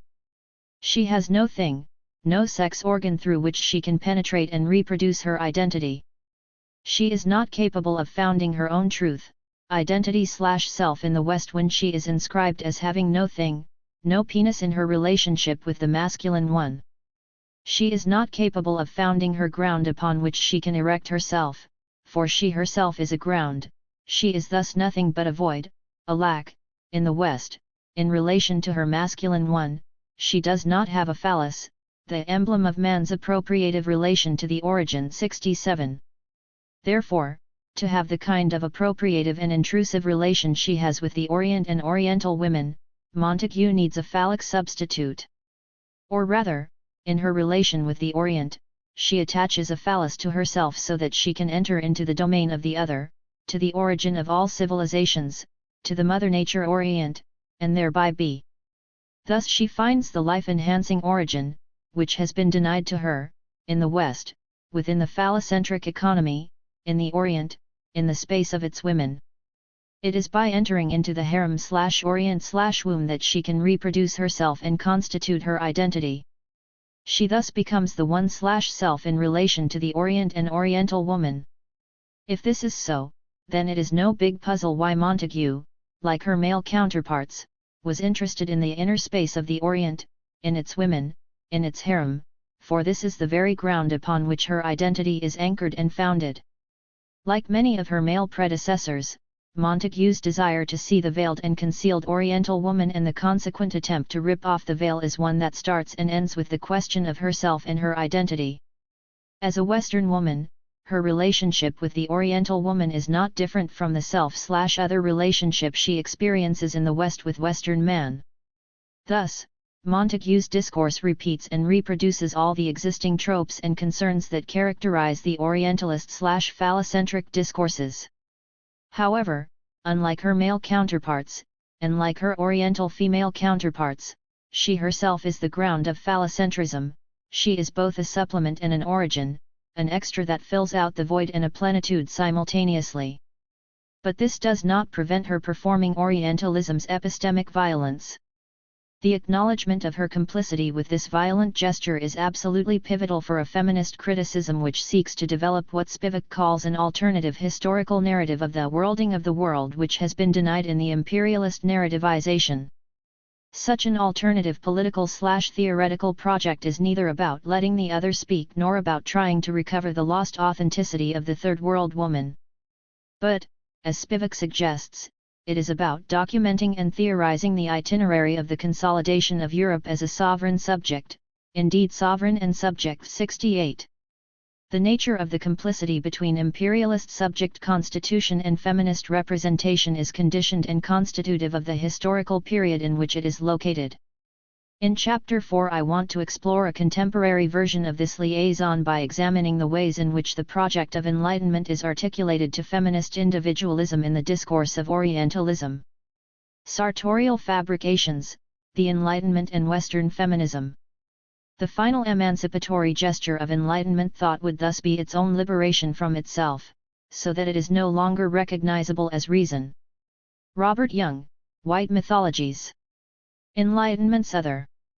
The interlocking relation between the political rationality of colonial power and modernity has been demonstrated in many studies. One Enlightenment reason, resting on the belief of the irreconcilability of non-modern ways of life with Western models of progress, serves as the connecting tissue between colonial and modernist discourses. The signifiers of the project of enlightenment and humanism such as progress, modernization, and universalism have also functioned as legitimizing categories in the civilizing mission of colonial power. As Sartre notes, this relationship was more than a mere historical or conjunctural coincidence. The formation of universal humanism's ideal is predicated upon a racist gesture, for, in order to be able to proclaim its humanity, the West needed to create its others as slaves and monsters. 2. In a different register, Gayatri Spivak commented on the affinity between the imperialist subject and the subject of humanism, as both share the sovereign subject status of authorship, authority, and legitimacy.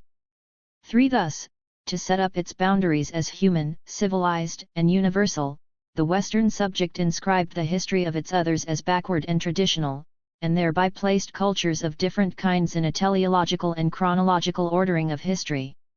It is this ordering which enabled the West to construe and affirm its difference from its others as temporal distance. For this temporalizing gesture, therefore, has enabled the West not only to invent itself as the universal subject of history, but also to assert its cultural domination and superiority by assuming one true story of human history.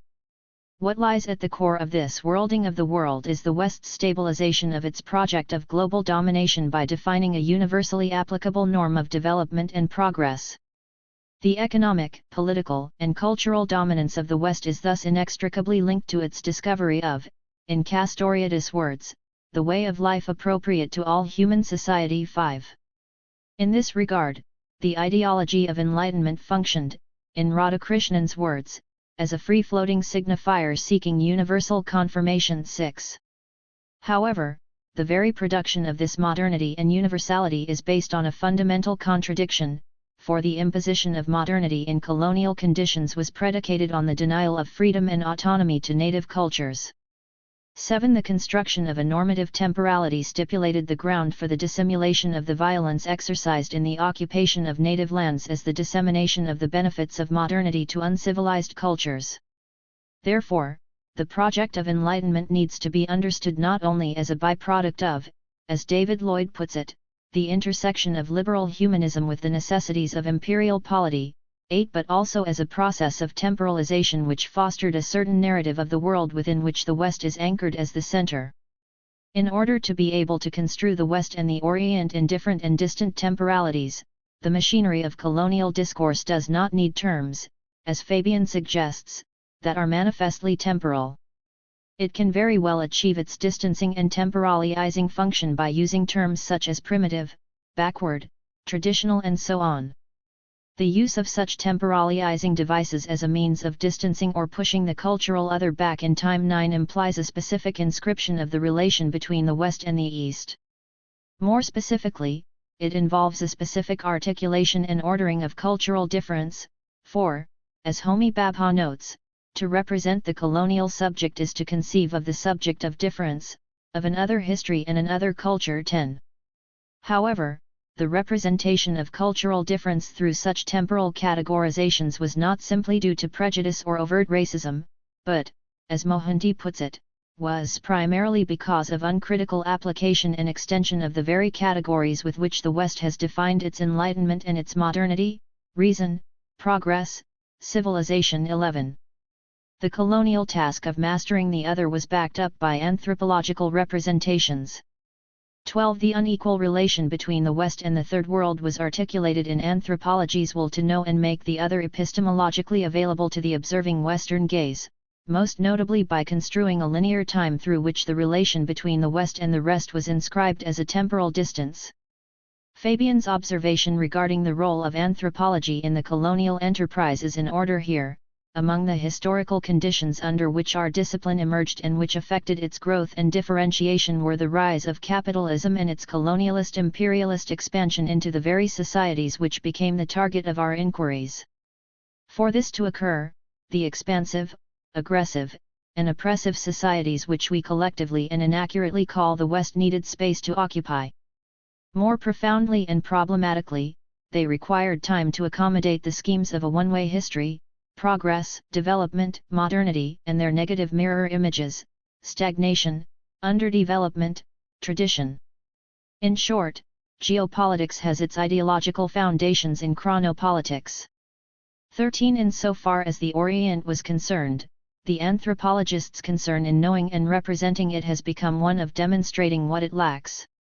Talal Asad suggests that the Orientalist's concern in comparing and contrasting the Orient with his/her own civilization is to show the absence of liberty, progress, and humanism in Islamic societies, and that the reason for this absence is located in the religious essence of Islam. 14. The lack of freedom is traced in the Asiatic despotic mode of production, irrationality is discovered in tradition, barbarism is evidenced in various cultural and religious practices.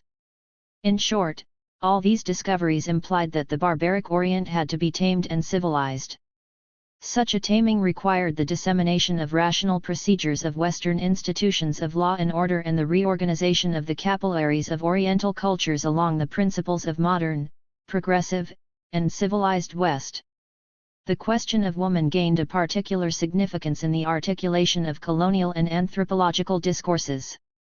The anthropological discourse on the Muslim or Middle Eastern woman is characterized with an articulation of colonial and liberal feminist rhetoric in which woman's status is used as the proof of the backwardness of Eastern cultures.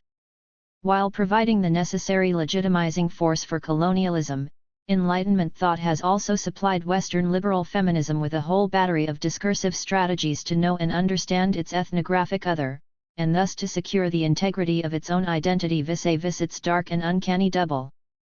Such a discursive lineament was crucial in the emergence and consolidation of what we might call an imperial Western feminist gesture.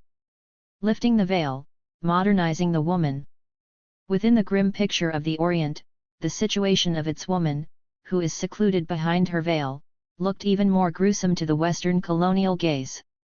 Her situation thus required a much more serious working, for the most essential features of the culture are assumed to be inscribed onto her. She is taken as the concrete embodiment of oppressive Islamic traditions which the Orient desperately needed to break up in order to reach the level of development the West achieved a long time ago.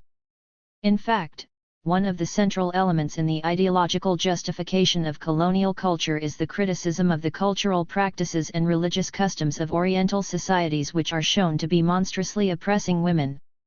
Hence, the barbarity of the Orient is evidenced in the way cultural traditions shape the life of its women. This Enlightenment rhetoric, in its feminist career, took backward and barbaric Islamic customs, which are assumed to be central in the enslavement and imprisonment of Muslim women, as the target upon which to work. It was believed that the conditions that perpetuate the non-modern social structures and values of Oriental cultures needed to be uprooted for new and modern conditions to be put in place to produce the desired effects in women's status in the Middle East. Therefore, the systematic breakdown of the backward cultural, economic, and political conditions was essential if these cultures were to be improved in the direction of modern Western ideals. For example, Woodsmall, in Woman in the Changing Islamic System, first published in 1936, is confident that it is the West which can provide the desired model in this process. Change behind the veil is being made along lines of Western imitation in clothes with a steady improvement in taste and more discrimination as to suitability in dress. Social life within the harem now definitely follows the European model. 15. As in all other Orientalist texts, the temporal problematic, which Fabian calls pushing the other back in time, is one of the defining characteristics of anthropological texts on Middle East women. As I mentioned above, it is also the founding principle in the construction of the universality of Western time and progress. The essential difference between the East and the West is premised on this temporal lag. Such societies are by definition deemed stagnant, their temporality and dynamism are not understood to be simply different. This difference is negated, denied, pushed back in a temporality which is construed in linear and progressive terms. As said exemplifies in the case of Messiaen, within the Orientalist imagery, the essence of the difference between East and West is between modernity and ancient tradition. 16. The time lag that characterizes the religious/traditional Orient is its despotic time, which remains practically stagnant. Woodsmall expresses this widespread tendency in the following way. In the East, the social system has until the last decade remained practically unchanged throughout the centuries. The Islamic world, with its integrated system of religion and society, has preserved with little if any variation, the social customs of the 7th century. Between the social practices of the East and of the West, there has always been until recently the cleavage of centuries. 17 Even when Eastern societies undergo social transformation, the situation of women is assumed to remain the same. As Leela Ahmed notes, Western civilization has produced volume after volume regarding the supposed backward and oppressive conditions under which Muslim women live. The unchanging condition of women in these societies is expressed by Juliet Minces, writing in the 1980s, in the following way: what is particular and problematic is that while women elsewhere gradually liberated themselves, to some extent, from the total supremacy of men, most women in the Muslim world continued to be totally subordinate. They live under a system which has barely changed despite the undeniable evolution of their societies and of certain would-be revolutionary governments to grant women greater equality and rights, in keeping what we would call desire for modernization. 18.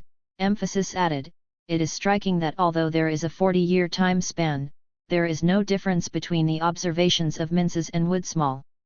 It seems that both observations were made within the same representational framework. In the identification of the locus of change, the question of woman gained particular importance. The ability of the Orient to modernize itself is assumed to be possible only by its radical break from tradition. The oppressive and unfree condition of the Oriental woman is not only morally condemned, but also she is transformed into, as Chatterjee notes in the context of India, a sign of the inherently oppressive and unfree nature of the entire cultural tradition of a country. 19.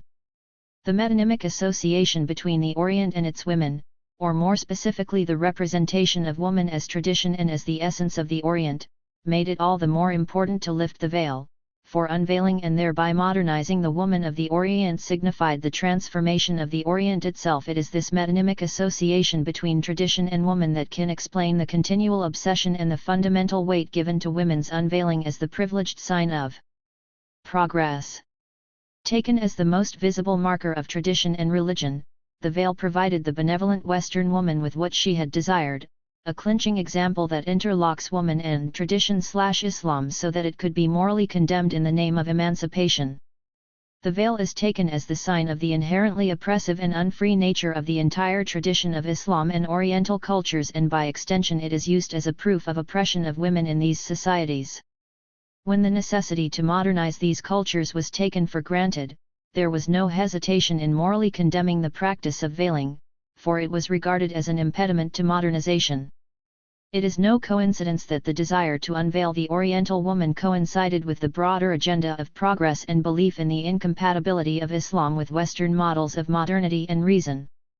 Within this continual quest for a modern and civilized identity for Oriental women, Islam gained centrality in debates concerning the woman question. The subordination of Oriental women was read off mainly from the Islamic cultural practices. Conceived as the indisputable emblem of Islamic culture's essential traditionalism, the veil was consistently seen as a problem and its lifting as the most important sign of reform and modernization. Within this constructed imagery of Muslim cultures, the harem, veil, and polygamy were highly charged symbols, and they all functioned as synonyms of female oppression and nourished the colonial female desire with a most exquisite example for designating the target of change. 20 Grace Ellison, an English woman writing in the early 20s, expresses this very widespread trend in her representation of Turkish women. The slavery of ages cannot be set aside in a few months, and the ladies continue to wear their thick black canvas veils over their faces. 21. The privileged place accorded to woman within such discourses reveals what Lata Mani has convincingly demonstrated in the context of the debates on sati in colonial India. Women became the site on which tradition was debated and reformulated. Thus, what was at stake was not women but tradition. 22 She is constructed as representing the inner, sacred, spiritual, and inviolable locus of the true, authentic identity of the culture. And it is precisely by being such a locus that she embodies the tradition and represents the nation's innermost essence. 23. Therefore, if a fundamental rupture from this traditional identity is to be achieved, then the ideals of progress and modernization have to be meticulously inscribed onto her, she has to be remade. It is from this modernist position that Ruth Frances Woodsmall speaks in Woman in the Changing Islamic System. The book's main focus is on Muslim women's adjustment to the modern world. In a chapter typically entitled Lifting the Veil, after declaring the veil as the barometer of social change in the Muslim world, she identifies the progress and achievement of freedom with women's unveiling. Although there is no concerted move to discard the veil, one is conscious of a very strong urge for freedom which is symbolized by unveiling 24. Although there is little unveiling as individuals, there is a growth in freedom in collective unveiling 25. Among all the signs of advancement, it is the native's conviction of the necessity of abandoning traditional customs which is regarded as the indisputable way to foster social progress. Woodsmall regards women's and men's recognition of veiling as a problem more important than the unveil. In itself, that purdah is recognized by men and women alike as a national problem is the most helpful sign of advancement 26. Such a recognition is fundamental not simply because it ensures that the desired change will be achieved, but it has also the power of bestowing an elusive agency onto the native herself and thereby making her the agent of her own subjection to Western norms of progress. The association between the unveiling of women and the modernization of the Orient recalls the inner/outer distinction Chatterjee talks about. 27. The veil represents for the colonial gaze the Orient/woman's mask. It is an exterior surface which is assumed to conceal the sight of interiority, the essence of the culture, i.e. femininity as the embodiment of culture's authentic core. Like the female sphere of domesticity, which connotes interiority, the veil signifies the true self of the Islamic culture, its spirituality, its quintessential and unchanging essence. I am referring here to a colonial fantasy structured over, determined by binary oppositions of the inside and outside or veiled and unveiled. And it is within such a condensed totality of signifiers that woman becomes, to borrow a phrase from Radhakrishnan, the mute but necessary allegorical ground for the discursive operations of imperial feminists. In turning woman to a signifier of interiority through associating her with tradition and by advocating the necessity of transforming the oppressive Islamic cultural practices by unveiling her, the discourse of imperial feminism in turn generates the divided topography of inside versus outside, and tradition versus modernity. Allegedly, it is Western feminists who have, with their achievements of freedom, inspired and prepared the ground for the liberation of Oriental women. Woodsmall is a typical example of the attitude which takes Western feminist ideals as the norm. In this movement towards the freer life of today, Eastern women have received much from the West. Social freedom, educational advance, economic independence, political privilege, and participation in public life, the widening range of interests and activities of Eastern women, in short, the whole forward movement towards a free life for women has been inspired by the advance of women in the West. The feminist struggle in the West, to establish the principle of equality, has in no small measure prepared the way, so that men of affairs, nationalist leaders of the East today, have accepted equal opportunity for women as an inseparable element of Western progress. 28. What is at stake in the unequivocal acceptance of Western feminists' lives and achievements as democratic, advanced, emancipated, in short as the norm, is the positing of a universal subject status for themselves, for after all it is their condition which represents the highest achievement of humanity.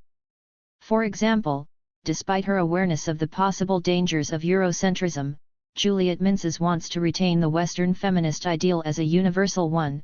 Can the evolution of the condition of women in the Arab world be evaluated by the same criteria as in the West? Is it not Eurocentric to put forward the lives of Western women as the only democratic, just and forward-looking model? I do not think so.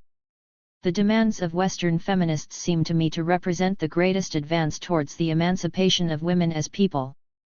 Ideally, the criteria adopted, like those for human rights generally should be universal. 29. Emphasis added, Menzies declares Western feminist achievements as the universal ideal without any further discussion of the content and context of specifically Western feminist ideals. This desire for a direct expression of universal feminist ideals in Western feminism is typical. The question here is not simply to criticize this, but also to understand what is at stake in such bold, dogmatic assertions. What kind of discursive or ideological mechanism is operating here? As Spivak suggests, it is by erasing his/her role as an investigator that the imperialist subject denies his/her own worlding and renders his/her own position transparent. 30. This preempting of their particular position provides the discursive ground for the constitution of the universality of the Eurocentric subject. The assertion of a universal norm could not have been possible without designating the achievements of Western women as the yardstick against which one can measure and define the goal other women must achieve. In other words, the declaration of an emancipated status for the Western woman is contingent upon the representation of the Oriental woman as her devalued other, and this enables Western woman to identify and preserve the boundaries of self for herself. The deliberate confusion of their particularity and specificity with universalist norms has crucial implications for the subject status these women occupy. To be Western here implies feeling that one is entitled to universalize one's particular achievements and interests. The effacement/erasure of the particularity of Western women in the name of universality has the effect of legitimizing the colonial feminist discourse as an act of generosity and as an act of conferring upon Middle East women the privilege of participating in Western women's universalism rather than a denial and negation of difference. As Spivak puts it, if there is one universal, it cannot be inclusive of difference. 31. The attribution of a universal subject status to Western women should be understood as nothing but a particular becoming dominant. 32. It is a particular that masquerades as universal. But it should be emphasized that not any particular has the power to enforce itself as universal. Nor is the command of the universal simply a result of prior attainment of such a status, but it is a consequence of an oppositional and hierarchical ordering of the universal and the particular. And, as Joan Scott points, it is important to recognize the effect of power in this ordering. Relegation to the status of the particular does not happen because difference and otherness is discriminated against. Rather, in following Scott, we can suggest that such discrimination occurs precisely because difference is relegated to the status of particularity and, more importantly, the particularity of difference is a product or effect of power and discrimination. It is a process that establishes the superiority or the typicality or the universality of some in terms of the inferiority or atypicality or particularity of others. 33. This is a process which not only establishes a standard to exclude those who are different by defining them as other than the norm, but operates first and foremost as a means of registering the relationship of difference and thereby as a means of securing a sovereign status to the subject of representation in a relation of contrast. It is a process that allows setting the self off from the particular, and this is nothing other than centering oneself as universal. As David Lloyd cogently describes, the alleged neutrality and universality is at the same time a process that secures a sovereign status for the subject. The position occupied by the dominant individual is that of the subject without properties. This subject with unlimited properties is precisely the undetermined subject. Its universality is attained by virtue of literal indifference. This subject becomes representative in consequence of being able to take anyone's place, of occupying any place, of a pure exchangeability. Universal where all others are particular, partial, this subject is the perfect, disinterested judge formed for and by the public sphere. 34. A similar universalizing gesture can be found in the collaborative work of Nikki Keddie and Louis Beck. In a striking statement, Keddie and Beck explicitly state that they are not interested in whatever satisfactions and positive aspects Middle Eastern women's lives may contain. In advance of a possible objection, they insist that they will keep the West as standard. There is, by current Western standards and possibilities, something lacking in the lives of most Middle Eastern women, whatever satisfactions and positive features these lives may often contain. What most Middle Eastern women lack when compared either with their wealthier and better educated compatriots or with Western women of many social classes, is freedom of choice regarding basic life decisions. 35. It is not surprising that such an ethnocentric representation reveals itself as the illusion of freedom of choice. It is always the absence of Western principles of progress and freedom which marks the Orient. What is lacking in Oriental women is indicative of a general deficiency in the culture at large. The result is not only the identification of what is Western with what is universal, but also the creation of an essentialist typology in which the distinction between East and West is conceived of as constitutively contrary and profoundly different. It is this absolute and systematic difference between the West and the Orient that is repeated, and evidenced, in the respective positions of their women. 36. In Woodsmall's words, the social systems of the East and West are established on diametrically different principles. The pivotal difference is the difference in the position of woman. In the East, society has always been based on the separation of the sexes and seclusion of women, limiting their sphere to the home. Perhaps their power within this limited world has been considerable, but there are boundaries beyond which they have not been free to go. The West has not sharply differentiated between the world of women and that of men. Western society is built on the basis of unity, which may not mean equality, but which does not definitely place women in a sphere apart. 37. Emphasis added. Woodsmall's discourse exemplifies here a typical feature of Orientalism, the creation of an absolute or radical difference between the West and East, what Said calls epistemological and ontological distinction, in a way in which the East is seen as the negative opposite, characterized by lack, absence, etc., of the West. This is indeed a profoundly phallocentric gesture, if we see phallocentrism not simply as men oppressing women but understand from it a particular structuring of discourse where the law of the one operates. The association of the West with modernity, progress, development, and freedom, and the East with the opposites of these features is indeed a phallocentric gesture which is characterized by a binary logic of oppositions. Such a gesture, which associates the Orient with negativity, simultaneously construes it as that which is other than the established norm. In this respect, the actual content of the terms of the opposition is less important than the logic that posits the two as contrary and profoundly different. Within this oppositional structure, the Orient and the condition of its women are represented as the sites of devalued difference.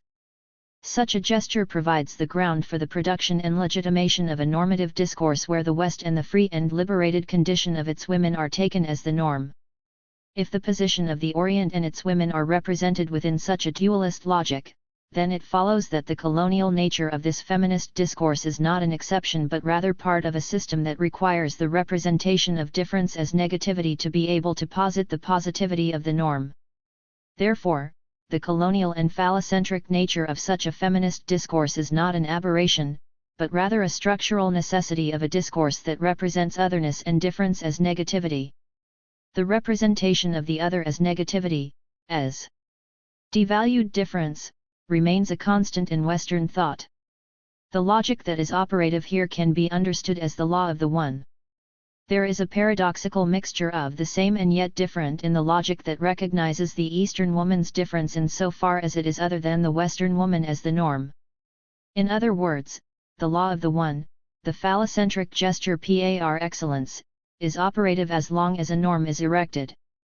Imperial self, colonial woman, and subjectivity in an era where the intellectual and political scene is marked by attempts at dismantling the universalizing gesture of the Enlightenment project, all variants of difference remain a predominant preoccupation for academics, minority groups, and women. Ardent debates in the field of post-colonial criticism reveal universalism's origin in the European Enlightenment and make it harder for the notion of the universal to continue to serve as an alibi for a renewed imperialism. On the other hand, feminist criticism, particularly French feminist theory, has revealed the liaison between universalism and masculinism. It is man who claimed himself to be the sole inhabitant of it, women are excluded from this domain. As Monique Wittig notes, the abstract form, the general, the universal, that is what the so-called masculine gender means. The universal has been and is continually at every moment, appropriated by men. 38. Since the universal is conceived of on the basis of one and access to it is restricted, the only possible way for women to enter into this privileged space and enjoy its benefits is through imitating the masculine gesture. In other words, they are allowed to enjoy the benefits of universality only if they assume a male position. The strange paradox here is that women's acceptance of a share in the universality simultaneously implies a denial of their difference. There is then no affirmative entry to the universal for women as women.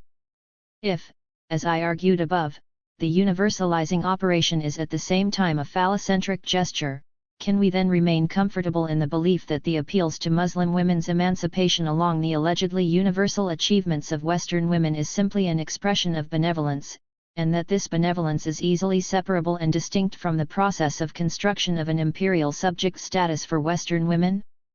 It is important to note at this point that, although feminist theory has successfully revealed the phallocentric bind of the claims for neutrality and universality, it has nevertheless, by privileging sexual difference to other forms of difference, itself remained blind to the imperialist and ethnocentric bind of such a gesture. 39. The relegation of the pretensions of universality only into the domain of sexual difference carries the risk of dismissing the phallocentric gesture in representations of cultural difference and the ethnocentric bind of phallocentrism. In fact, as my reading of the above anthropological texts demonstrates, Western women's discourse on Middle East women was enabled and fortified by an undeclared entanglement and articulation with imperialism and phallocentrism. The apparently benign appeals to a common good for universal womanhood and the presumption that all women are being spoken for in the name of global sisterhood are not free from colonial and masculinist fantasies of attaining a sovereign subject status. The subtext of the desire to liberate Muslim women from the atrocities perpetrated by Islamic culture was to attain a particular self-representation. As Antoinette Burton suggests, these feminists deliberately cultivated the civilizing responsibility as their own modern womanly burden because it affirmed an emancipated role for them in the imperial nation-state. 40.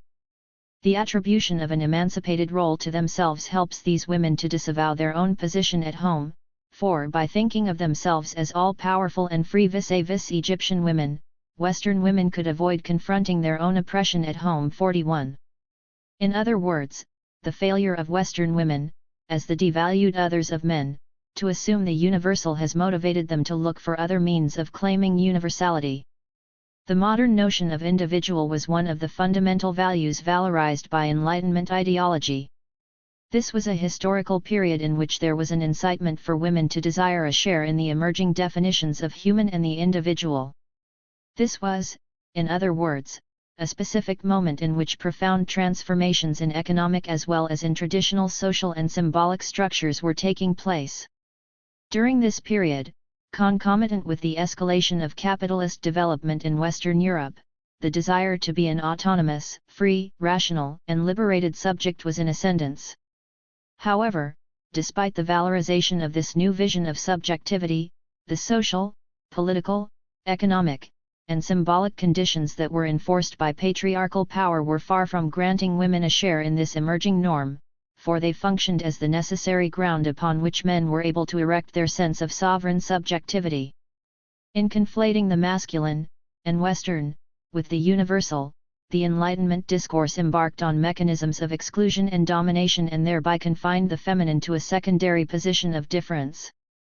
In other words, the grand narrative of the Enlightenment relied on the intrinsic and implicit linkage established between reason, individuality, and masculinity.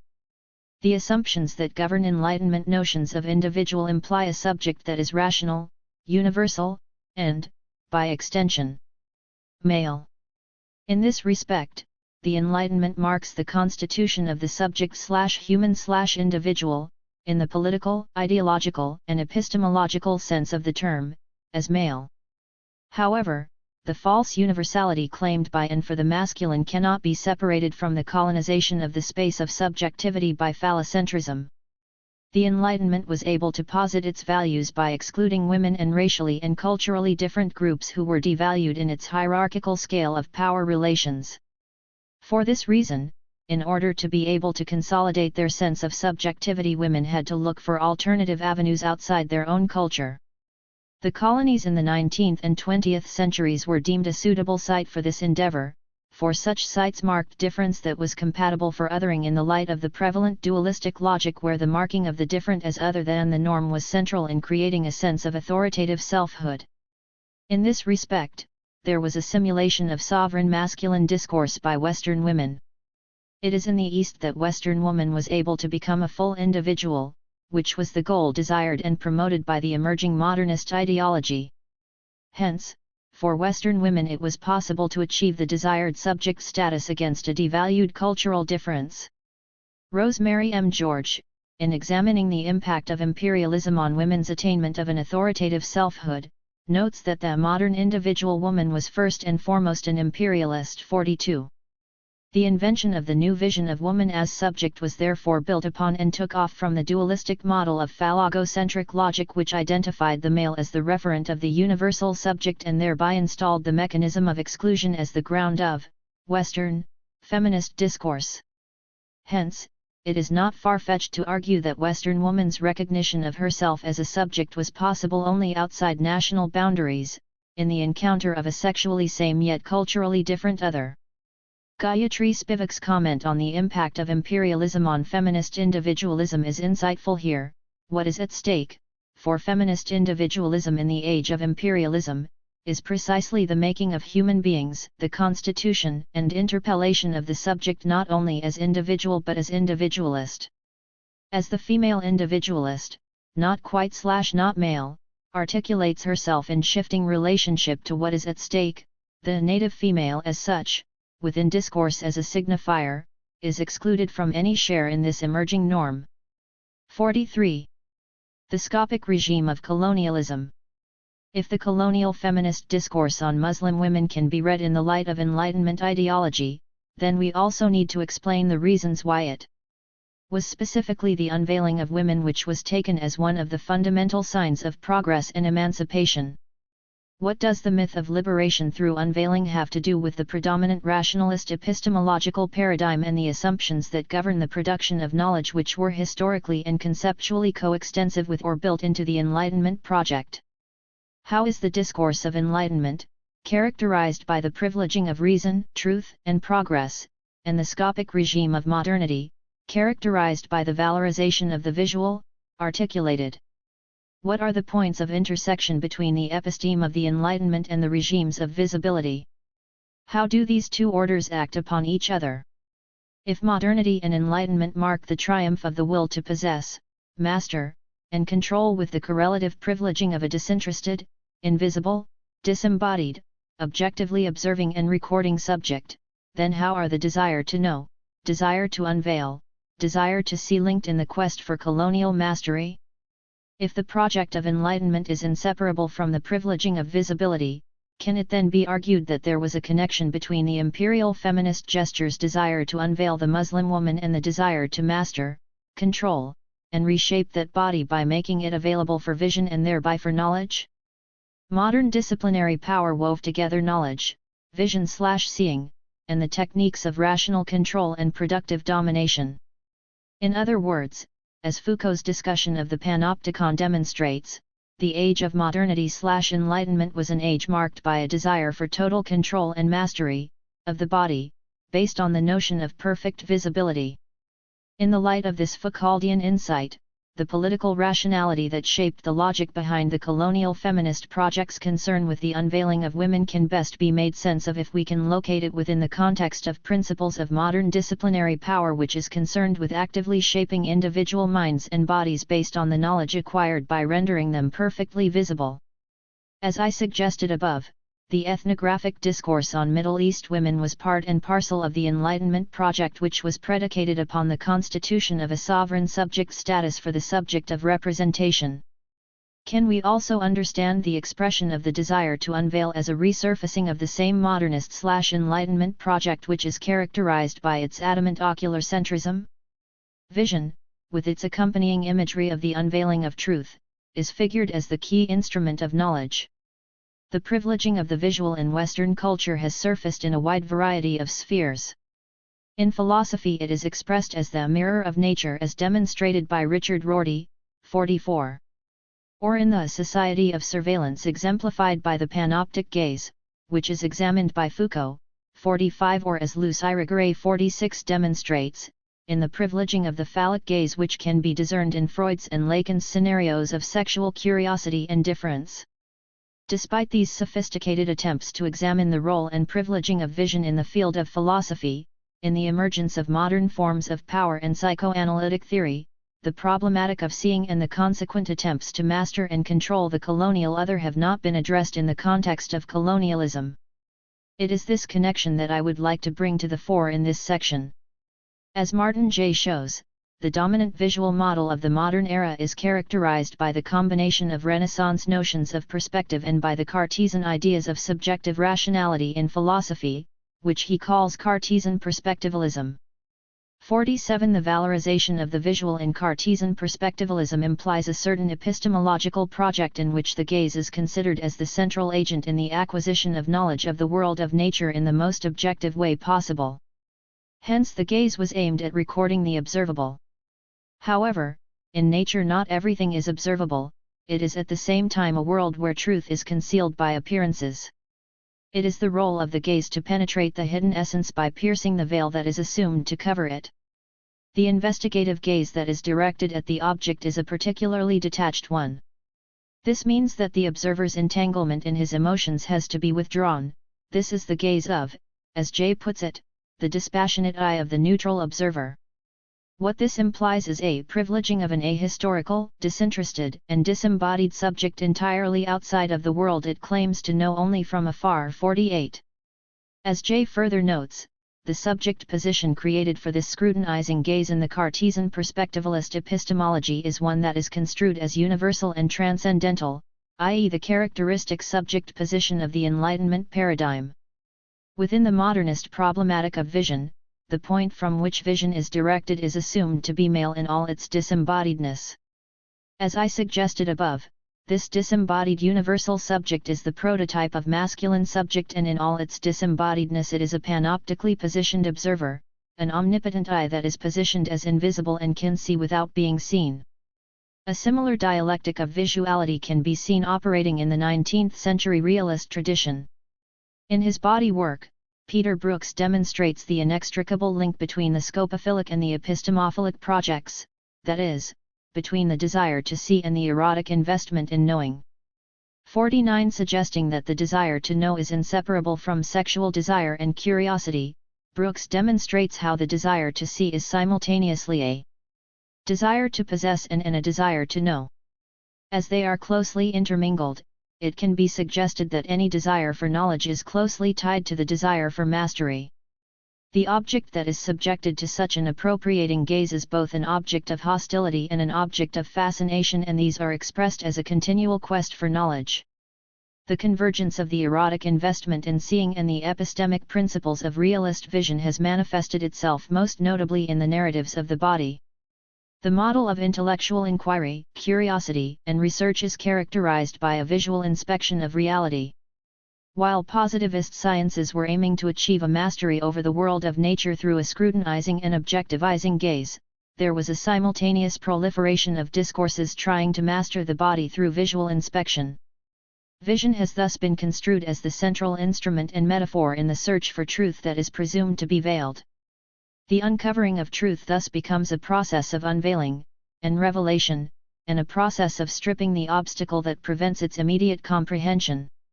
Brooks refers to Barthes's characterization of the 19th century tradition as a striptease narrative to further illustrate how the visual has been valorized as the privileged instrument in attaining the truth. 50 According to Barthes, the realist narrative is predicated upon the hope of knowing the end of the story. What allows the reader to experience pleasure is not simply the point of arrival or what is finally to be unveiled, but the promise of an eventual unveiling of the truth. For Barthes, the desire to know the end of the story coalesces with the hope of seeing the genitals. Hence a fetishistic attention on articles of clothing, accessories as objects of fascination that need eventually to be pulled down. In his reading of Gustave Flaubert's, as the realist par excellence, Emma Bovary, Brooks demonstrates that the pursuit of truth implies an erotic pursuit of nudity, as nudity implies an act of exposing and laying bare the body that is considered to be the ultimate object of knowledge. In a tradition governed by a patriarchal economy, the body that needs to be unveiled is always the body of a woman, and the gaze is a masculine one. The desire for knowledge and the secrets of that body becomes the means of mastering the feminine and the truth. 51. In harmony with the dominant Western speculative or scopic tradition. 52. The colonial imagery of this period was governed by the same epistemology and the scopophilic imagination, by the desire for mastery through the knowledge acquired by vision. The project of liberating the Oriental woman through unveiling her is inseparable from the mechanism of a subjectifying gaze that is supported by the desire to know her.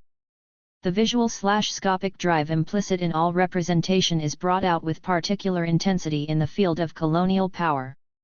As Babha notes, in order to conceive of the colonial subject as the effect of power that is productive, one has to see the surveillance of colonial power functioning in relation to the regime of the scopic drive. 53. The imperial feminist desire to unveil is enabled and conditioned by such a social, epistemological, scientific, and cultural milieu.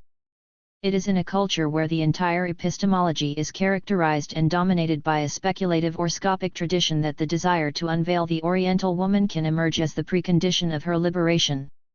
In this regard, it is not an exaggeration to say that the body of the veiled Oriental woman is very much in the field of vision. She is the object of a look that turns her into a particular object of fascination and fixation. As Barthes's striptease metaphor reminds, the dress and all other obstacles that prevent the colonial gaze from obtaining knowledge about these women need to be removed. Looking where there is nothing to see, the imperial woman's desire to know becomes disoriented when she looks at the other/woman. They are everywhere and nowhere, as the French general puts it during the Dahar insurrection in North Africa, for it is a knowledge that can only ever actualize itself by yielding the other visible. The unveiling of the Oriental woman thus ensures a panoptic position for the colonial subject. Such a visibility ensures a system of surveillance which is the precondition of interventive and corrective practices of colonial governmentality. By rendering the veiled body perfectly visible, the colonial, observing subject assures his/her own invisible, unmarked and thereby universal position, for as Peter Brooks suggests, the body is relentlessly presented by an invisible observer who can be variously situated in the place of observing characters. But in his very mobility and lack of identity is also panoptical. 54. The position of the panoptic subject of the colonial discourse correlates with the universal, i.e. unmarked and invisible, position of the sovereign subject of colonial discourse. For this reason, the imperial feminist desire to emancipate the Muslim woman is part of a system based on the disciplining and normalizing gaze of modern colonial disciplinary power.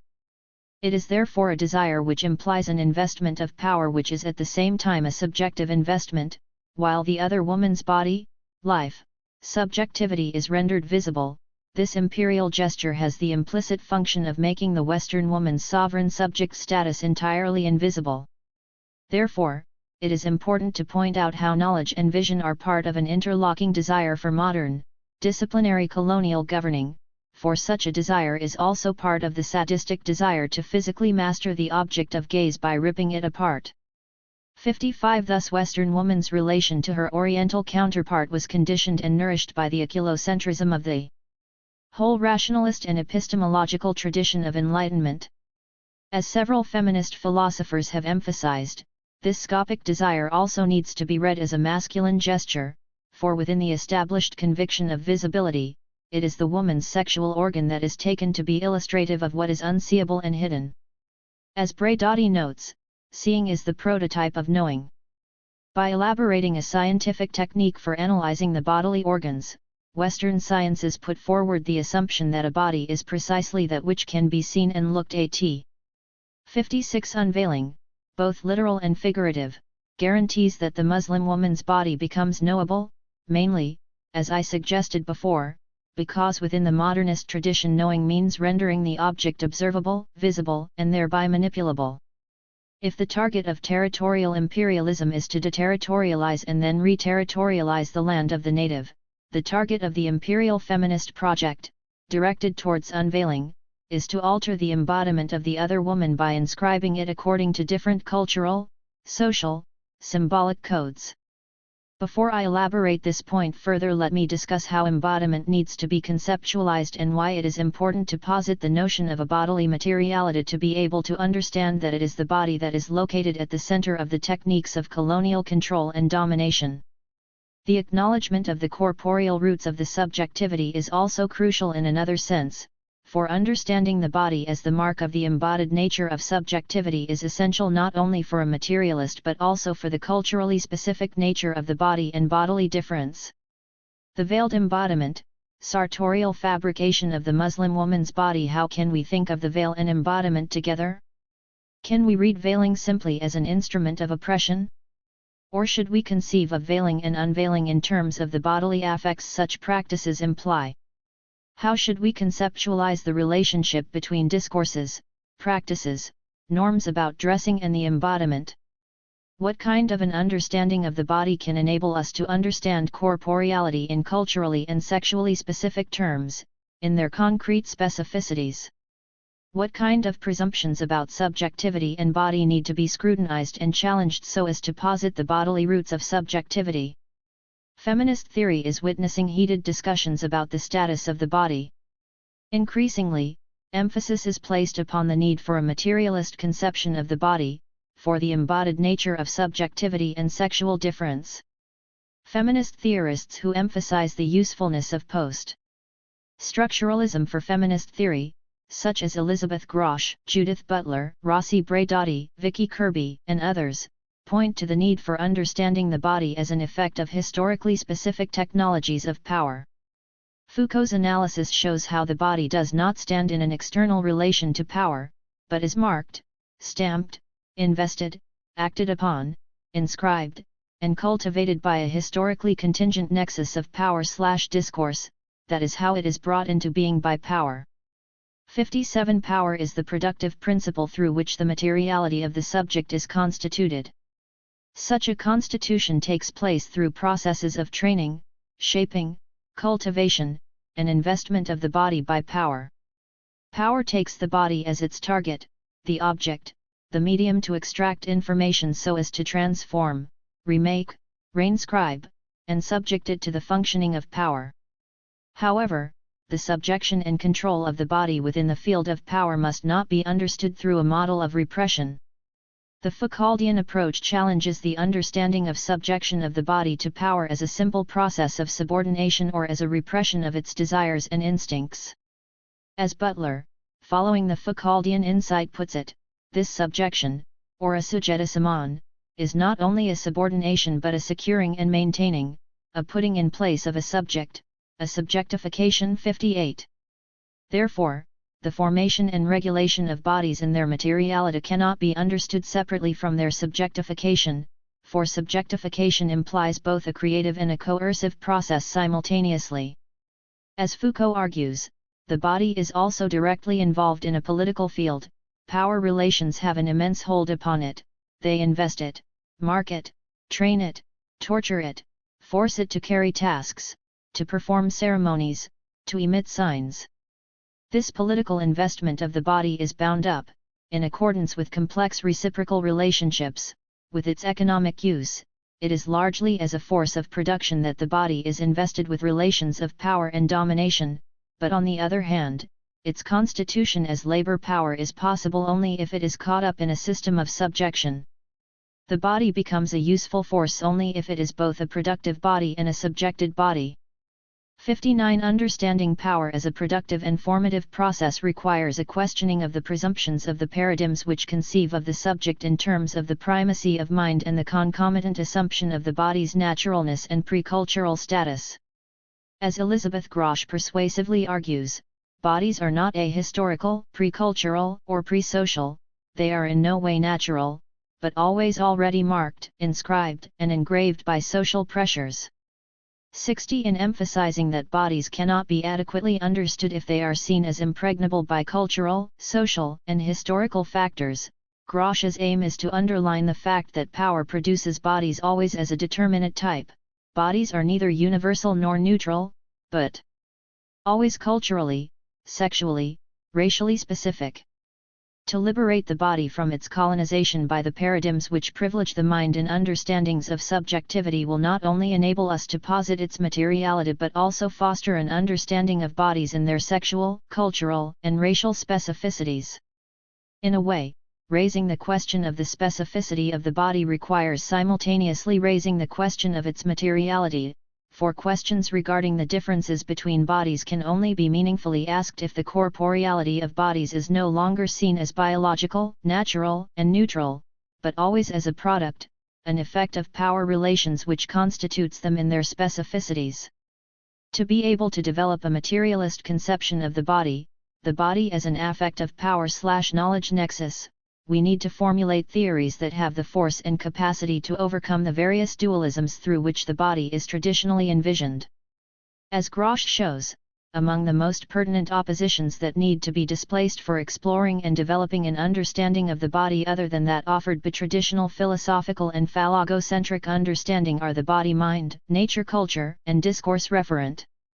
61. Following Grosch, we can suggest that the constituted nature of the body does not imply that the effectivity of discourses, among all of them medicine and biology occupy a privileged place, on the body should be seen as limited to the shaping and influencing of the mind, for such an understanding implies that there is a biological, natural, real, material body on the one hand, and there are various cultural and historical representations of it. The controlling, making, and marking of bodies are not realized through the control of ideas.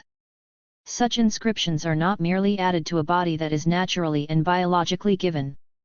If a materialist notion of corporeality implies that power operates by constituting the subject's biological makeup, then positing the body's naturalness as prior to its inscription needs to be seen as an effect of power.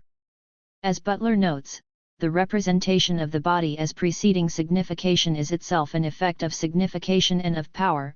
The body posited as prior to the sign, is always posited or signified and $prior.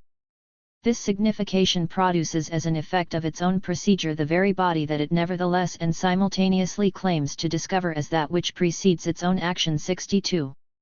The notion of a biological or natural body is the very discourse which neutralizes and universalizes the cultural, racial, sexual specificity of different bodies. In fact, such a universalizing and neutralizing gesture is the gesture of phallogocentrism, which preempts the embodied nature of the masculine subject, a gesture which conflates the human with masculine and thus marks women as the site of embodiment. As Braidotti notes, Simone de Beauvoir observed 50 years ago that the price men pay for representing the universal is a kind of loss of embodiment.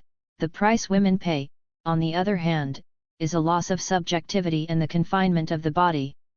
The former are disembodied and through this process gain entitlement to transcendence and subjectivity, the latter are over-embodied and thereby consigned to immanence. 63. The notion of the body as the stuff of inscription of social norms, practices, and values can be extended to the discussion of veiling and the positioning of Muslim women's bodies within Western representations. We can bring a different perspective to the taken for granted presumption about the cruelty and primitiveness of veiling when we recognize the possibility of the inscription of bodies through various practices of adornment, clothing, cosmetics, and so on. If veiling can be seen as a specific practice of marking and disciplining the body in accordance with cultural requirements, so can unveiling. In other words, the practice both of veiling and unveiling are culturally specific procedures of corporeal inscriptions, conditioned by specific cultural histories. What needs to be examined here is the presumption of the truth and naturalness of the unveiled body that the discourse of colonial feminism is predicated upon. However, if veiling is a specific practice of situating the body within the prevailing exigencies of power, so is unveiling. Therefore, the unveiled body is no less marked or inscribed. Rather, a whole battery of disciplinary techniques and practices have produced Western women's bodies, and therefore not to veil needs to be seen as one among many practices of corporeal inscriptions. In other words, there is nothing natural about unveiling, and therefore not to veil is no less inscriptive than being veiled. Not to veil is also another way of turning the flesh into a particular type of body. However, the body that is not veiled is taken as the norm for specifying a general, cross-culturally valid notion of what a feminine body is and must be. Hence the presumption of the naturalness of not to be veiled has come to secure the truth of bodies and is used as the universal norm to yield Muslim woman as a knowable and comprehensible entity for the West. In other words, it is the naturalness and truth of the unveiled body which legitimates and endorses colonial feminist sentiments and certitude in the necessity of interventionist action against Muslim women's veiling. Although the beliefs and values about not veiling are also incorporated in the existential and embodied being of Western women, the fact that this is a culturally specific inscription is effaced in colonial feminist representations. Such an effacement ensures that the beliefs and values that produce Western women's bodies stand in for the truth of women universally. They are used as the explanatory norm to unravel the desires and pleasures of bodies that are located in other histories and cultures. One culture's coding of bodies becomes the template through which all bodies are conjured. Veiling is one of those practices that irritates the Western, especially feminist cognizance. It is one of those practices, like incision and various other body markings, that incite anxiety. Practices and processes by which other bodies are marked have appeared to the Western eye to be excessively violent, barbaric, and indisputable proof of the cruelty to which Muslim women are subjected. The disciplinary techniques and procedures that inscribe, control, and train other Muslim bodies are distinguished from the civilized, Western techniques and practices by the degree of barbarism inflicted upon the former. Emphasizing the culturally specific nature of embodiment reveals, however, that the power exercised upon bodies by veiling is no more cruel or barbaric than the control, supervision, training, and constraining of bodies by other practices, such as bras, stiletto heels, corsets, cosmetics, and so on. If bodies are produced through various cultural practices, then their desires, pains, and pleasures must be specific to particular cultures. If this is so, then the truth of veiled women and their bodies cannot easily be retrieved within the terms of the colonial feminist discourse, for it is a discourse which is already a cultural product, enabled and conditioned by dominant discourses. The foreignness of the veiled body is assumed to be deciphered by being translated and neutralized within an economy of universal truth. The body is the medium through which power operates and functions, and knowledge is the major instrument power utilizes for this operation. It is also through the exercise of power that knowledge from bodies can be extracted, and this knowledge in turn functions as the main instrument in the control, inscription, and training of bodies. Following Foucault on the issue of the power/knowledge nexus, we can suggest that power and knowledge are the condition of existence of each other. Power is transformed, altered, modified, intensified in accordance with the diversification and alterations in the order of knowledges. The intertwined relation between power and knowledge can be extended to the ways in which Muslim women's bodies are positioned within colonial discourse. The exercise of colonial control implied in unveiling was a way of seizing hold of Muslim bodies. This seizure required knowledge and information to be extracted about them. But this knowledge required rendering them visible in the first instance, for, as I have argued above, visibility in the Enlightenment ideology is regarded as the precondition of the possibility of true knowledge. It was only by rendering Muslim women's bodies visible that they became capable of being recodified, redefined, and reformulated according to new, Western codes. The regime and control involved in colonial power needs the creation of docile, obedient subjects. This is indeed a fundamental characteristic of colonial power which the commanders of the French army articulated in their own way. The following are the words of a French general in his study of the lessons of the Dahar insurrection in North Africa in the 19th century: "In effect, the essential thing is to gather into groups this people which is everywhere and nowhere. The essential thing is to make them something we can seize hold of. When we have them in our hands, we will then be able to do many things which are quite impossible for us today, and which will perhaps allow us to capture their minds after we have captured their bodies." 64. Although the general's body-mind distinction is rather non-Foucauldian, the essence of his argument can only be understood through a Foucauldian approach. In his discourse, the people appear to be veiled indeed, they are visible and invisible, everywhere and nowhere. The fundamental question is to seize hold of them, and the capture which the general articulates does not aim at repression in a simple sense, but at the production of minds and of coarse bodies. By conceptualizing the interlocking of bodies and discursive regimes, Foucault enables us to understand the process of subject constitution in modern society. As a body subject to modern, colonial technology of power knowledge, the colonized should be produced as a new body and mind with certain skills, characteristics, and form. He needs to be remade. But to understand this remapping and reterritorialization, we need to position the body of the other within a frame which can account for it as a historical and cultural effect of power. The other's particular mode of corporeality is an important site for colonial inscriptions of power, as the desire to get hold of the native woman's body is evoked as the metaphor of colonial occupation, hence French colonialism's obsession with unveiling the Algerian women. If veiling is one of the instruments of coding Muslim women's bodies and their embodied nature of subjectivity, then what bodily implications might unveiling have for these women?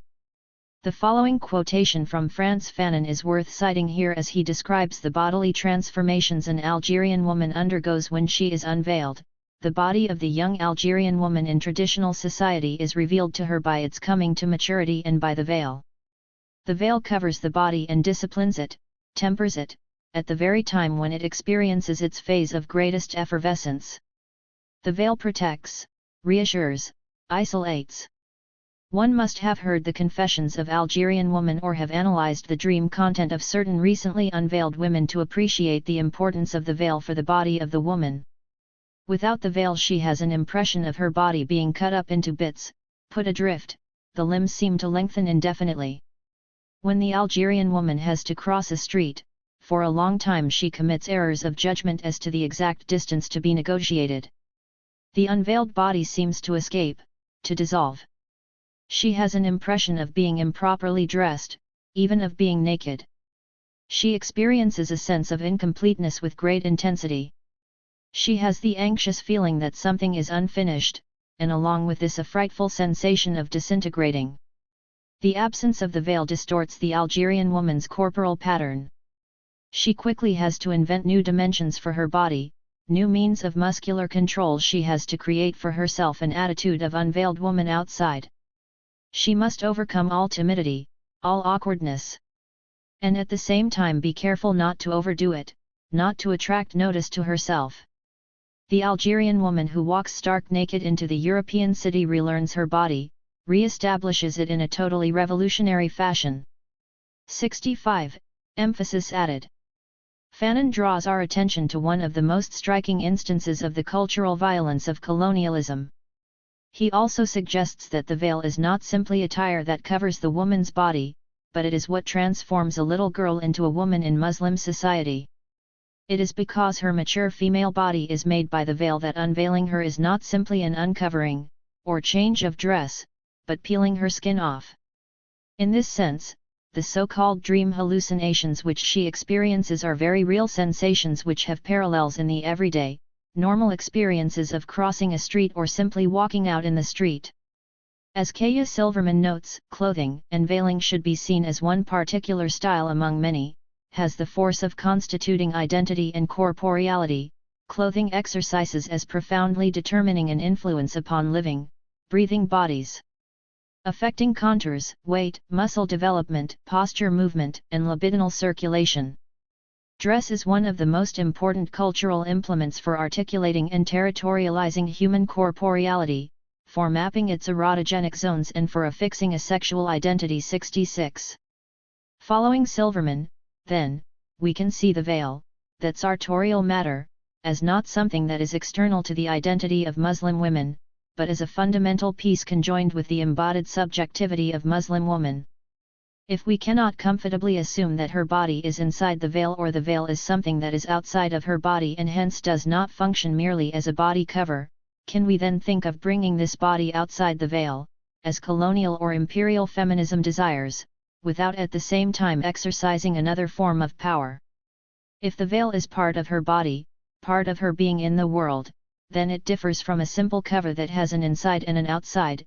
Its function cannot be captured by such categorical oppositions. The veil can indeed be understood as the Derridian reading of hymen, which has the structure of n/or, between n and or. 67.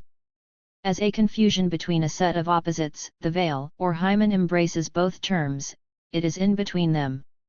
As Derrida puts it, it is an operation that both sows confusion between opposites and stands between the opposites at once. What counts here is the between, the in-betweenness of the hymen. The hymen takes place in the in the spacing between desire and fulfillment, between perpetration and its recollection. 68. As the in-between of outside and inside, the veil makes both inside and outside possible. There would indeed be no inside-outside without the veil. It is what constructs a before and a behind. But there would also be no veil without the inside and outside that it makes possible by separating and constructing.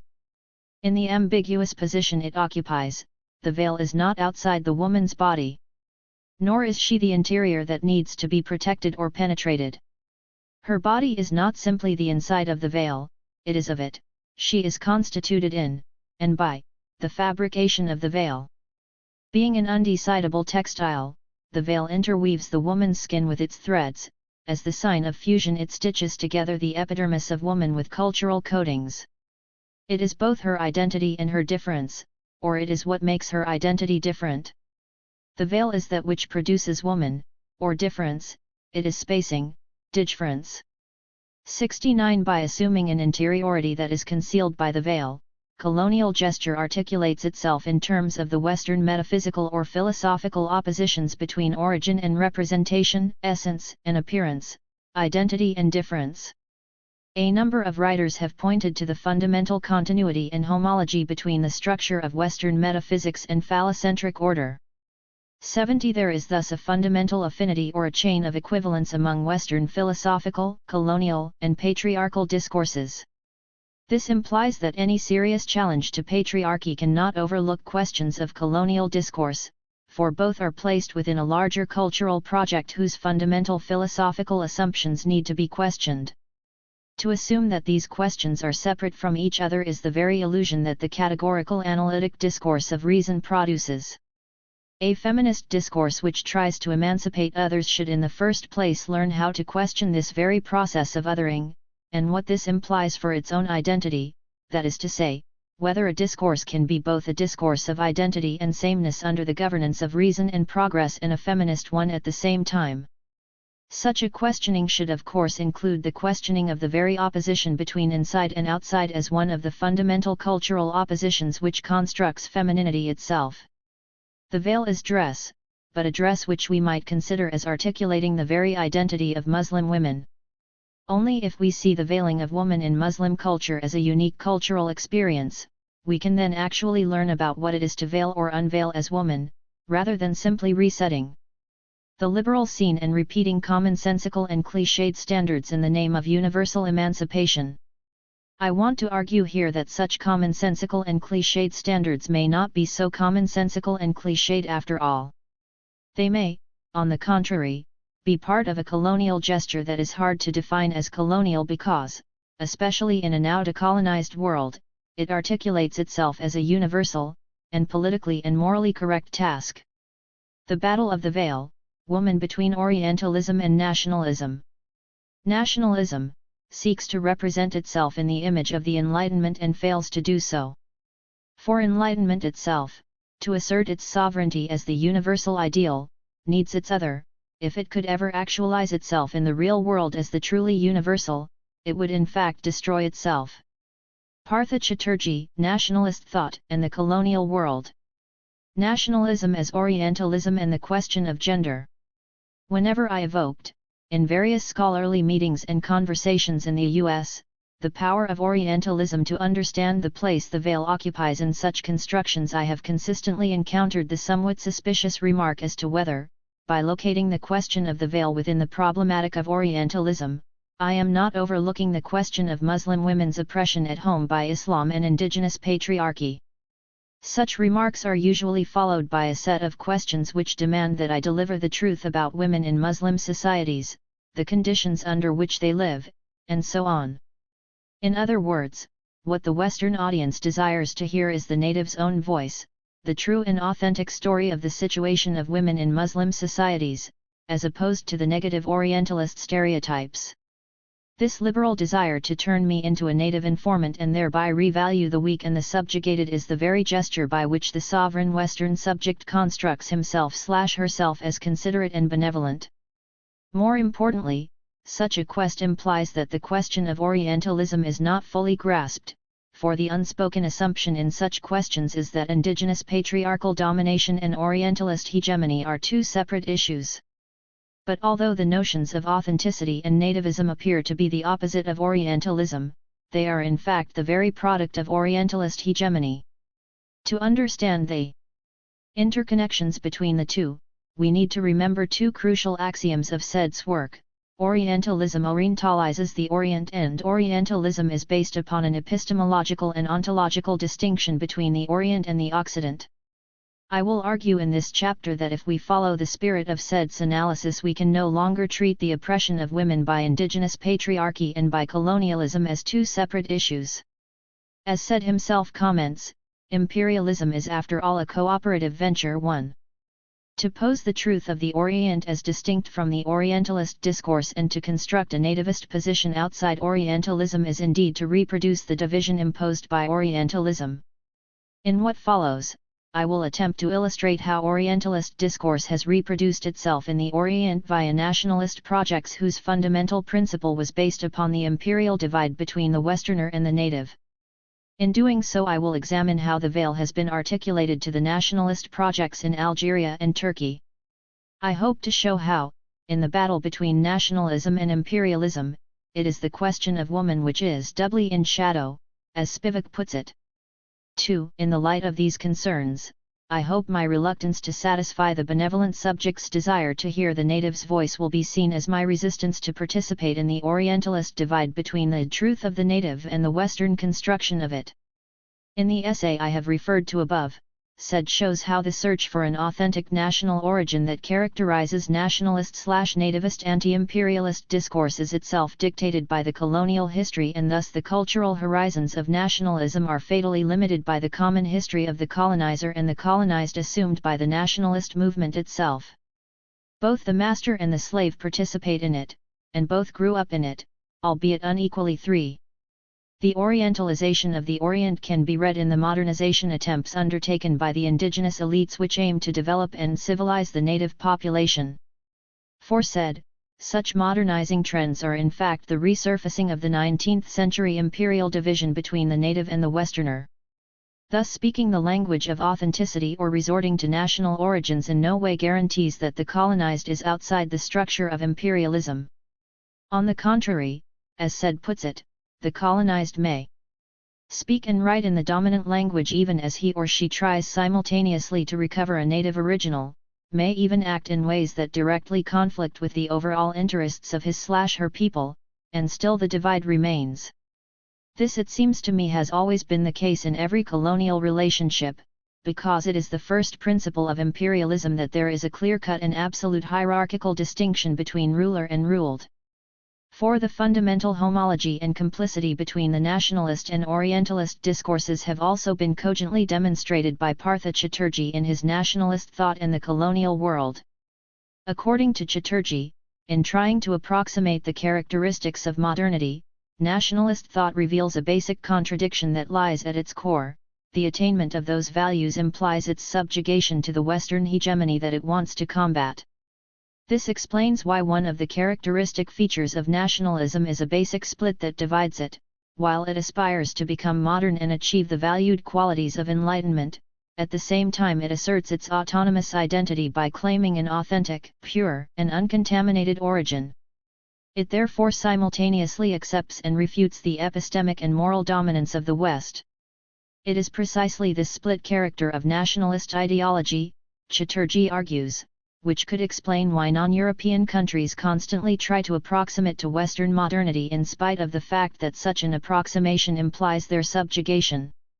The distinction Chatterjee makes, by utilizing the conceptual tools provided by Althusser, Merleau-Ponty, Sartre, and Said, between the thematic and the problematic, illustrates more fully how nationalism is complicit with the project of imperialism and thereby sustains the legacies of Orientalism and Eurocentrism.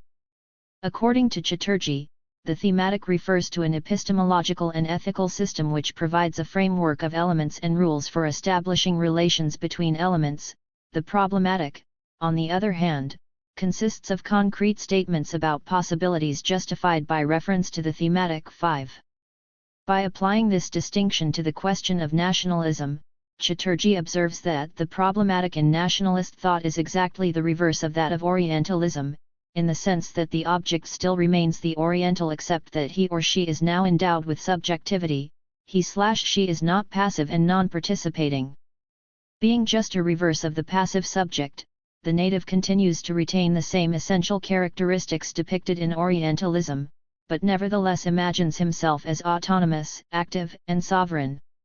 Concerning the thematic, Chatterjee argues that nationalist thought accepts and adopts the same essentialist conception based on the distinction between the East and the West, the same typology created by a transcendent studying subject, and hence the same objectifying procedures of knowledge constructed in the post-Enlightenment age of Western science. 6.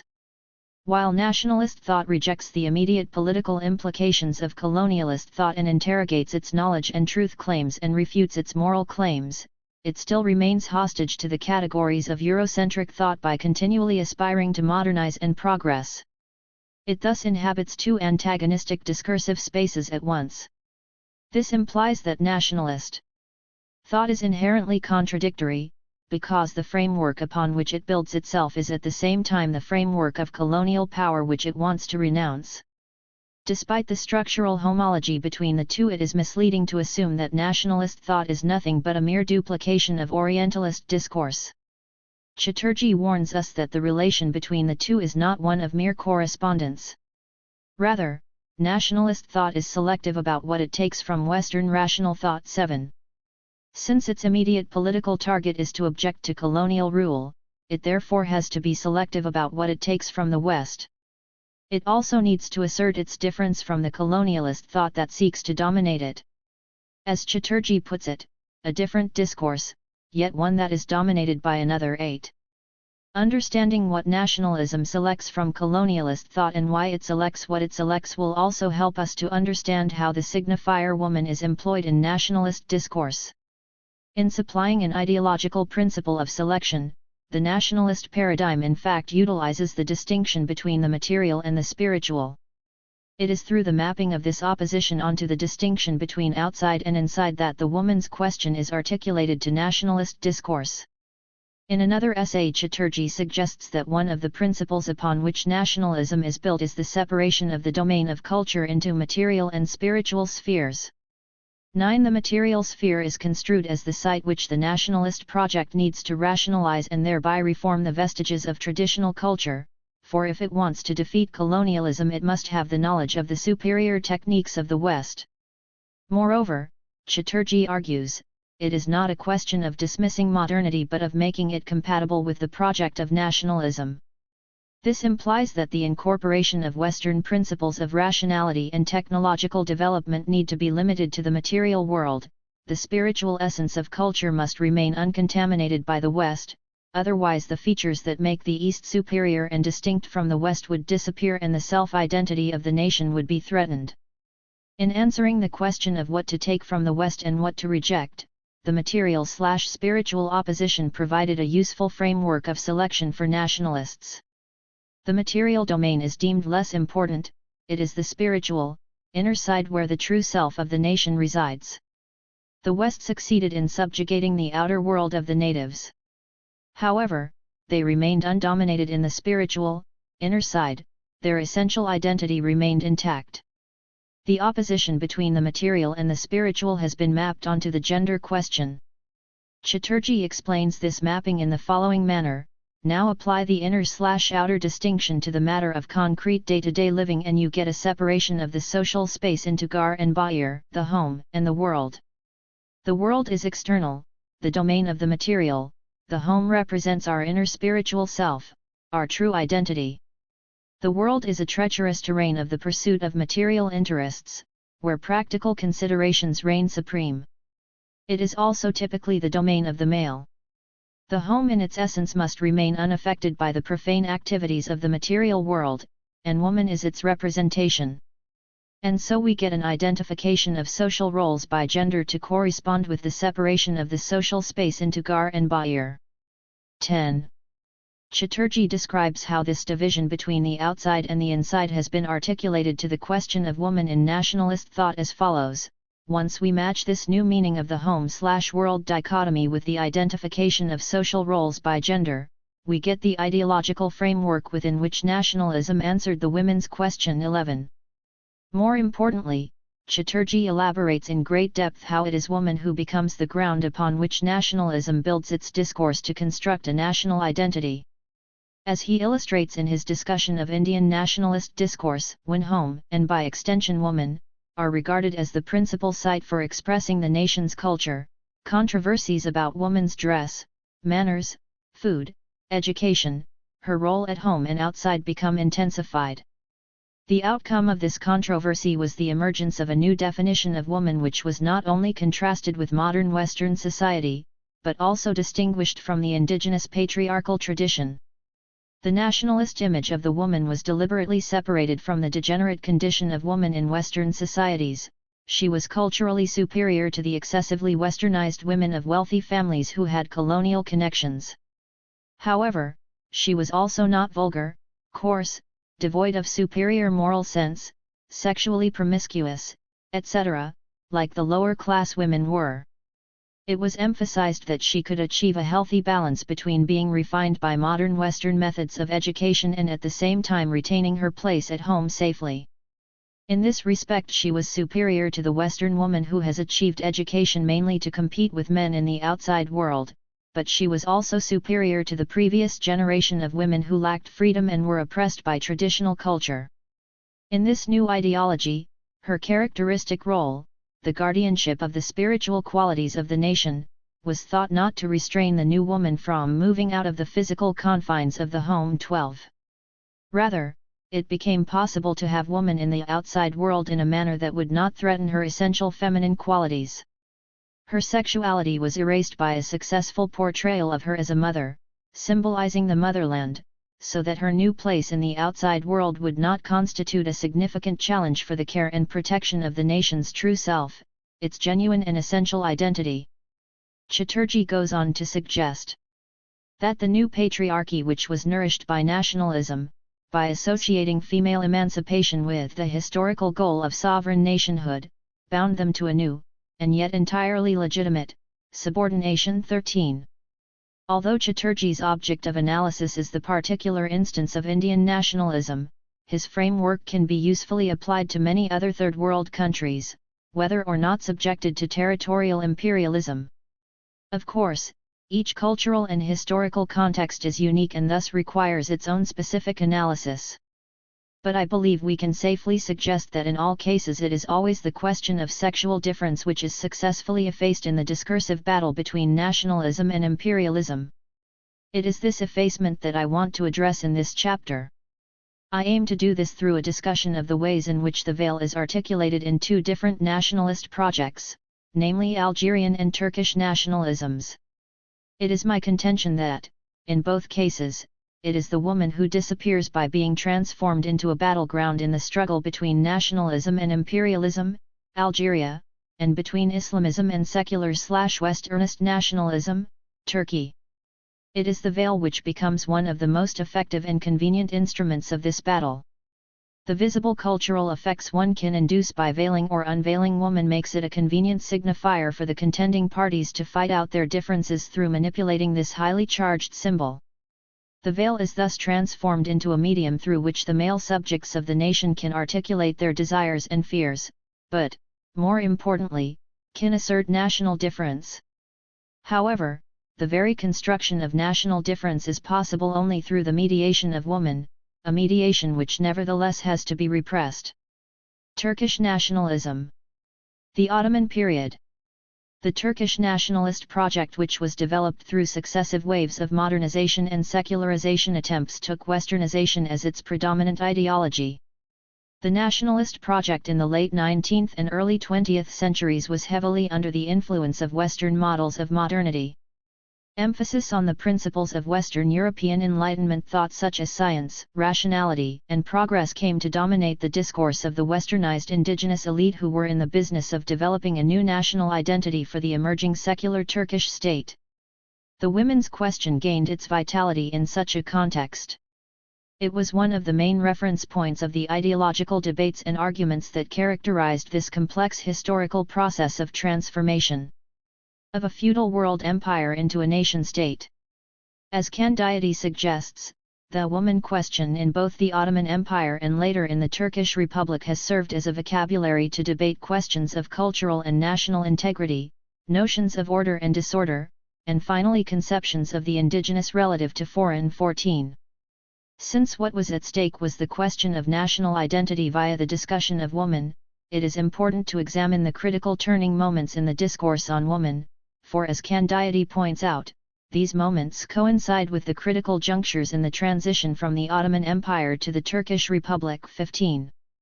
It is therefore important to examine how the tensions between Westernism, nationalism, and Islam have been played out in two crucial historical moments in the Turkish history, namely, the period of Ottoman reforms which were started by the Tanzimat movement in the early 19th century, and then instituted mainly by the Young Turks during the early 20th century, and second, the process of intense westernization which was attempted through the set of reforms instituted by Mustafa Kemal during the early years of the establishment of the Turkish Republic.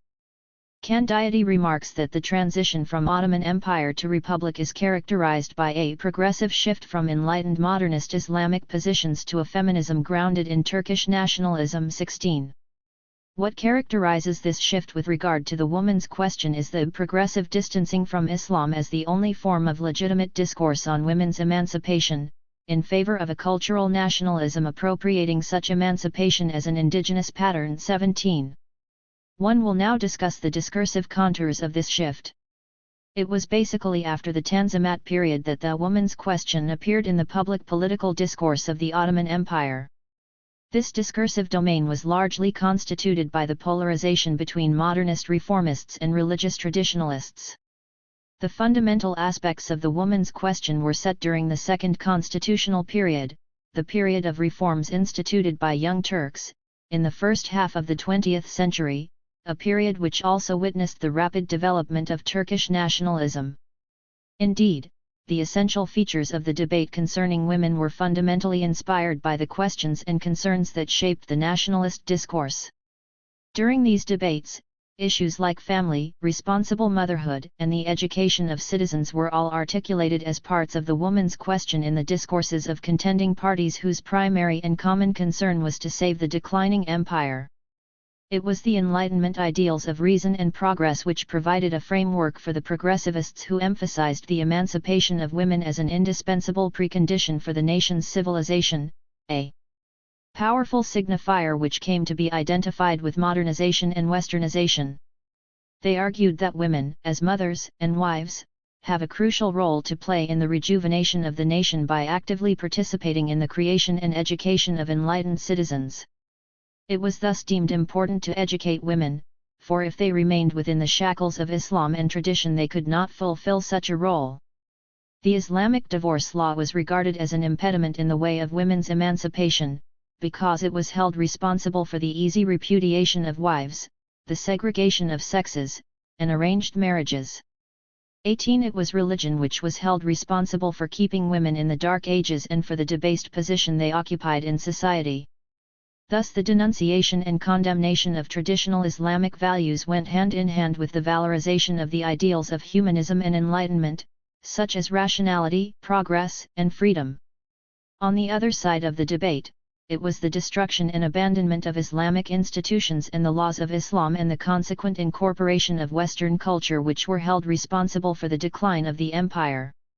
It was believed that the utilization of Western technology might be necessary, but that this should not lead to the contamination of Islamic values by Western culture.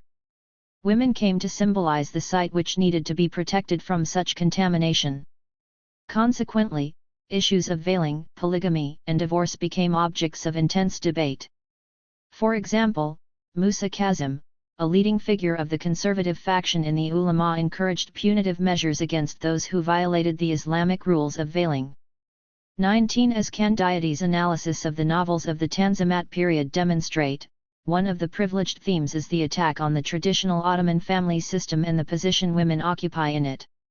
20. Alongside this, we witness a perpetual critique of excessive westernization.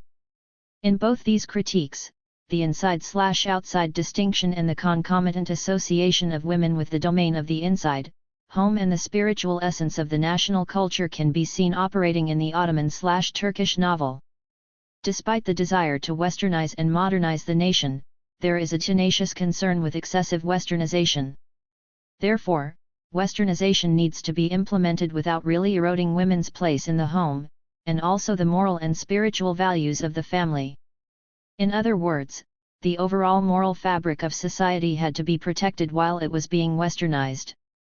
The entrance of the foolish and feckless young men and fashionable loose women to home is used to illustrate the measure of utmost degradation. 21. The excessively westernized woman was accorded responsibility in the moral decadence into which Ottoman culture fell. On the other hand, these novels also reflect a desire to mark a difference from tradition, and consequently we witness endless attempts to distinguish the new woman from the old one who had been victimized by institutions and practices of unwanted marriage, polygamy, unilateral divorce, and slavery. Thus, by distinguishing itself both from Islamic tradition and from extreme westernization, the early nationalist ideology in Turkey attempted to create an authentic cultural Turkish identity.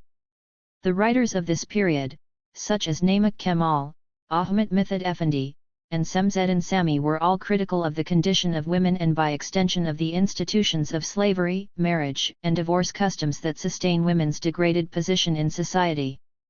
However, as Candiati rightly suggests, these modernist reformers could easily identify with her to voice their own restiveness with the more oppressive aspects of Ottoman society. 22. But the Tanzimat novel is not as clear-cut as the later novels in identifying the emancipation of women with westernization. The writers of this period express an anxiety with women's emancipation which came to be identified with licentiousness rather than enlightened westernization, more explicitly 23, a theme which will become more explicit in the Republican period. However, in this period too, despite the emphasis on emancipation of women through westernization, the critiques of excessive westernization continued. In the nationalist language, such excess was seen as the ultimate source of moral corruption. For example, the women in modern households who neglected the duties of childhood, homemaking, and who led an idle existence in decadent Europeanized Istanbul, represented the corruption caused by excessive westernization. Moreover, the woman who is too liberated and denies her essential nature and duties in the name of civilization is the theme of several novels. Woman thus became a convenient signifier for the representation of the moral decay caused by excessive westernization. As I suggested above, the women's question was used as a point of leverage through which different positions were able to forge their nationalist projects. Women thus became the medium through which other issues, such as those that pertain to national identity, were contested. As Candiati puts it, there is one persistent concern which unites the nationalist and Islamic discourses on women, an eagerness to establish that the behavior and position of women, however defined, are congruent with the true identity of the collectivity and constitute no threat to it. 24. This meant that, when women attempted to speak, they did not have an autonomous subject position from which they could articulate their question as women. On the contrary, their subject position as women was always subjected to other priorities constructed in the public domain. This does not mean that it was only men who spoke in the name of women. On the contrary, women took part in the debate, but always within terms and contexts which were already established by the discursive polarization in the political domain. For example, the desire for the education of women was voiced by women, in one of the progressive journals of the time, Taraqi, as a necessary means for transforming women into useful citizens, as the medium through which a successful nation could be established. The liberation of women was thus identified with the nation's progress, and education was put forward as the means to achieve it. To follow the spirit of Spivak's argument, 25, there was no position of enunciation from which women could speak and be heard as women. On the contrary, as the few examples of this period illustrate, they were only heard if they took up positions on one or the other side of the debate. Perhaps this can also be seen as women's instrumental use of these public discourses spoken by men. However, this does not invalidate the argument that the woman was constructed as the very ground of such debates. It points to the tension and ambiguity which characterize such discursive struggles, especially from the point of view of the oppressed. The conditions which make women's speech possible need to be examined so that we come to see how the same conditions which enable this speech also make it an impossible one. Another group of women writers explicitly criticized the subordination of women independently of such instrumental uses. However, these women were firm believers in the idea that women's ignorance was the cause of all sorts of evils in the country. The fundamental structure of their discourse was thus the same as men's. Many of the articles published by women during this period speak of women mainly as mothers and wives, the primary signifiers of the progressivist discourse on women, who would participate in a fully fledged manner in the sustenance of the nation.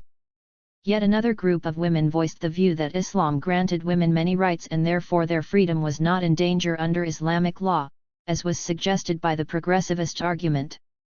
By supporting their arguments with the examples they brought from the Prophet's life and the condition of women during his time, they claimed that the debasement of women does not necessarily stem from Islamic precepts, but from the specific ways in which customs like polygamy have been adapted by various Arab cultures. Candidate brings Fatma Ali, a well-known woman writer of this period who engaged in a debate with conservative Mahmud Esad Effendi over the issue of polygamy, as an example of an early feminist who voiced her concerns only by making her desire compatible with the dictates of Islam. The early feminists' inscription of their own voices within the existing official positions can also be seen in the aspirations of one of the women's weeklies, the Ladies' Gazette, which was expressed as serving the principles of being a good mother, a good wife and a good Muslim. 26. The Republican reforms and the question of veiling among the successive waves of modernization and secularization, the series of reforms instituted by Mustafa Kemal were the most drastic ones and had the effect of consolidating the project of enlightenment within Turkish nationalist ideology. With the establishment of the Republic of Turkey at the end of World War I, the magnitude of already existing preoccupation with Europeanization was intensified and broadened. Secular modernization became the official ideology and, concomitantly, to be civilized was measured according to the degree of westernization achieved in different areas of social life. Progress was identified with breaking away from Ottoman backwardness, symbolized in the distance achieved from Islam. Kemal's discourse can thus be seen in terms of Chaturji's notion of the thematic, as it depended on a clear-cut distinction between the East and West, and the natural superiority of the latter as representing the level of civilization to be attained. In the various speeches he delivered, Mustafa Kemal insisted on these 2 points. The Turkish nation has perceived with great joy that the obstacles which constantly, for centuries, had kept Turkey from joining the civilized nations marching forward on the path of progress, have been removed. 27. The nation has finally decided to achieve, in essence and in form, exactly and completely, the life and the means that contemporary civilization assures to all nations. 28. In this attempt to establish a new identity for the nation and reach the desired level of progress on the path of westernization, the abolition of the caliphate was a necessary but insufficient step. As Bernard Lewis observes, a further shock was necessary, a traumatic impact that would shake every man in the country into the realization that the old order had gone, and a new one come into its place. 29. It is in this context that Mustafa Kemal installed what Lewis calls his great symbolic revolutions, which marked the transformation of the nation from a backward to a civilized identity. In achieving the desired fundamental leap from backward to civilized nationhood, the figure of woman played a significant role. As Candidate remarks, the new woman of the Kemalist era became an explicit symbol of the break with the past, a symbolism which Mustafa Kemal himself did much to promote. 30. The emancipation of women from the rigid shackles of orthodoxy thus became one of the constitutive elements of Mustafa Kemal's vision of modernized Turkey. 31. This is clear in the various speeches he delivered throughout the country. In these speeches, Kemal adhered strongly to the premises of European Enlightenment thought, the ideals of progress, freedom, and equality. In the new ideal to be striven for, the education of women for the well-being of the nation and for reaching the desired level of civilization was emphasized time and again. The linking of modernization to women was clear in Kemal's Izmir speech in 1923, a civilization where one sex is supreme can be condemned, there and then, as crippled. A people which has decided to go forward and progress must realize this as quickly as possible. The failures in our past are due to the fact that we remained passive to the fate of women. 32. In his Kastamonu speech, it was the ideal of equality between the sexes which was deemed necessary for achieving the desired level of progress. Let us be frank, society is made of women as well as men. If one grants all the rights to progress to the one and no rights at all to the other, what happens? Is it possible that one half of the population is in chains for the other half to reach the skies? Progress is possible only through a common effort, only thus can the various stages be bypassed.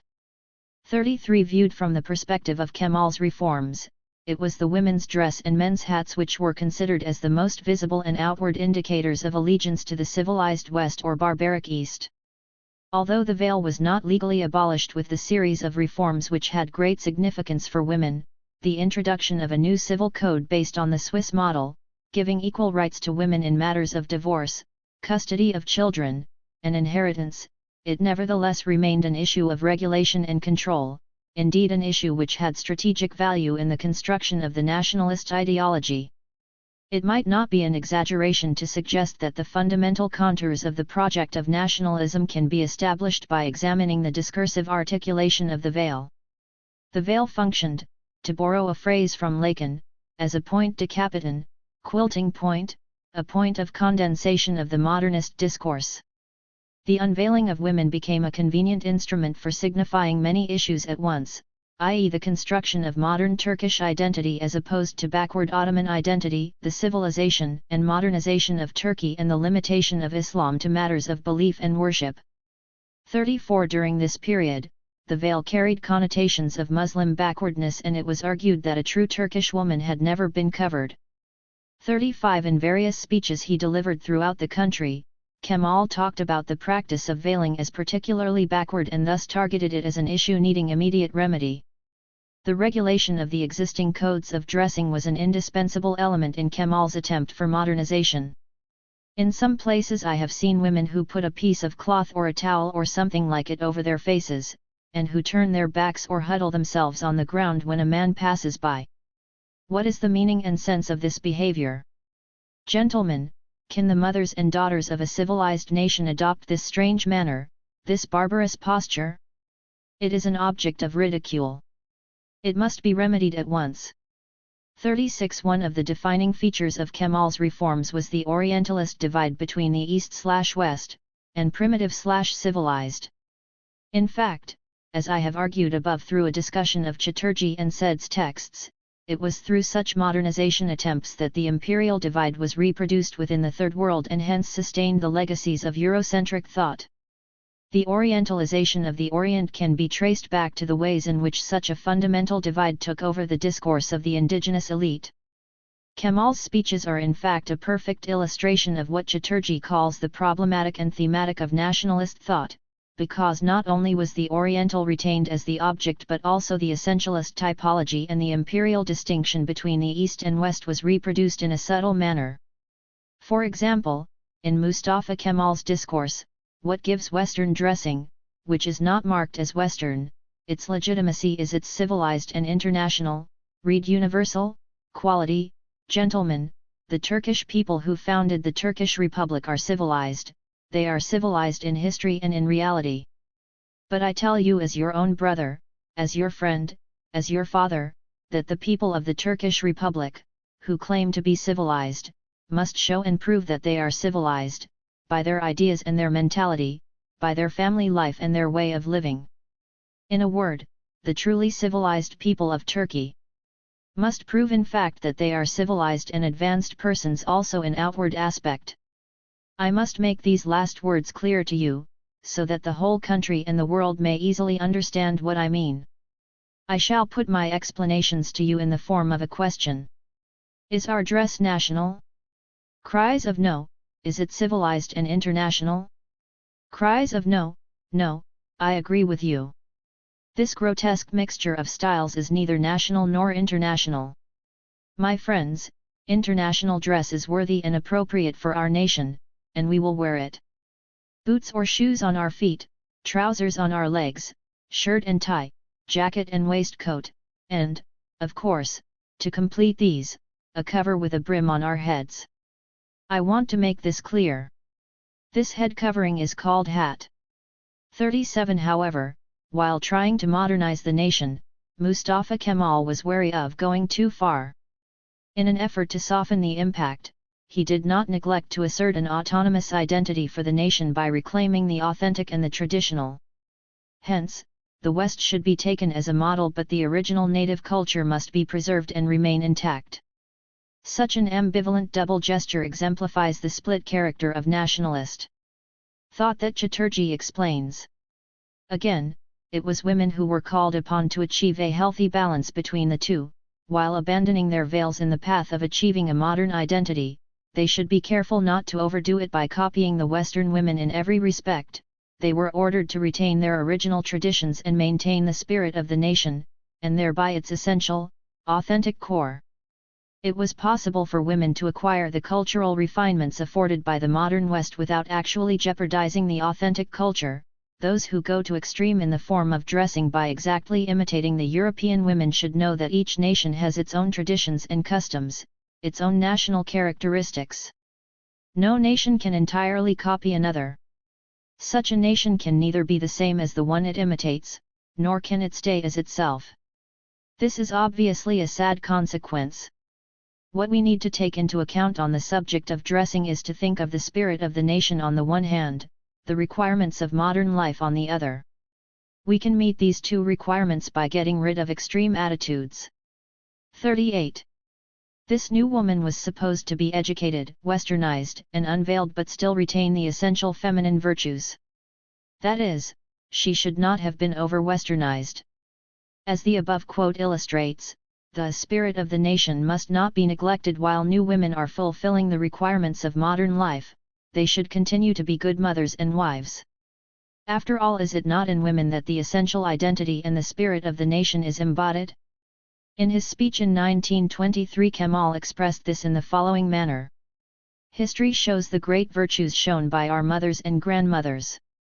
One of these has been to raise sons of whom the race can be proud.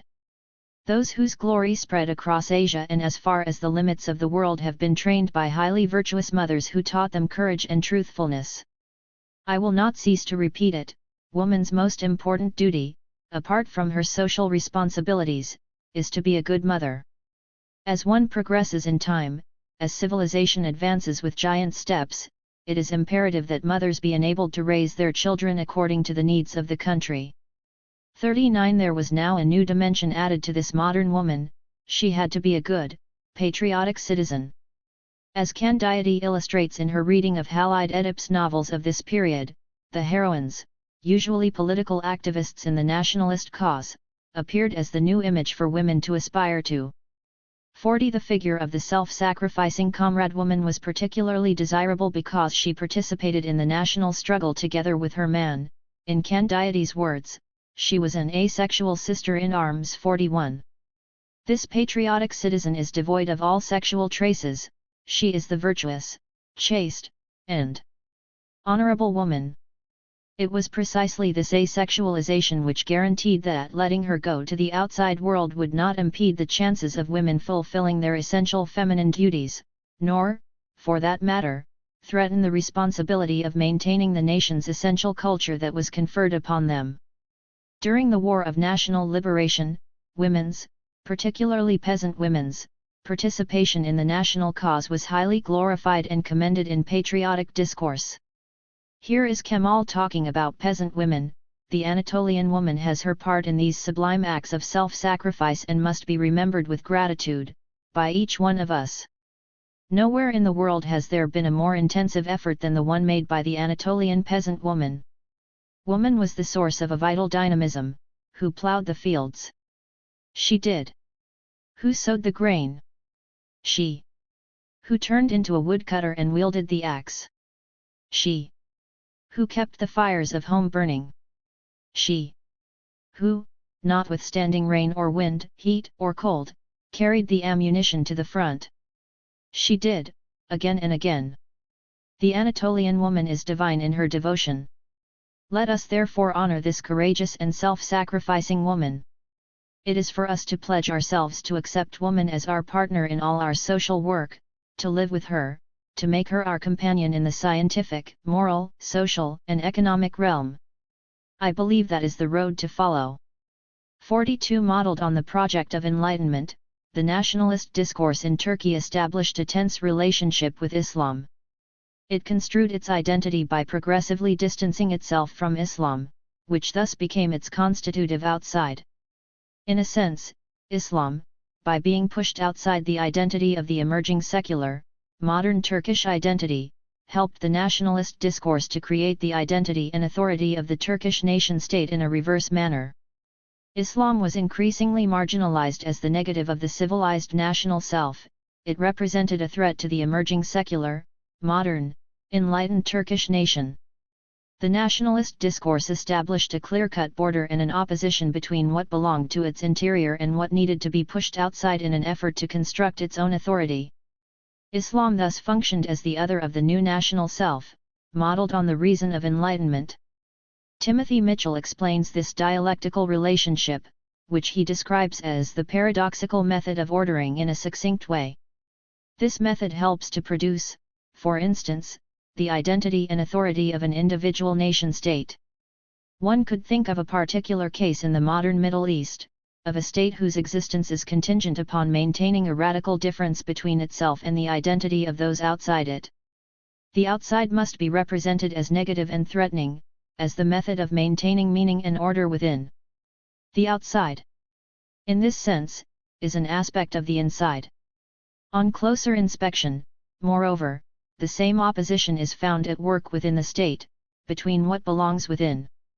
The authority and self-identity of the nation-state, like that of the city and the colonial world, are not stable, circumscribed conceptions but internal boundaries of hierarchical separation which must constantly be policed. 43. It is precisely this policing which was exercised in the nationalist project. The oppositions deployed in the nationalist discourse between backward and civilized, religious and secular, veiled and unveiled, national and international, east and west are all examples of such a border policing and reterritorialization. It was women who were constructed as the discursive instrument of this border drawing and nation building, and it was through regulating their bodies and subjectivities that the borders were maintained and the nation was built. However, the intense process of westernization which characterizes the Turkish nationalist discourse should not be seen as a historical mistake that the Turkish indigenous elite has committed and which can be corrected simply through a refusal of the project of enlightenment. With all its emphasis on progress, development, and modernization, the nationalist project in Turkey was an offspring of global interactions and the discourses such as Orientalism which accompanied the increasing imperialist domination of Europe over the Ottoman Empire. From a feminist point of view, there seem to be two major aspects of the production of an elite nationalist discourse in Turkey. First of all, it is women who become the ground for the transactions between the contending parties and who are turned into a medium which allows the indigenous elite to discern their differences. Second, the process of the production of nationalism requires an involvement with the major element of the traditional culture, the religion of Islam. These two aspects can also be observed in similar processes in many other Muslim Third World societies. 44. The unveiling of Turkish women thus came to symbolize the nation's distance from Islam and thereby its progress and development, whereas, as I will discuss in the following pages, the reveiling of the Algerian women, in response to French colonialism's desire to unveil them, represented the Algerian nation's affirmation of its authentic and true culture. However, although the veiling and unveiling of women appear to be reverse strategies of responding to Western hegemony, they are both in fact conditioned by and therefore the products of Orientalist hegemony. Algerian nationalism and the reveiling of women in order to comprehend why, for the Algerian people, Islam became such a prominent discursive element during decolonization and why they resorted to Islam as their authentic tradition and identity with such intensity.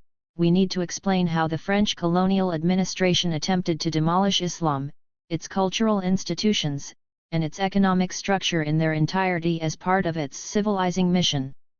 Religion gained the utmost importance in the eyes of the French colonial administration as a way of controlling the subject population, for Islam was seen as the most stubborn obstacle in the acculturation of the Algerian people.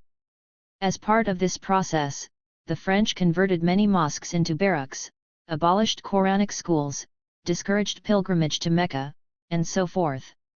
As Marnia Losreg suggests, in the eyes of the French, the colonization of Algerian society was a successful crusade against Islam. 45.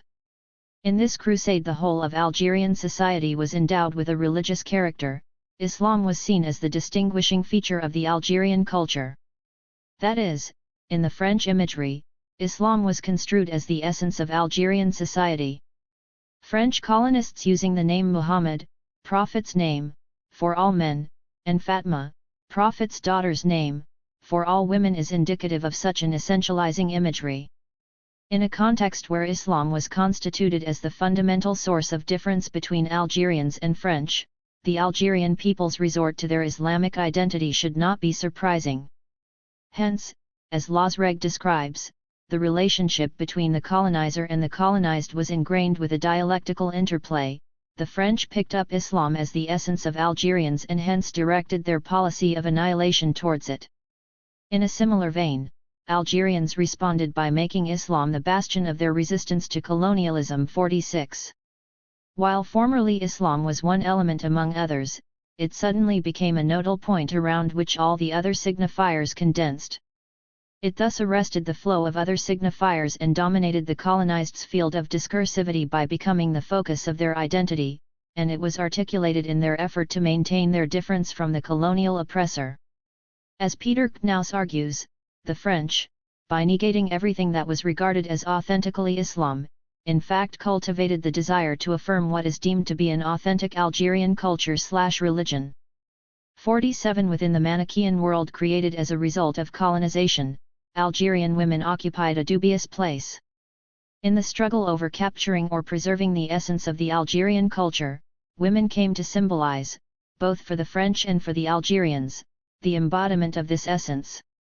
Hence the struggle over this authentic essence was fought over women's bodies. It was onto her veiled body that both French colonialism and Algerian patriarchy projected their fears, desires, and policies. The veil became a potent symbol in this battle. I will return to the discussion of the battle over the veil during decolonization in the following pages, but let me first briefly discuss how the women's question was handled during the reform movements in Algeria before the liberation struggle started. The reforms of the young Algerians and the ulama. The set of reforms which were instituted at the turn of the century were also developed as part of the strategy of resistance to colonial order. It is possible to identify two reform movements during this period, one secular, which was inspired by the French and the Young Turks, and the other religious and inspired by the Arabs. Those who advocated secular reforms were French-educated and were referred as the Young Algerians, recalling the famous reformists in Turkey, the Young Turks, who led the reform movement in the Ottoman Empire. Like the Turkish reformists, the Young Algerians, established in 1912, did not advocate a radical break with Islam. They argued that Islam was not necessarily incompatible with Western models of development and progress. Despite their careful relationship with Islam, their non-radical reforms were not met with an enthusiastic response in general, mainly because they were seen by the popular masses as advocating the adoption of the colonial culture which dominated Algeria. Consequently, not many people embraced the call for a Western type of progress. Instead, their discourse was seen as anti-Muslim, an ideology which was identified with the colonizer. However, nationalism's relationship to colonial ideology should not be regarded as one of simple reiteration. In this sense, neither Young Turks nor Young Algerians were simply imitators of Western culture. For example, the leader of the Young Algerians, Amir Khaled, was known for his total compliance with Mustafa Kemal's reforms. Not only did he support the reforms Ataturk instituted concerning women, but also he particularly admired him for his nationalistic opposition to the Western powers during the World War I. In journals like La Voix des Humbles and La Voix Indigène, the secular reformists of Algeria not only talked in positive terms about the radical changes that were taking place in Turkey, but defended the idea that women's emancipation was in harmony with Islamic traditions. 48. Like the Young Turks, Khaled did not endorse the idea of total assimilation into French culture. he wanted Algerians to maintain their Algerian culture and roots, while simultaneously suggesting secular reforms. As Knaus notes, the reforms Khaled proposed were part of the reformist syndrome, or what might be called colonial episteme in another register, that was taking place in the Middle East during this period. The defining characteristics of this trend can be traced in the endorsement of the following three isms: secularism, nationalism, and modernism. 4. Khaled, women's rights was a prime example of the internal virtues of Western modernity and secularism, which were themselves the cornerstones of the very idea of the nation. On the other hand, the religious reforms of the ulama, led by Ibn Battuta, were successful in reaching and responding to the problems and concerns of the Algerians whose religion and customs were under threat due to colonization. Battuta advocated the improvement of women's status and defended their education.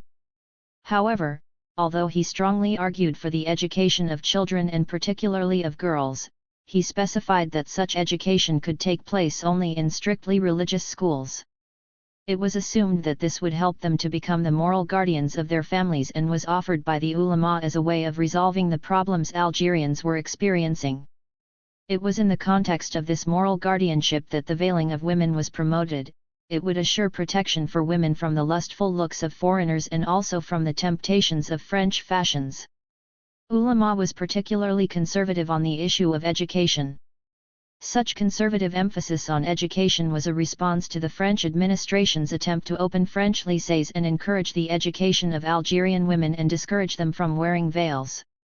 The protection of women from such French assimilation symbolized for the ulama the protection of their true identity. What was at stake was the coherence and stability of national identity. Likewise, the rights and well-being of women were discussed and the critique of customs that pertain to women, such as dowry, were articulated to the anti-colonial discourse. As Law's Reg shows, what was at stake in Ibn Battuta's critique of the high price of dowry is in fact the preservation of the authentic culture of Algeria. Here is one such example: fathers, make things easier not more difficult. Measure the consequences of such a situation: expensive dowry, and return to the spirit of charity and natural simplicity of our religion.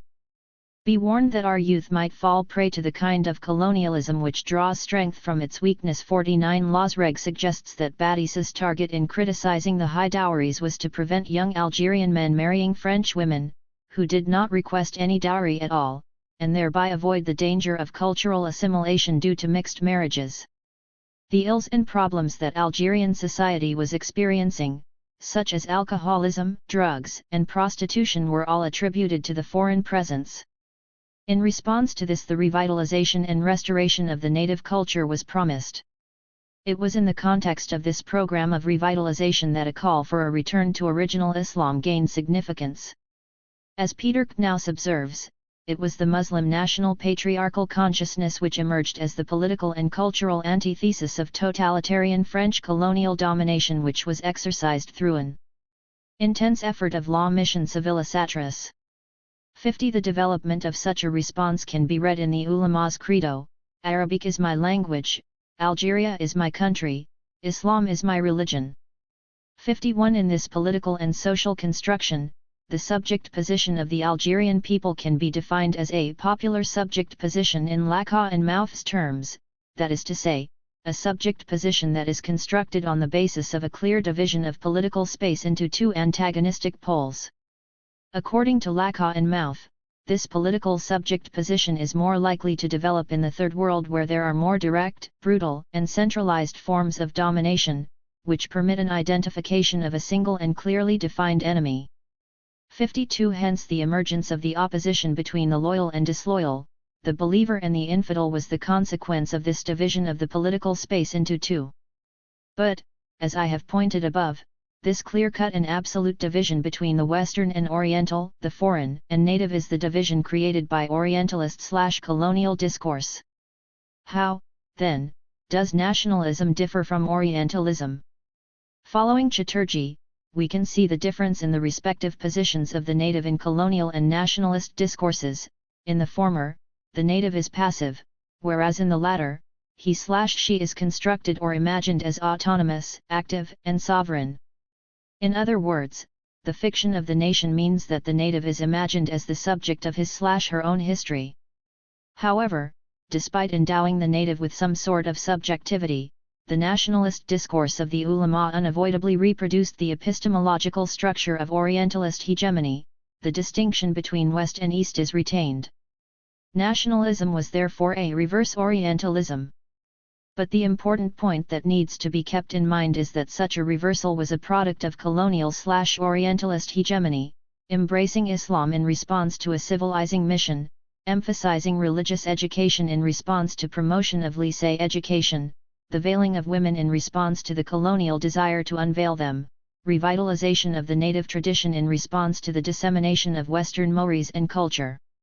As Lazreg notes, before the colonial conquest, the Algerians perceived their Muslimness not very differently from the way French conceived of themselves as Christian. 53 However, with colonial subjugation, Islam achieved the utmost importance in defining the Algerian identity. In this sense, the nationalist project of the ulama is not simply a unique and independent creation of its own, but is an effect of colonialism. The nationalism of the FLN and the contest over the veil. The nationalist movement gained momentum in 1950s. The leading force in the anti-colonial struggle was the National Liberation Front, FLN. Founded by urban petty bourgeois intellectuals.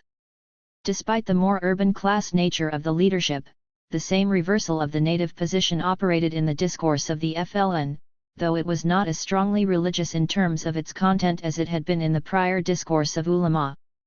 The most important consequence of the passage to armed resistance and the increasing pace of the struggle was that the nationalist construction of the native as an autonomous and sovereign subject gained an increasing reality and force.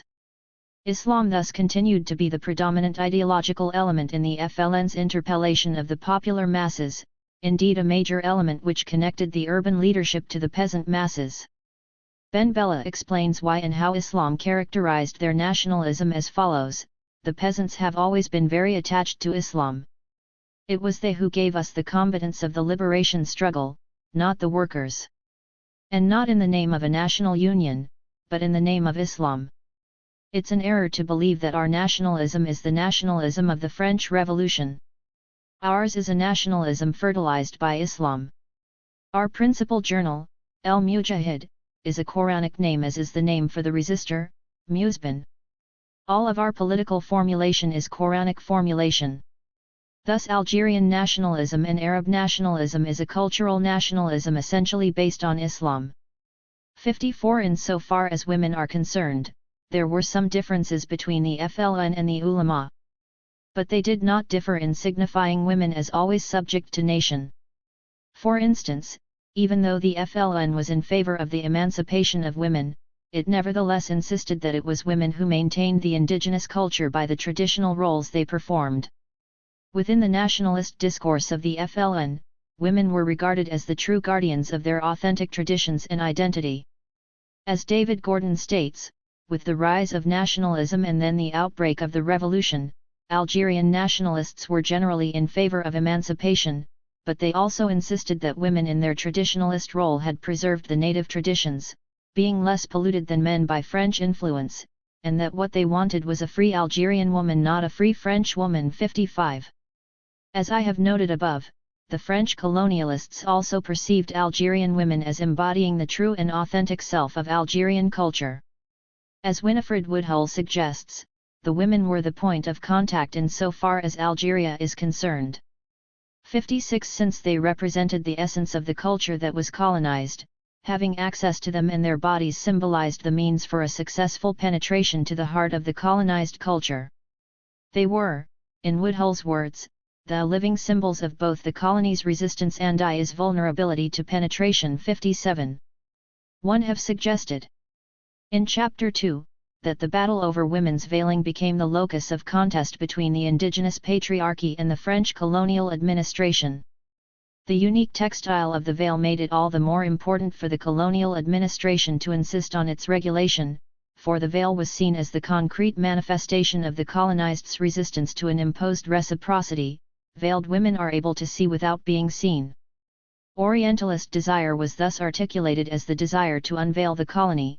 for women's insistence on wearing the veil really meant the colony's resistance to being colonized. In other words, for the colonial gaze, just wearing the veil was a sufficient sign of resistance. Consequently, as Knaus rightly observes, by unveiling the women, and exposing their bodies, the colonist was indicating the ultimate attempt of pacification.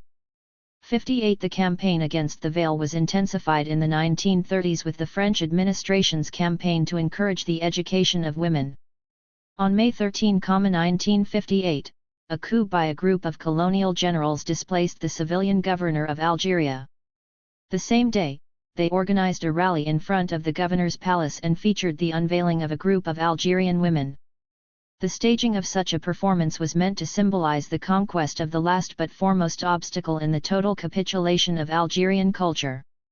59 Such a performance was supposed to symbolize, in Bourdieu's words, that the whole of Algerian society was offering itself, naked and willingly, to the embrace of the European society. 60. Hence this demonstration is significant in another sense. It illustrates, rather pointedly, how, within the colonial unconscious, the other culture and other sex are closely connected. In response to the colonialists' attempt, the nationalistically oriented patriarchy restored the veil even more forcefully than before to resist the invasion of Algerian culture. The veil was reclaimed in an effort to resuscitate the authentic/traditional culture which was under threat of extinction. Islamic identity, which had been spontaneously accepted by every Algerian as a natural aspect of their life in pre-colonial times, was now transformed into one of the most salient aspects of their identity. The veil gained a new vitality and was articulated entirely differently in the colonial context. Bourdieu describes this process as the replacement of traditionalism of the traditional society with colonial traditionalism. Consequently, elements of culture which signified different meanings and function were furnished with new meanings. The veil and the chechia had been in the traditional context mere vestimentary details endowed with an almost forgotten significance, simple elements of an unconsciously devised system of symbols. In the colonial situation, however, they take on the function of signs that are being consciously utilized to express resistance to the foreign order and to foreign values as well as to pledge fidelity to their own system of values. 61. Algerians' strong adherence to the veil should thus be seen in the context of resistance to colonialism. The veil came to signify not only the Algerian people's refusal to subscribe to the dictates of French mandate and thereby to colonial subjugation, but also their will to affirm their radical and irreducible difference from the Europeans, their resistance to any attempt to make them deny their own way of life and their desire to defend their besieged identity. 62. It was the presence and force of the existing colonial system which produced the Algerians' discovery of their essence and their traditions. In this regard, the veil which gained such vitality during the liberation struggle has to be seen as a totally new dress. It was not a mere continuation of old habits and customs, but a Western product in the sense of the creation of a colonial traditionalism as described by Bourdieu. Since, within the colonial imagery, the veil was constructed as symbolizing Algeria's refusal to reciprocate, all attempts at assimilation have taken the discarding of the veil to be their primary objective. 63. Although women occupied such a central place, they occupied it in so far as they were the objects of a discursive struggle. The very building of a national subject position and authority, which was indispensable for the anti-colonial struggle, required the effacement of women's own question. Thus any attempt to bring the question of women onto the agenda was perceived as a threat to the goal of restoring national identity and sovereignty. As Knaus describes, what had emerged during the 1920s, as the Muslim program, evolved by the end of the 1930s into the Muslim consensus. Socialism and the emancipation of women were either rejected outright or deferred until national sovereignty was restored. Islam, Arabic, and the reaffirmation of patriarchy were the central tenets of the Muslim consensus. 64. The erasure of the question of sexual difference can be observed in the speech of one of the militant women, Jamila. It illustrates how there was no position other than that of the nationalist project available to her. The young Algerian women of Algeria don't have time to discuss the problems of sex right now. We are still in a struggle to make our new country work, to rebuild the destroyed family, to preserve our identity as a nation. In the future, perhaps, we will arrive at a kind of life where men and women relate on a more friendly, equal, and open basis. I hope so. 65. In other words, what was lost in this battle over the veil was the women's question. The question is not whether there was female participation in insurgency or not, but the double effacement of sexual difference. Within the struggle between colonialism and nationalism, women were turned into, in Peter Knaus's words, double prisoners. Although the Algerian women were the objects of an intense struggle between the French administration, ulama, and the FLN, they were not participants in this battle as subjects. Gayatri Spivak's description of the position of Third World women has its place here, between patriarchy and imperialism, subject constitution and object formation. The figure of the woman disappears, not into a pristine nothingness, but into a violent shuttling, which is the displaced figuration of the Third World woman caught between tradition and modernization. 66. Bibliography. Adorno, Theodore, and Horkheimer, Max. The Dialectic of Enlightenment, trans. John Cumming, London and New York, Verso, 1979. Ahmed, Ijaz. In Theory, Classes, Nations, Literatures, London and New York, Verso, 1992. Ahmed, Leela. Western Ethnocentrism and Perceptions of the Harem, Feminist Studies, 8/3, Fall 1982. Alala, Malak. The Colonial Harem, trans. Myrna Gogic and Ulad Gogic, Minneapolis, University of Minnesota Press, 1986. Amichis, Edmund Dudley. Constantinople, trans. Caroline Tilton, New York, Putnam Sons, 1878. Ankan, Tierkan, ed. Ataturkun Turk Kadınay Hakkın Dakik Dry Ilarından Berdimet, Ankara, TBMM Yimlin, 1984. Assad, Talal. Two European Images of Non-European Rule, in Anthropology and the Colonial Encounter, New York, Humanities Press, 1973. Ataturk, Mustafa Kemal, Ataturkun Turk Kadınay Hakkın Dakik Dry Ilarından Berdimet, ed. Tierkan Ankan, Ankara, TBMM Yayınlan, 1984. Badran, Margot. Competing Agenda, Feminists, Islam, and the State in 19th and 20th Century Egypt, in Women, Islam, and the State, ed. Denise Candiati, Philadelphia, Temple University Press, 1991. Barker, Francis, Hume, Peter, and Iverson, Margaret, ed. Colonial Discourse/Post-Colonial Theory, Manchester, Manchester University Press, 1994. Babha, Homi. Difference, Discrimination, and the Discourse of Colonialism, in the Politics of Theory, ed. Francis Baker et al., Colchester, University of Essex, 1983. The Other Question. Screen, 24/6, December 1983.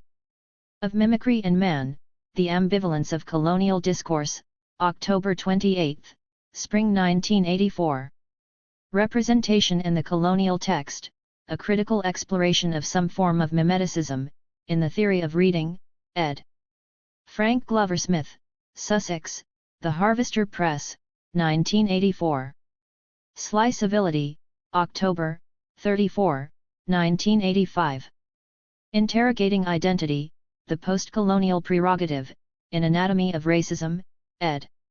D. T. Goldberg, Minneapolis, University of Minnesota, 1990. Race, Time, and the Revision of Modernity, Oxford Literary Review, 13/1-2, 1991. Blondel, Eric. Nietzsche, Life as Metaphor, in the New Nietzsche, ed. D. Allison, Cambridge, Mass. and London, The MIT Press, 1988. Bourdieu, Pierre. The Algerians, Boston, Beacon Press, 1961. Bradotti, Rossi. Patterns of Dissonance, Trends. Elizabeth Guild, New York. Routledge, 1991.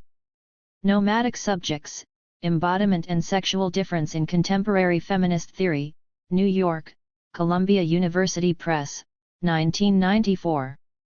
Brennan, Teresa.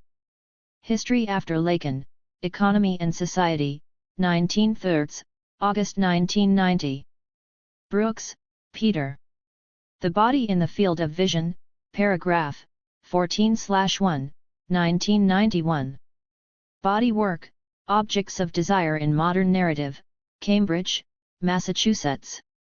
Harvard University Press, 1993.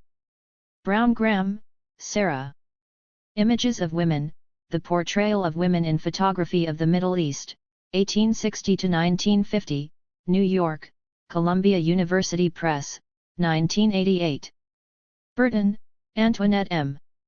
The White Woman's Burden, British Feminists and the Indian Woman, 1865-1915, Women's Studies International Forum, 13/4, 1990.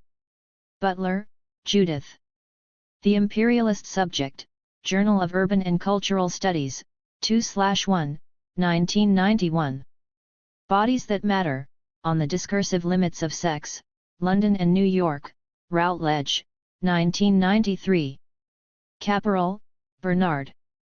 Kemalism ve Kemalism son raison Türk Kadınay, Ankara, /Bankasy Yayınlan, 1982. Castoriadis, Cornelius. Reflections on Rationality and Development, Thesis 11, 10/11, November/March 1984 5. Certeau, Michel D. The Practice of Everyday Life, Trans. Stephen Rendell, Berkeley, University of California Press, 1988. Chatterjee, Partha. Nationalist Thought and the Colonial World, A Derivative Discourse, London, Zed Books, 1986. Colonialism, Nationalism, and Colonized Women, The Contest in India, American Ethnologist, 16/4, 1989. The Nationalist Resolution of the Women's Question, in Recasting Women, Essays in Colonial History, ed. Kumkum Sangari and Sudesh Vaid, New Brunswick, Rutgers University Press, 1990. Clifford, James. On Orientalism, in the Predicament of Culture, 20th Century Ethnography, Literature, and Art, Cambridge, Massachusetts, Harvard University Press, 1988. Kopjak, Joan. The Sartorial Superego, October, 50, Fall 1989. Culler, Jonathan. On Deconstruction, Theory and Criticism After Structuralism, Ithaca, Cornell University Press, 1986. Deleuze, Jill. The Fold, Leibniz and the Baroque, Minneapolis, University of Minnesota Press, 1993. Derrida, Jacques. Of Grammatology, Trans. Gayatri Chakravarti Spivak, Baltimore, Johns Hopkins University Press, 1976. Spurs, Nietzsche's Style, Trans. Barbara Harlow, Chicago, University of Chicago Press, 1979. Dissemination, Trans. Barbara Johnson, Chicago, University of Chicago Press, 1981. White Mythology, Metaphor in the Text, in Margins of Philosophy, Trans. Alan Bass, Chicago, University of Chicago Press, 1982. Deconstruction and the Other, an interview with Richard Carney, in Dialogues with Contemporary Continental Thinkers, The Phenomenological Heritage, ed. Richard Carney, Manchester. Manchester University Press, 1984. Eating Well or the Calculation of the Subject, in Who Comes After the Subject, ed.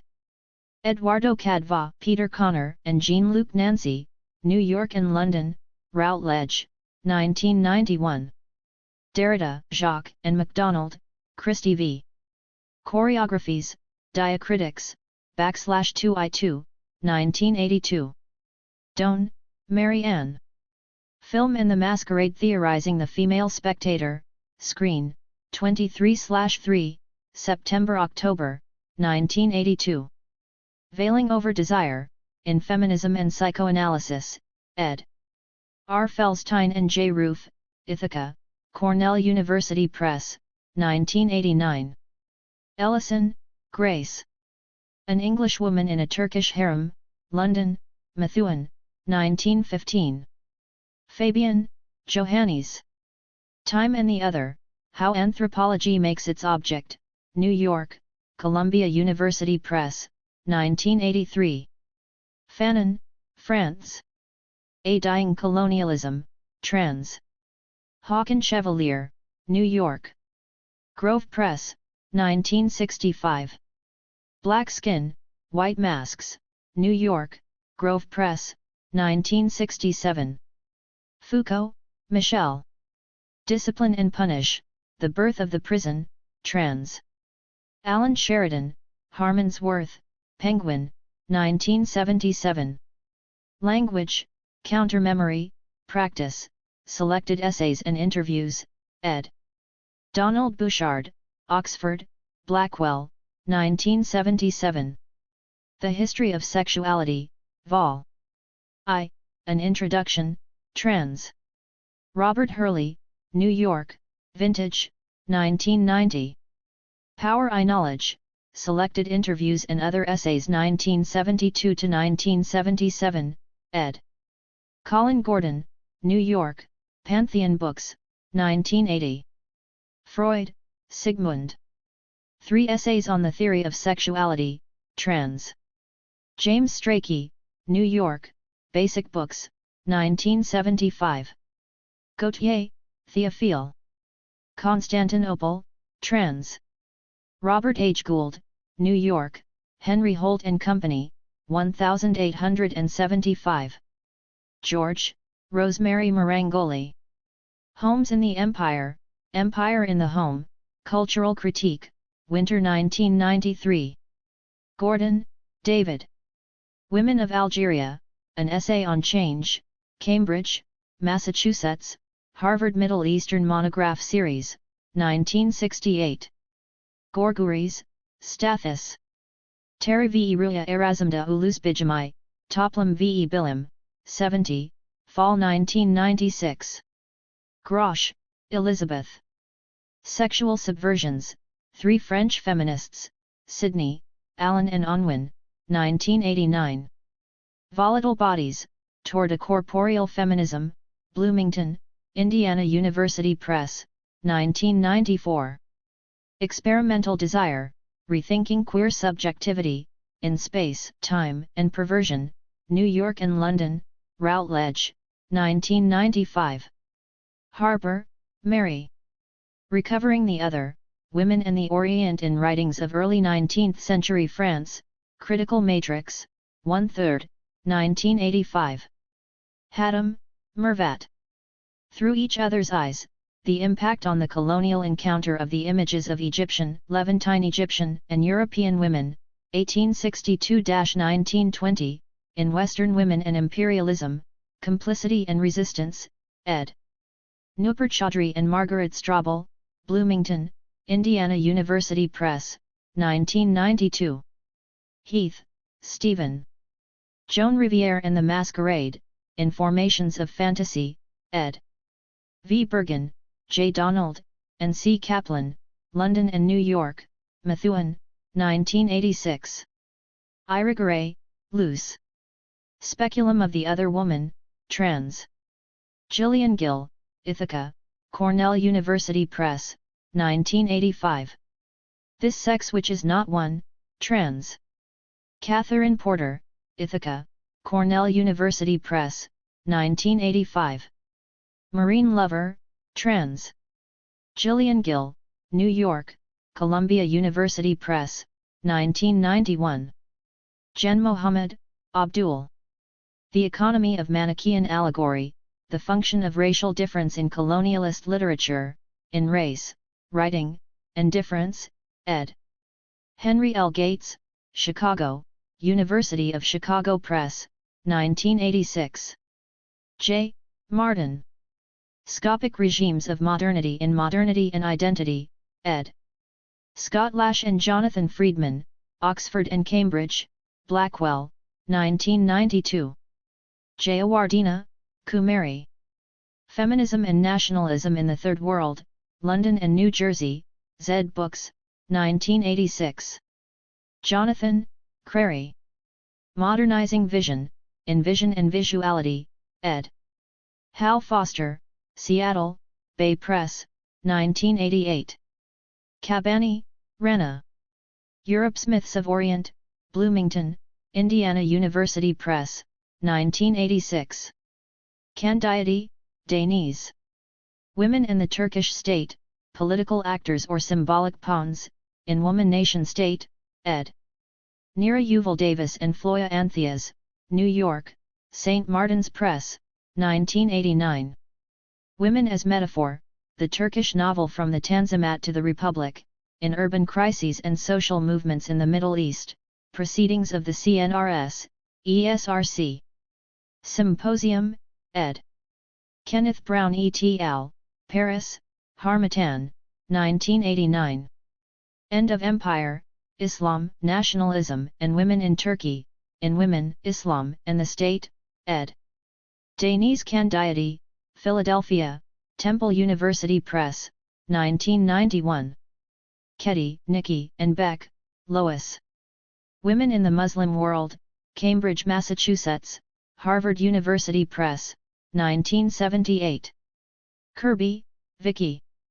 Corporeal Habits, Addressing Essentialism Differently, Hypatia, 6/3, Fall 1991. Knaus, Peter. The Persistence of Patriarchy, Class, Gender, and Ideology in 20th Century Algeria, New York, Praeger, 1987. Lacan, Jacques. The Four Fundamental Concepts of Psychoanalysis, Trans. Alan Sheridan, New York and London, Norton and Company, 1981. The Seminar of Jacques Lacan II, The Ego in Freud's Theory and in the Technique of Psychoanalysis 1954–1955, ed. Jacques-Alain Miller, trans. Silvana Tomaselli, New York and London, Norton and Company, 1991. Lacan, Ernesto. Universalism, Particularism and the Question of Identity, October, 61, Summer 1992. Lacan, Ernesto, and Mouth, Chantal. Hegemony and Socialist Strategy. Towards a Radical Democratic Politics, London, Verso, 1987. Post-Marxism Without Apologies, in New Reflections on the Revolution of Our Time, ed. Ernesto Lacan, London and New York, Verso, 1990. Lane, Edward. An Account of the Manners and Customs of the Modern Egyptians, New York, Dover Publications, 1973. Laws Reg, Marnia. Gender and Politics in Algeria, Unraveling the Religious Paradigm, Signs, 15/4, Summer 1990. Lewis, Bernard. The Emergence of Modern Turkey, Oxford, Oxford University Press, 1961.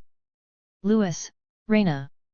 Gendering Orientalism, Race, Femininity and Representation, London, Routledge, 1996. Lloyd, David. Race Under Representation, Oxford Literary Review, 13/1-2, 1991. Lowe, Lisa. Critical Terrains, French and British Orientalisms, Ithaca, Cornell University Press, 1991. Mani, Lada, The Contentious Traditions, The Debate on Sati in Colonial India, Cultural Critique, 7, Fall 1987.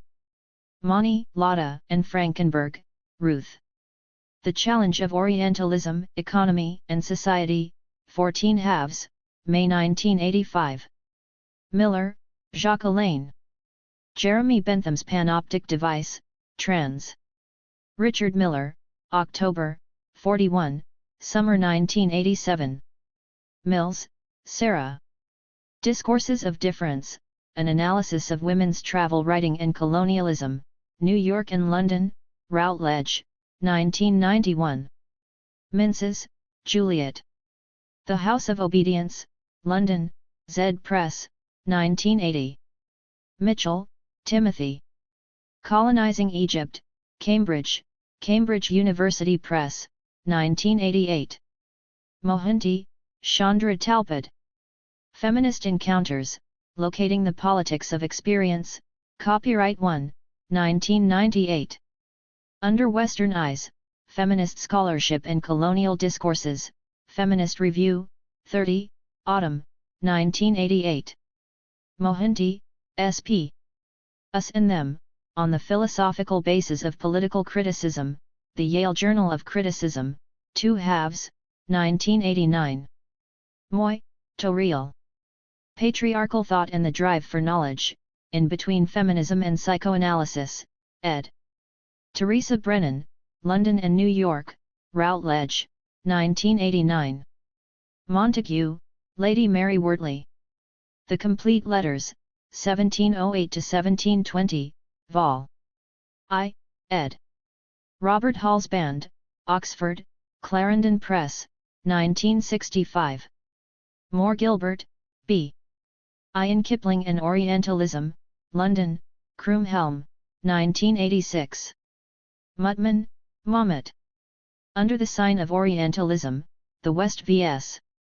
Islam, Cultural Critique, 23, Winter 1992–3. Under Western Eyes, In Prosthetic Territories, Politics and Hypertechnology, ed. Gabriel Brom Jr. and Mark Driscoll, Boulder, Colorado, Westview Press, 1995. Nagar, Carol. The Unveiled Algerian Women, 1960, Aperture, Summer 1990. Nerval, Gerard D. The Women of Cairo, Scenes of Life in the Orient, Vol. I, George Routledge and Sons, London, 1929. Nietzsche, Friedrich. The Will to Power, Trans. Walter Kaufman and R. I. Hollingdale, New York, Vintage Books, 1968. Beyond Good and Evil, Trans. Walter Kaufman, New York, Vintage Books, 1974. The Gay Science, Trans. Walter Kaufman, New York, Vintage Books, 1974. Norris, Christopher. Derrida, Cambridge, Massachusetts, Harvard University Press, 1987. Nupur, Chaudhry. And Margaret, Strobel, ed. Western Women and Imperialism, Complicity and Resistance, Bloomington, Indiana University Press, 1992. Olson, Emily. Muslim Identity and Secularism in Contemporary Turkey, The Headscarf Dispute, Anthropological Quarterly, 58 fifths, 1985. Parker Francis, Hume, Peter, and Iverson, Margaret, eds. Introduction, in Colonial Discourse/Post-Colonial Theory, Manchester, Manchester University Press, 1994. Perry, Benita. Resistance Theory/Theorizing Resistance or Two Cheers for Nativism, in Colonial Discourse/Post-Colonial Theory, ed. Francis Parker, Peter Hume, and Margaret Iverson, Manchester, Manchester University Press, 1994. Poole, Sophia. Englishwoman in Egypt, Vol. 2, London, Charles Knight, 1844. Radhakrishnan, R. Nationalism, Gender, and the Narrative of Identity, in Nationalisms and Sexualities, ed. Andrew Parker et.al., New York and London, Routledge, 1992. Rickon, Oliver. Representation, The Despot and the Harem, Some Questions Around an Academic Orientalist Painting by Lecomte du Nouillet, 1885, in Europe and its Others, Proceedings of the Essex Conference on the Sociology of Literature, Vol. I, ed. F. Barker et al., Colchester, University of Essex, 1985. Riviere, Joan. Womanliness as Masquerade, Informations of Fantasy, ed. V. Bergen, J. Donald and C. Kaplan, London and New York, Methuen, 1986. Robbins, Bruce. Comparative Cosmopolitanism, Social Text, 3130 seconds, 1992. Rorty, Richard. Philosophy and the Mirror of Nature, Princeton, Princeton University Press, 1979. Rose, Jacqueline. Introduction to In Feminine Sexuality, Jacques Lacan and the École Freudienne, ed.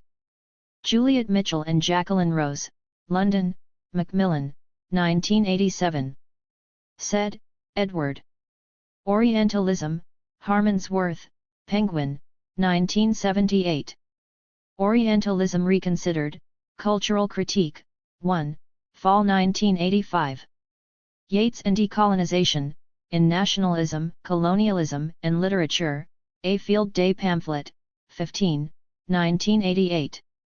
Representing the Colonized, Anthropology's Interlocutors, Critical Inquiry, 15, Winter 1989. Culture and Imperialism, New York, Alfred Knopf, 1993. Shore, Naomi. This Essentialism Which Is Not One, Coming to Grips with Irregular Differences, 1/2, 1989. Bad Objects, Essays Popular and Unpopular, Durin, Duke University Press, 1995. Scott, Joan. Multiculturalism and the Politics of Identity, October, 61, Summer 1992. Silverman, Kaya. Fragments of a Fashionable Discourse, in Studies in Entertainment, Critical Approaches to Mass Culture, ed. Tanya Modelsky, Bloomington, Indiana University Press, 1986. Spivak, Gayatri Chakravarti. Rani of Surmur, In Europe and Its Others, ed. Francis Baker et al., Vol. I, Colchester, University of Essex, 1985. Imperialism and Sexual Difference, Oxford Literary Review, 8/1-2, 1986. Three Women's Texts and a Critique of Imperialism, in Race, Writing, and Difference, ed. Henry Louis Gates, Chicago, University of Chicago Press, 1986. Displacement and the Discourse of Woman, in Displacement, Derrida and After, ed. Mark Krupnick, Bloomington, Indiana University Press, 1987. Can the Subaltern Speak, in Marxism and the Interpretation of Culture, ed. Carrie Nelson and Lawrence Grossberg, Urbana. University of Illinois Press, 1988. Subaltern Studies, Deconstructing Historiography, in Other Worlds, New York and London, Routledge, 1988. Naming Gayatri Spivak, Interview with Maria Koundura, Stanford Humanities Review, Spring 1989. Neocolonialism and the Secret Agent of Knowledge, Interview with Robert Young, Oxford Literary Review, 13/1-2, 1991. French Feminism Revisited, Ethics and Politics, in Feminist Theorize. The Political, ed. Judith Butler and Joan Scott, New York and London, Routledge, 1992. Starobinsky, Jean. Jean-Jacques Rousseau, Transparency and Obstruction, Trans. A. Goldhammer, Chicago, University of Chicago Press, 1988. Ziliowicz, Irene. Pierre Lodi and the Oriental Woman, Hong Kong, Macmillan, 1988. Thomas, Nicholas. Colonialism's Culture, Anthropology, Travel and Government, Cambridge, Polity Press, 1994. Trin, T. Minha. Introduction, Discourse, 8, Winter 1986-7. White, Hayden. Tropics of Discourse, Essays in Cultural Criticism, Baltimore and London, Johns Hopkins University Press, 1982. Whitford, Margaret. Luce Irigaray and the Female Imaginary, Speaking as a Woman, Radical Philosophy, 43, 1986. Williman, Paul. Voyeurism, The Look, and Dwoskin, Afterimage, 6, Summer 1976. Woodhull, Winifred. Unveiling Algeria, Genders, 10, Spring 1991.